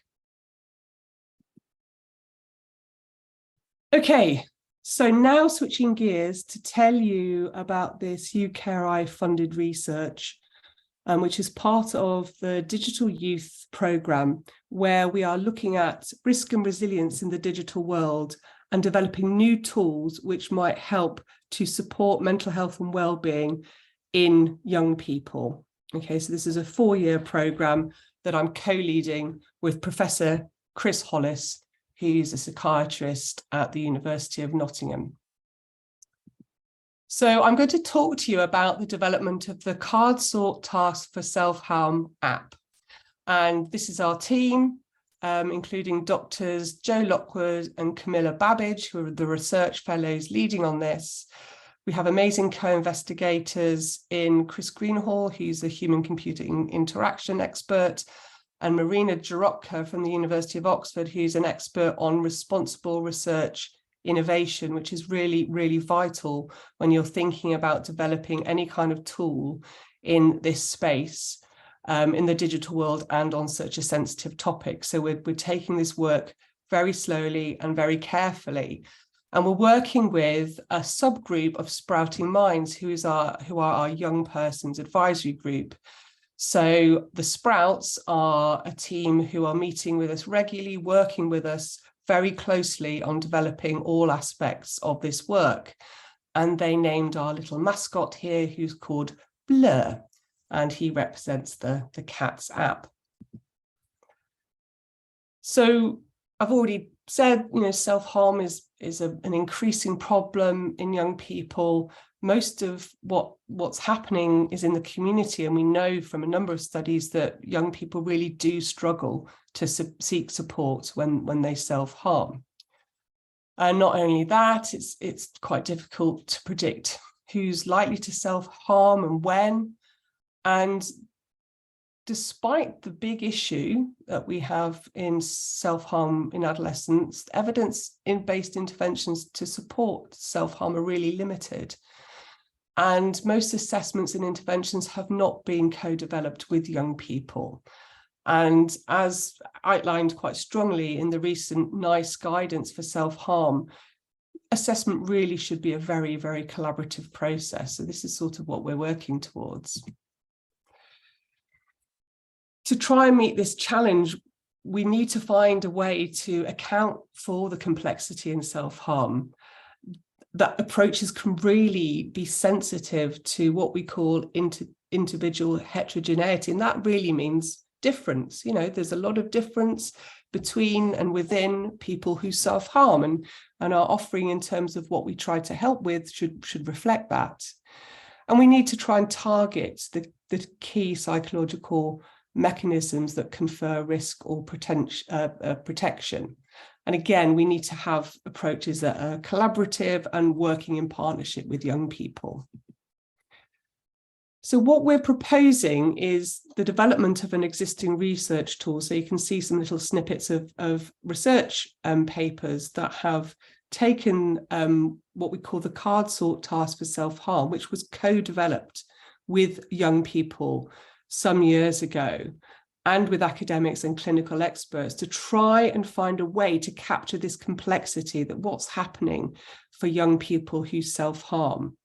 So we developed a bank of cards which detail thoughts, feelings, events and behaviours, and supports and services which may relate to self-harm, informed by the literature and theoretical models. Okay. And this is what the card sort task looks like, the original kind of paper-based version. So you have a timeline going across the top from 6 months before to leading up to self-harm and what happened afterwards. We had cards organised into themes, thoughts, feelings, events and behaviours, and blank cards that young people could add things that were particularly relevant to their own personal journey that we might have missed. And we invite young people to create a pathway, if you like, describing in order over time what led to self-harm. So in the original research and actually in the follow-up research as well, we've asked young people to reflect on their first ever episode of self-harm and their most recent episode of self-harm. And what we noticed was that young people, when they were doing this task, had real insights to what was happening for them in relation to self-harm that they hadn't necessarily gleaned before. And this is just, as a research tool. So they found that it was a good way to tell their own story, finding the words to share their story, which, we're talking about really difficult topics. And they started us thinking, actually, this could be a really useful clinical tool. may be helpful in terms of not having to keep repeating the same story over and again. This is something that young people talk to us about a lot. And then we had focus groups where young people were really pushing us into the digital sphere, saying we'd really like this to be something that we could interact with on our phones and then talk to a clinician about, and it'd be really helpful for us to have it as a digital tool. And so that's what we are trying to do in this project. You know, you can imagine this is a very long-term process. We're co-developing this digital tool, which will be a collaborative assessment tool, which we will then test and evaluate, you know, with the ultimate goal of having an evidence base to support the use of this collaborative assessment tool in appropriate settings. And we're doing this very carefully, as I said, with patient-public involvement with our young people and responsible research innovation. And that essentially means that ahead of time, you think about all the things that could go wrong, what the harms, what the issues might be ahead of time.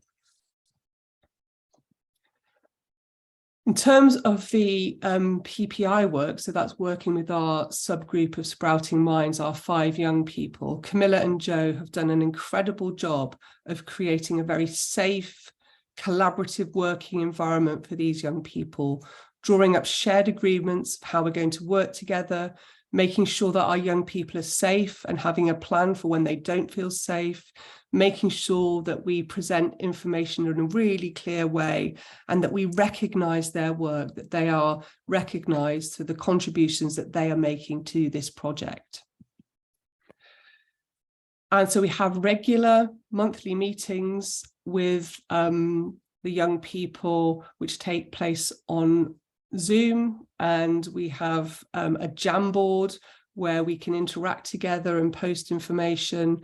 You know, we've been very careful trying to create this space where we can collaborate in a way that's safe and fun and supportive. And they always end the meetings on a fun activity. So here's an example at the bottom, which is, you know, is this picture showing hot dogs or legs, and you have a discussion about whether, you know, you can put in the chat whether you think it's hot dogs or legs, and I can reveal later on. So that, you know, just to create a really nice working environment with these young people. And in fact, Joe and Camilla are giving a presentation at the MindTech Symposium in London on Thursday. And one of our Sprouts is co-presenting with us. So alongside the researchers, we've got a young person talking about how we're developing this work together. We have some burning questions. You can imagine this is incredibly complex territory to be navigating. As a research tool, it's really, I can share the sort of back catalogue of the research findings from this work. I mean, that's kind of interesting and helpful enough in its own, I suppose, but the value of the tool development as a clinical assessment tool, we think has, you know, huge amounts of potential, but we're grappling with lots of difficult issues. So where to start? So whenever I give a talk about the card sort task for self-harm, I get lovely emails from people wanting to use it already in their clinical practice. And I have to say, well, it's a research tool. We're trying to develop it a bit as a clinical tool. You know, it would be great to talk to you about this. So we have created a Jamboard for people to just pop their thoughts on if you want to tell us what you think about this tool. I mean, one thing we think we've almost made a decision about is where to start in terms of where we might test an eventual prototype. And we think it might be most appropriate through mental health support teams in schools, given that most young people don't come to the attention of clinical services. That's not to say that the card sort task, the CATS app, wouldn't be used in clinical services. We'd kind of get there in future research, but really welcome any feedback or thought that colleagues might have about this sort of tool, which we think could be really helpful in fostering really helpful collaborative conversations about self-harm. So I'm going to stop there. Just a quick reminder to say, if you think your school has changed their self-harm policy as a result of engagement with the self-harm learning network, please let me know. more information about our research on the website, which is digitalyouth.ac.uk. We're also on Twitter. If you are interested in being involved in the Cats App project, we are looking for people to work with in the future. Please do either go straight to the form that Camilla and Joe have created, or use the QR code to let us know. And I'll stop there and say thank you very much. Thank you so much, Ellen. We've got people in the chat going, where can I get those cards? Would really like to use them. So yeah, that's exactly what you've said. Yeah, I mean, I'll be delighted to hear from people. So please do drop us a line. We hope to have a prototype fairly soon to start talking to people who might be interested. Yeah, and we'll send that out. If you could send me that QR code and everything, I'll send it out with everything for all of these people, and then we can also ask the professionals about changing policies at the same time. So we'll do all that. Super. Yeah, I'll post all those links. If you could email them to me, that'd be great. Yeah, I'll try and post one of the links in the chat now if you like. Yeah, that'd be brilliant. And I'll email as well. Thanks. Thank you. Thank you again, Ellen. Thank you so much. Pleasure. Thank you.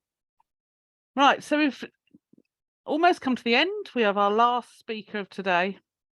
So our last speaker is Dr. Caroline Clements, who is a research fellow at the Centre for Mental Health and Safety at the University of Manchester, with an interest in the epidemiology and prevention of self-harm and suicide. And I'm so glad I said that right, because I've been practicing it. So welcome, Dr. Caroline Clements. Thank you so much for joining us. Hi, thank you for having me. Thank you for inviting me. I will just share my screen now. Try and get my slides open. Can you see that? See them? Yeah, you just need Brilliant. To that's it. Brilliant. Okay, well, as I said, thank you for inviting me, and thank you for everybody who's stayed around for the day. I'm aware I'm the last speaker, so people might be a bit tired, so I'll try and get through it quite quickly. So I'm here to talk about recent publications from the multi-centre study of self-harm in England. First of all, I will talk a little bit about the study, as you may or may not have heard of us before, and then I'll just very briefly go over 3 papers that we have recently published in the last year or two. Now, I haven't focused specifically on young people in these papers. I focus more on the recency of them, but one of them is actually on a sample of young people and adolescents, so I'll talk about that one a little bit more than the other 2. So first of all, just to introduce the multi-centre study. Now, some of you, if you're interested in the area of self-harm and suicide, and if you go to attend other sort of training sessions or presentations in this area, you may well have actually either heard of us before or have been quoted some statistics that is based on our work. We're a collaborative study between Oxford, Manchester and Derby, and we've been running since 2000. So we have a huge database of information. We are funded by the Department of Health, as our work feeds a lot into the National Suicide Prevention Strategy for England. And we are considered really the sort of gold standard of data collection, of epidemiological data collection in England. So we're 3 individual independent self-harm monitoring studies that have very similar methods and collect very similar information, and we combine that data to create a richer and larger database that is more representative really of sort of self-harm in general across the country. So our main remit, what we do, and this is the important bit, is that we collect information on all people who present to emergency departments following self-harm. So I'll just mention a little bit about our methodology, or it's not the most interesting bit perhaps. So what we do is we collect information on everybody, some basic information such as who the person is, age, gender, when they presented, what method of harm they used, and we collect that for everybody. Then for a group, it's around 60 to 70% of that overall group, we have additional information that we actually get from the mental health trusts local to our areas. And this is where, when people have had either a psychiatric assessment, or in Manchester, either a psychiatric assessment or an assessment by the clinical team in the ED.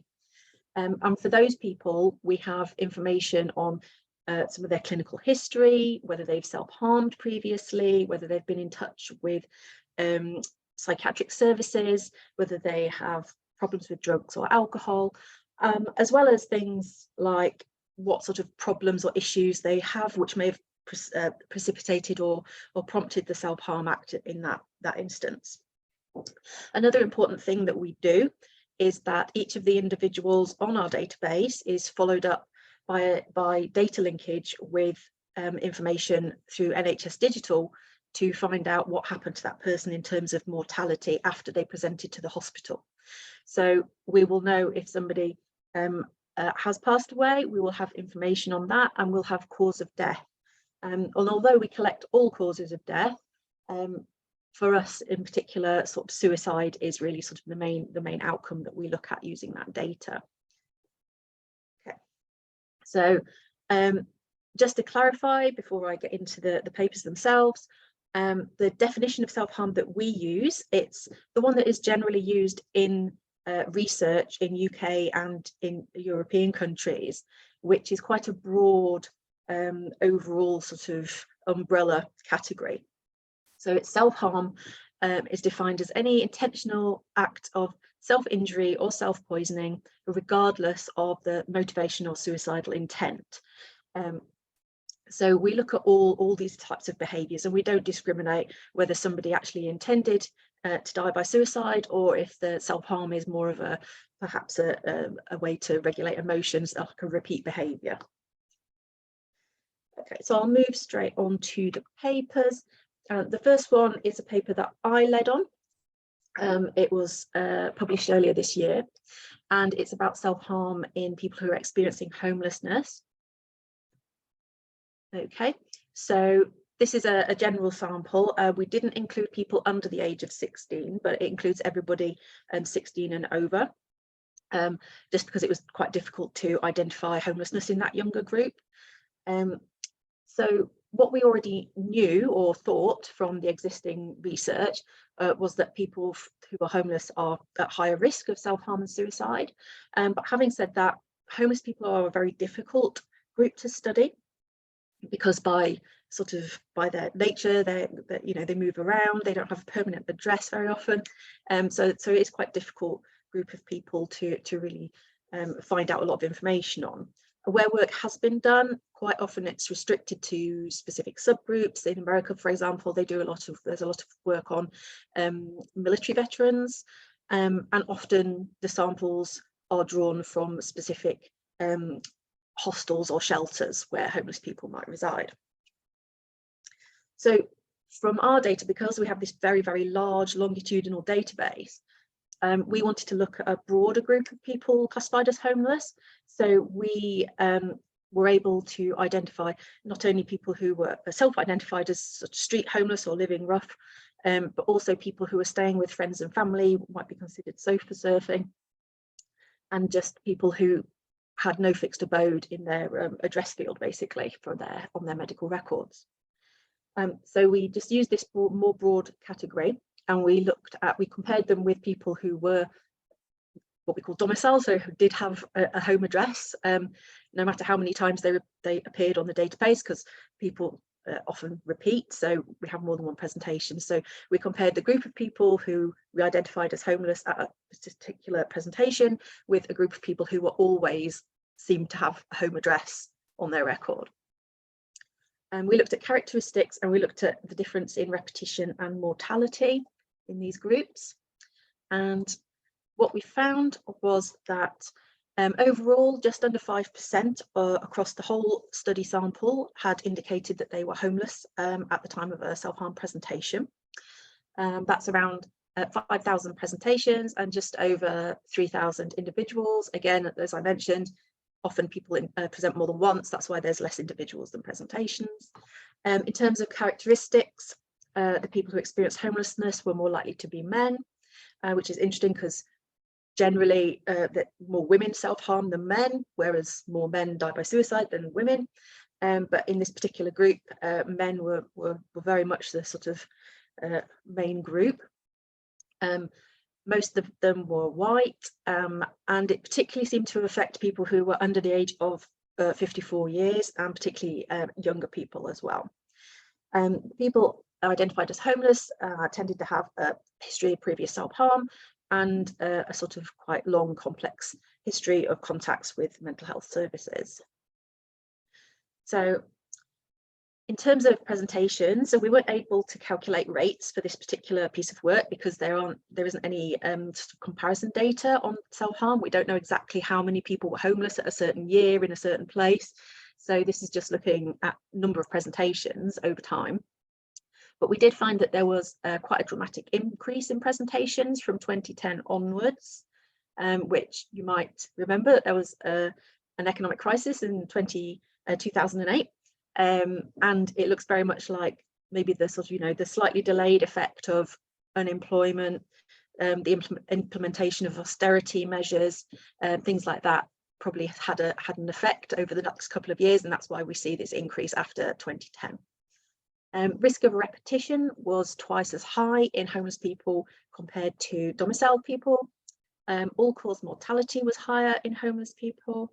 And mortality due to accidental causes was nearly 3 times more likely in the people experiencing homelessness than in the domiciled people. However, we didn't detect any difference in number of deaths related to suicide, though the numbers were quite small, so it would have been difficult to detect a difference there.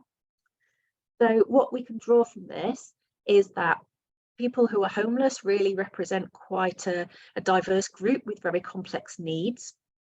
And the point of contact with the emergency department might actually be a really helpful route into accessing appropriate aftercare. So outreach workers, there's been previous pilots of work in the NHS with outreach workers supported by multidisciplinary teams who are able to help tackle sort of the different aspects of issues that people experiencing homelessness might have, like mental and physical health problems, drugs and alcohol, and the housing issue itself. Those trials have been quite promising. And most of all, the main thing is that people who are experiencing homelessness really do require access to safe and stable long-term housing. And this most likely will reduce the risk of self-harm among this population. So I'll just move on to the next one. Okay, so this one is on self-harm among ethnic minority children and adolescents. This work was led by my colleague Bushra Farouk, who has gone on to do some very good PhD work over in Bristol. So for this, I won't go over it because Ellen touched on it just previously. We are aware that there seems to be increasing incidence of self-harm among young children and children and adolescents. Children and adolescents are a priority in the National Suicide Prevention Strategy. But having said that, there's very little known about self-harm in ethnic minority young people, and little known about the outcomes after self-harm in those groups. So what we wanted to do was look at rates of hospital presentations of self-harm by different ethnic groups, compare differences in clinical and demographic characteristics, and look at socioeconomic deprivation. We also looked at self-harm repetition and mortality outcomes. Now, generally, these comparisons are the ethnic minority groups compared to the white groups, white children and adolescents. So we looked at children and adolescents aged 10 to 19 years. And the sample ran from 2000 to 2016. The mortality follow-up went up to 2019. Unfortunately, we were only able to use very, very broad ethnic groups. And the reason for this is partly because the 3 sites in the multi-centre study actually collect slightly different ethnicity groups, but also because earlier in the period, so in the sort of 2000s, ethnicity wasn't very reliably collected in patient records. It has improved.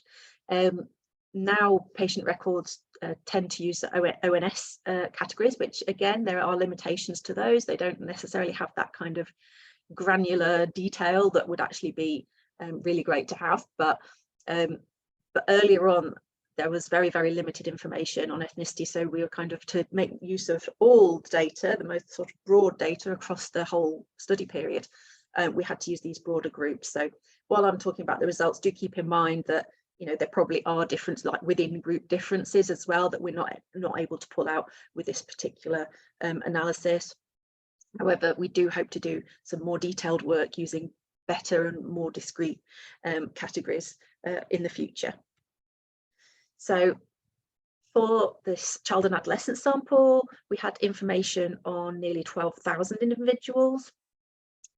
The majority of them were white. I mean, this is something that we find again and again in service samples, so records-based work, is that the majority of people who do come into contact with services are white. And there may be a number of reasons for this, but of course the one that you need to keep in mind is that there are inequalities in access to healthcare. So it is possible that you know, the non-white ethnic groups are being underrepresented in this kind of work, or it could be, as I will mention later, things to do with experience and them not wanting to come back or to contact services. Sorry. So if you look at, my mouse went out of control then. If you look at this graph, kind of ignore the line at the top, that's the white people, but look at the three groups below. There were significant increases over time in presentations, and this is rate, so this is number per 100,000 of the population. There were significant increases over time in the number of presentations for self-harm, or the rate of presentations for self-harm, in all of the ethnic groups, so that's including the white young people. But the increases in the non-white ethnic groups were much larger, and you can really see that from this graph just by looking at it, and particularly in the top, the pale blue line at the top, and that's the other group, so the other non-white ethnic group that doesn't fit into either Black or South Asian.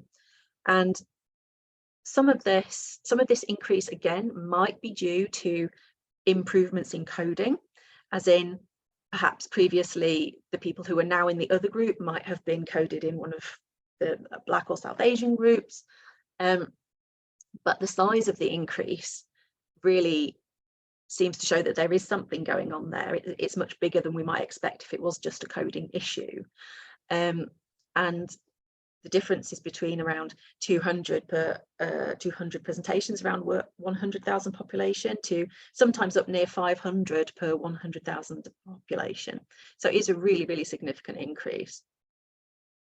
In terms of demographic characteristics, as you might expect across all of the groups, there were more girls than boys who self-harmed or presented for self-harm, but the proportion of girls was much larger in the South Asian community, or South Asian group. So there was less boys and more girls presenting compared to the other ethnic groups.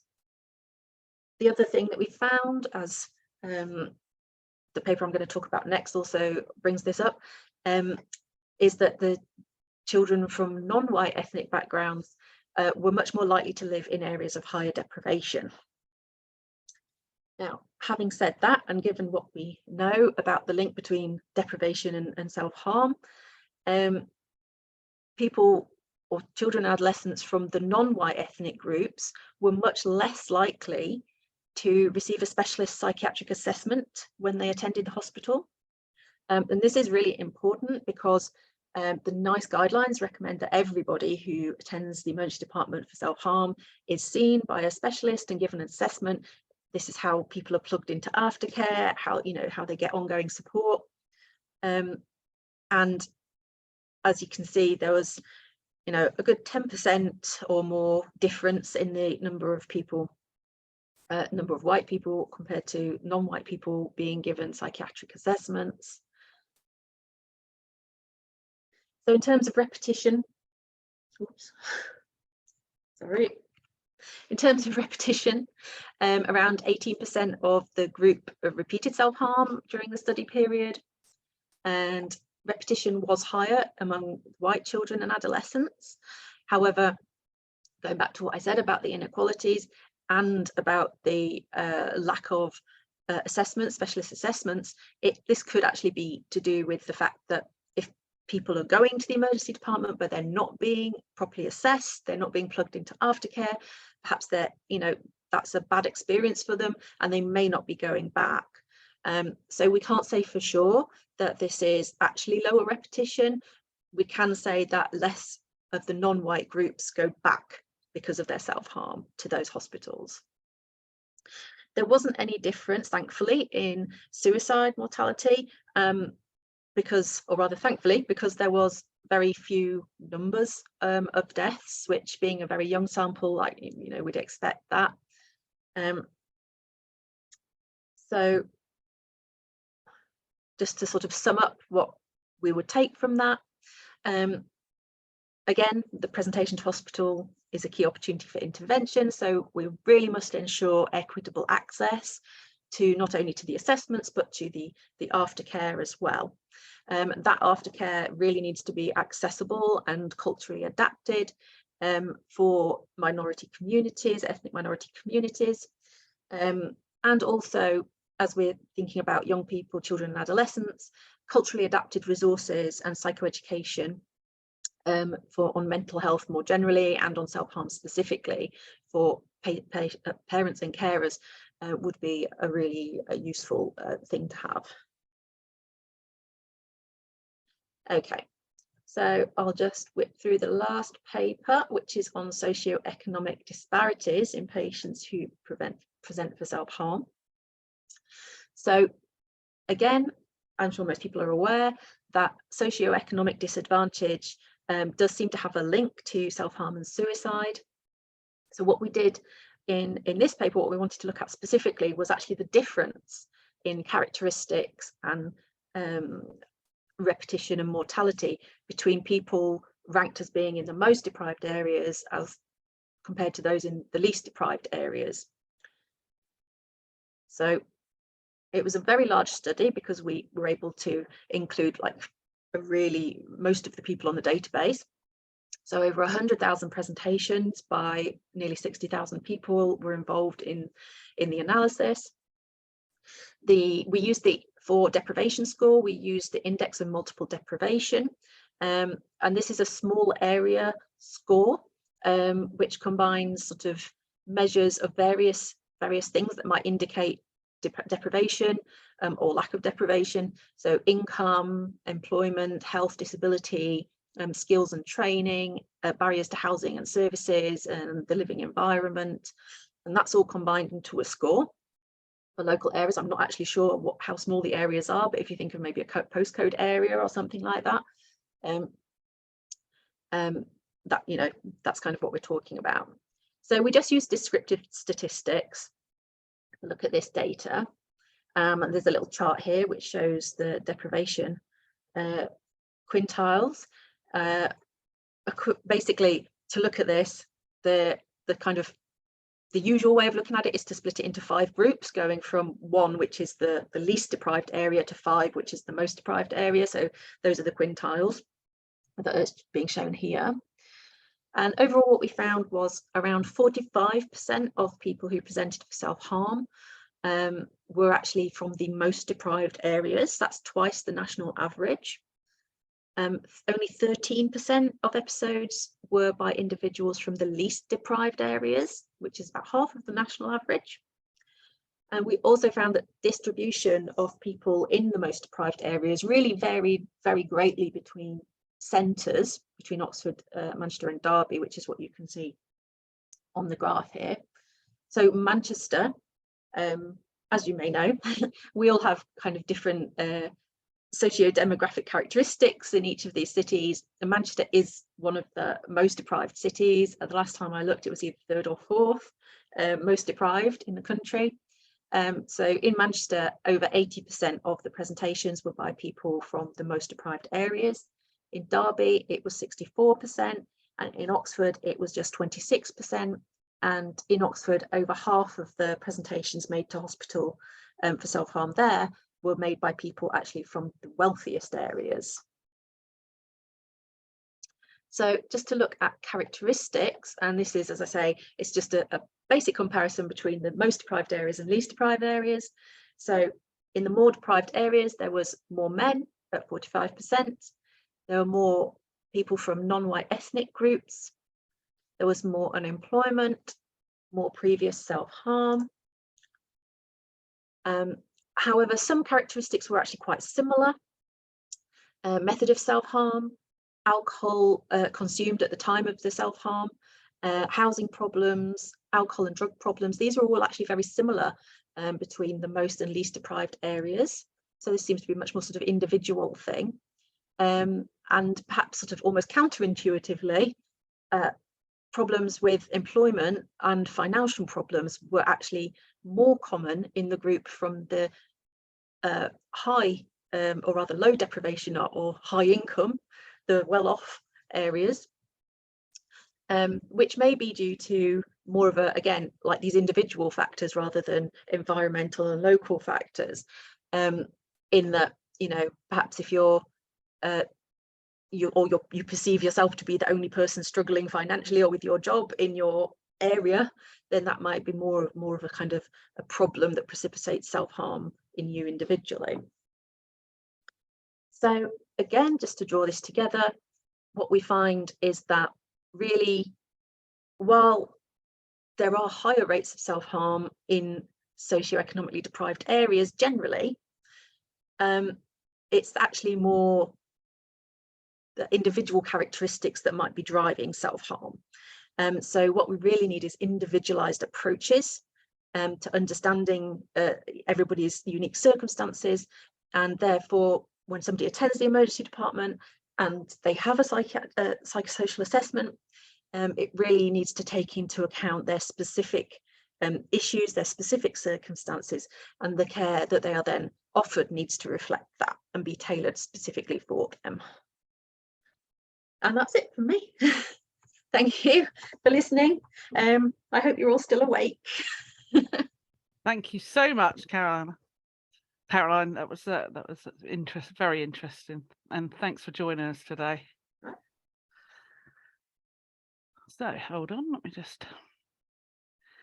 So that. Oh, hang on. Let's get me in the spotlight for you all for the last time today. This brings today's conference to a close, and I'd like to thank all our amazing speakers today, especially a big thank you to Ali Lovegrove, who, with very little notice, gave such an amazing presentation. I'd also like to thank the behind the scenes team who have helped today go so smoothly.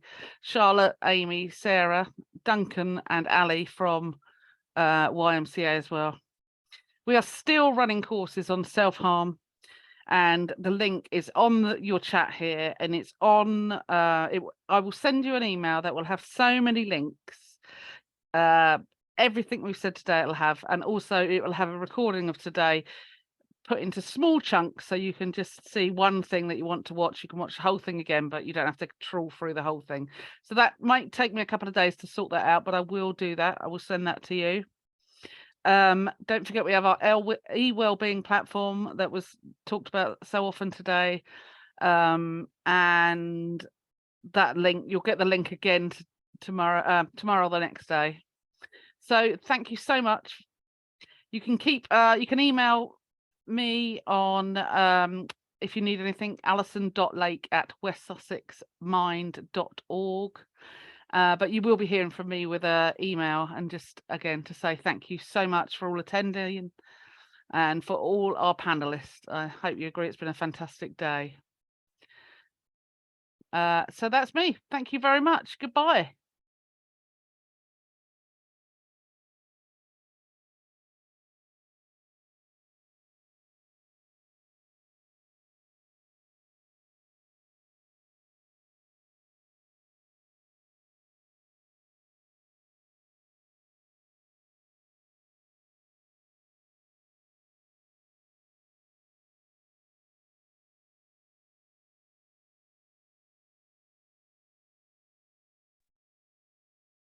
Fantastic job, Alison. Thank you. I'll end it in a minute and I'll talk to you. I just want to, yeah.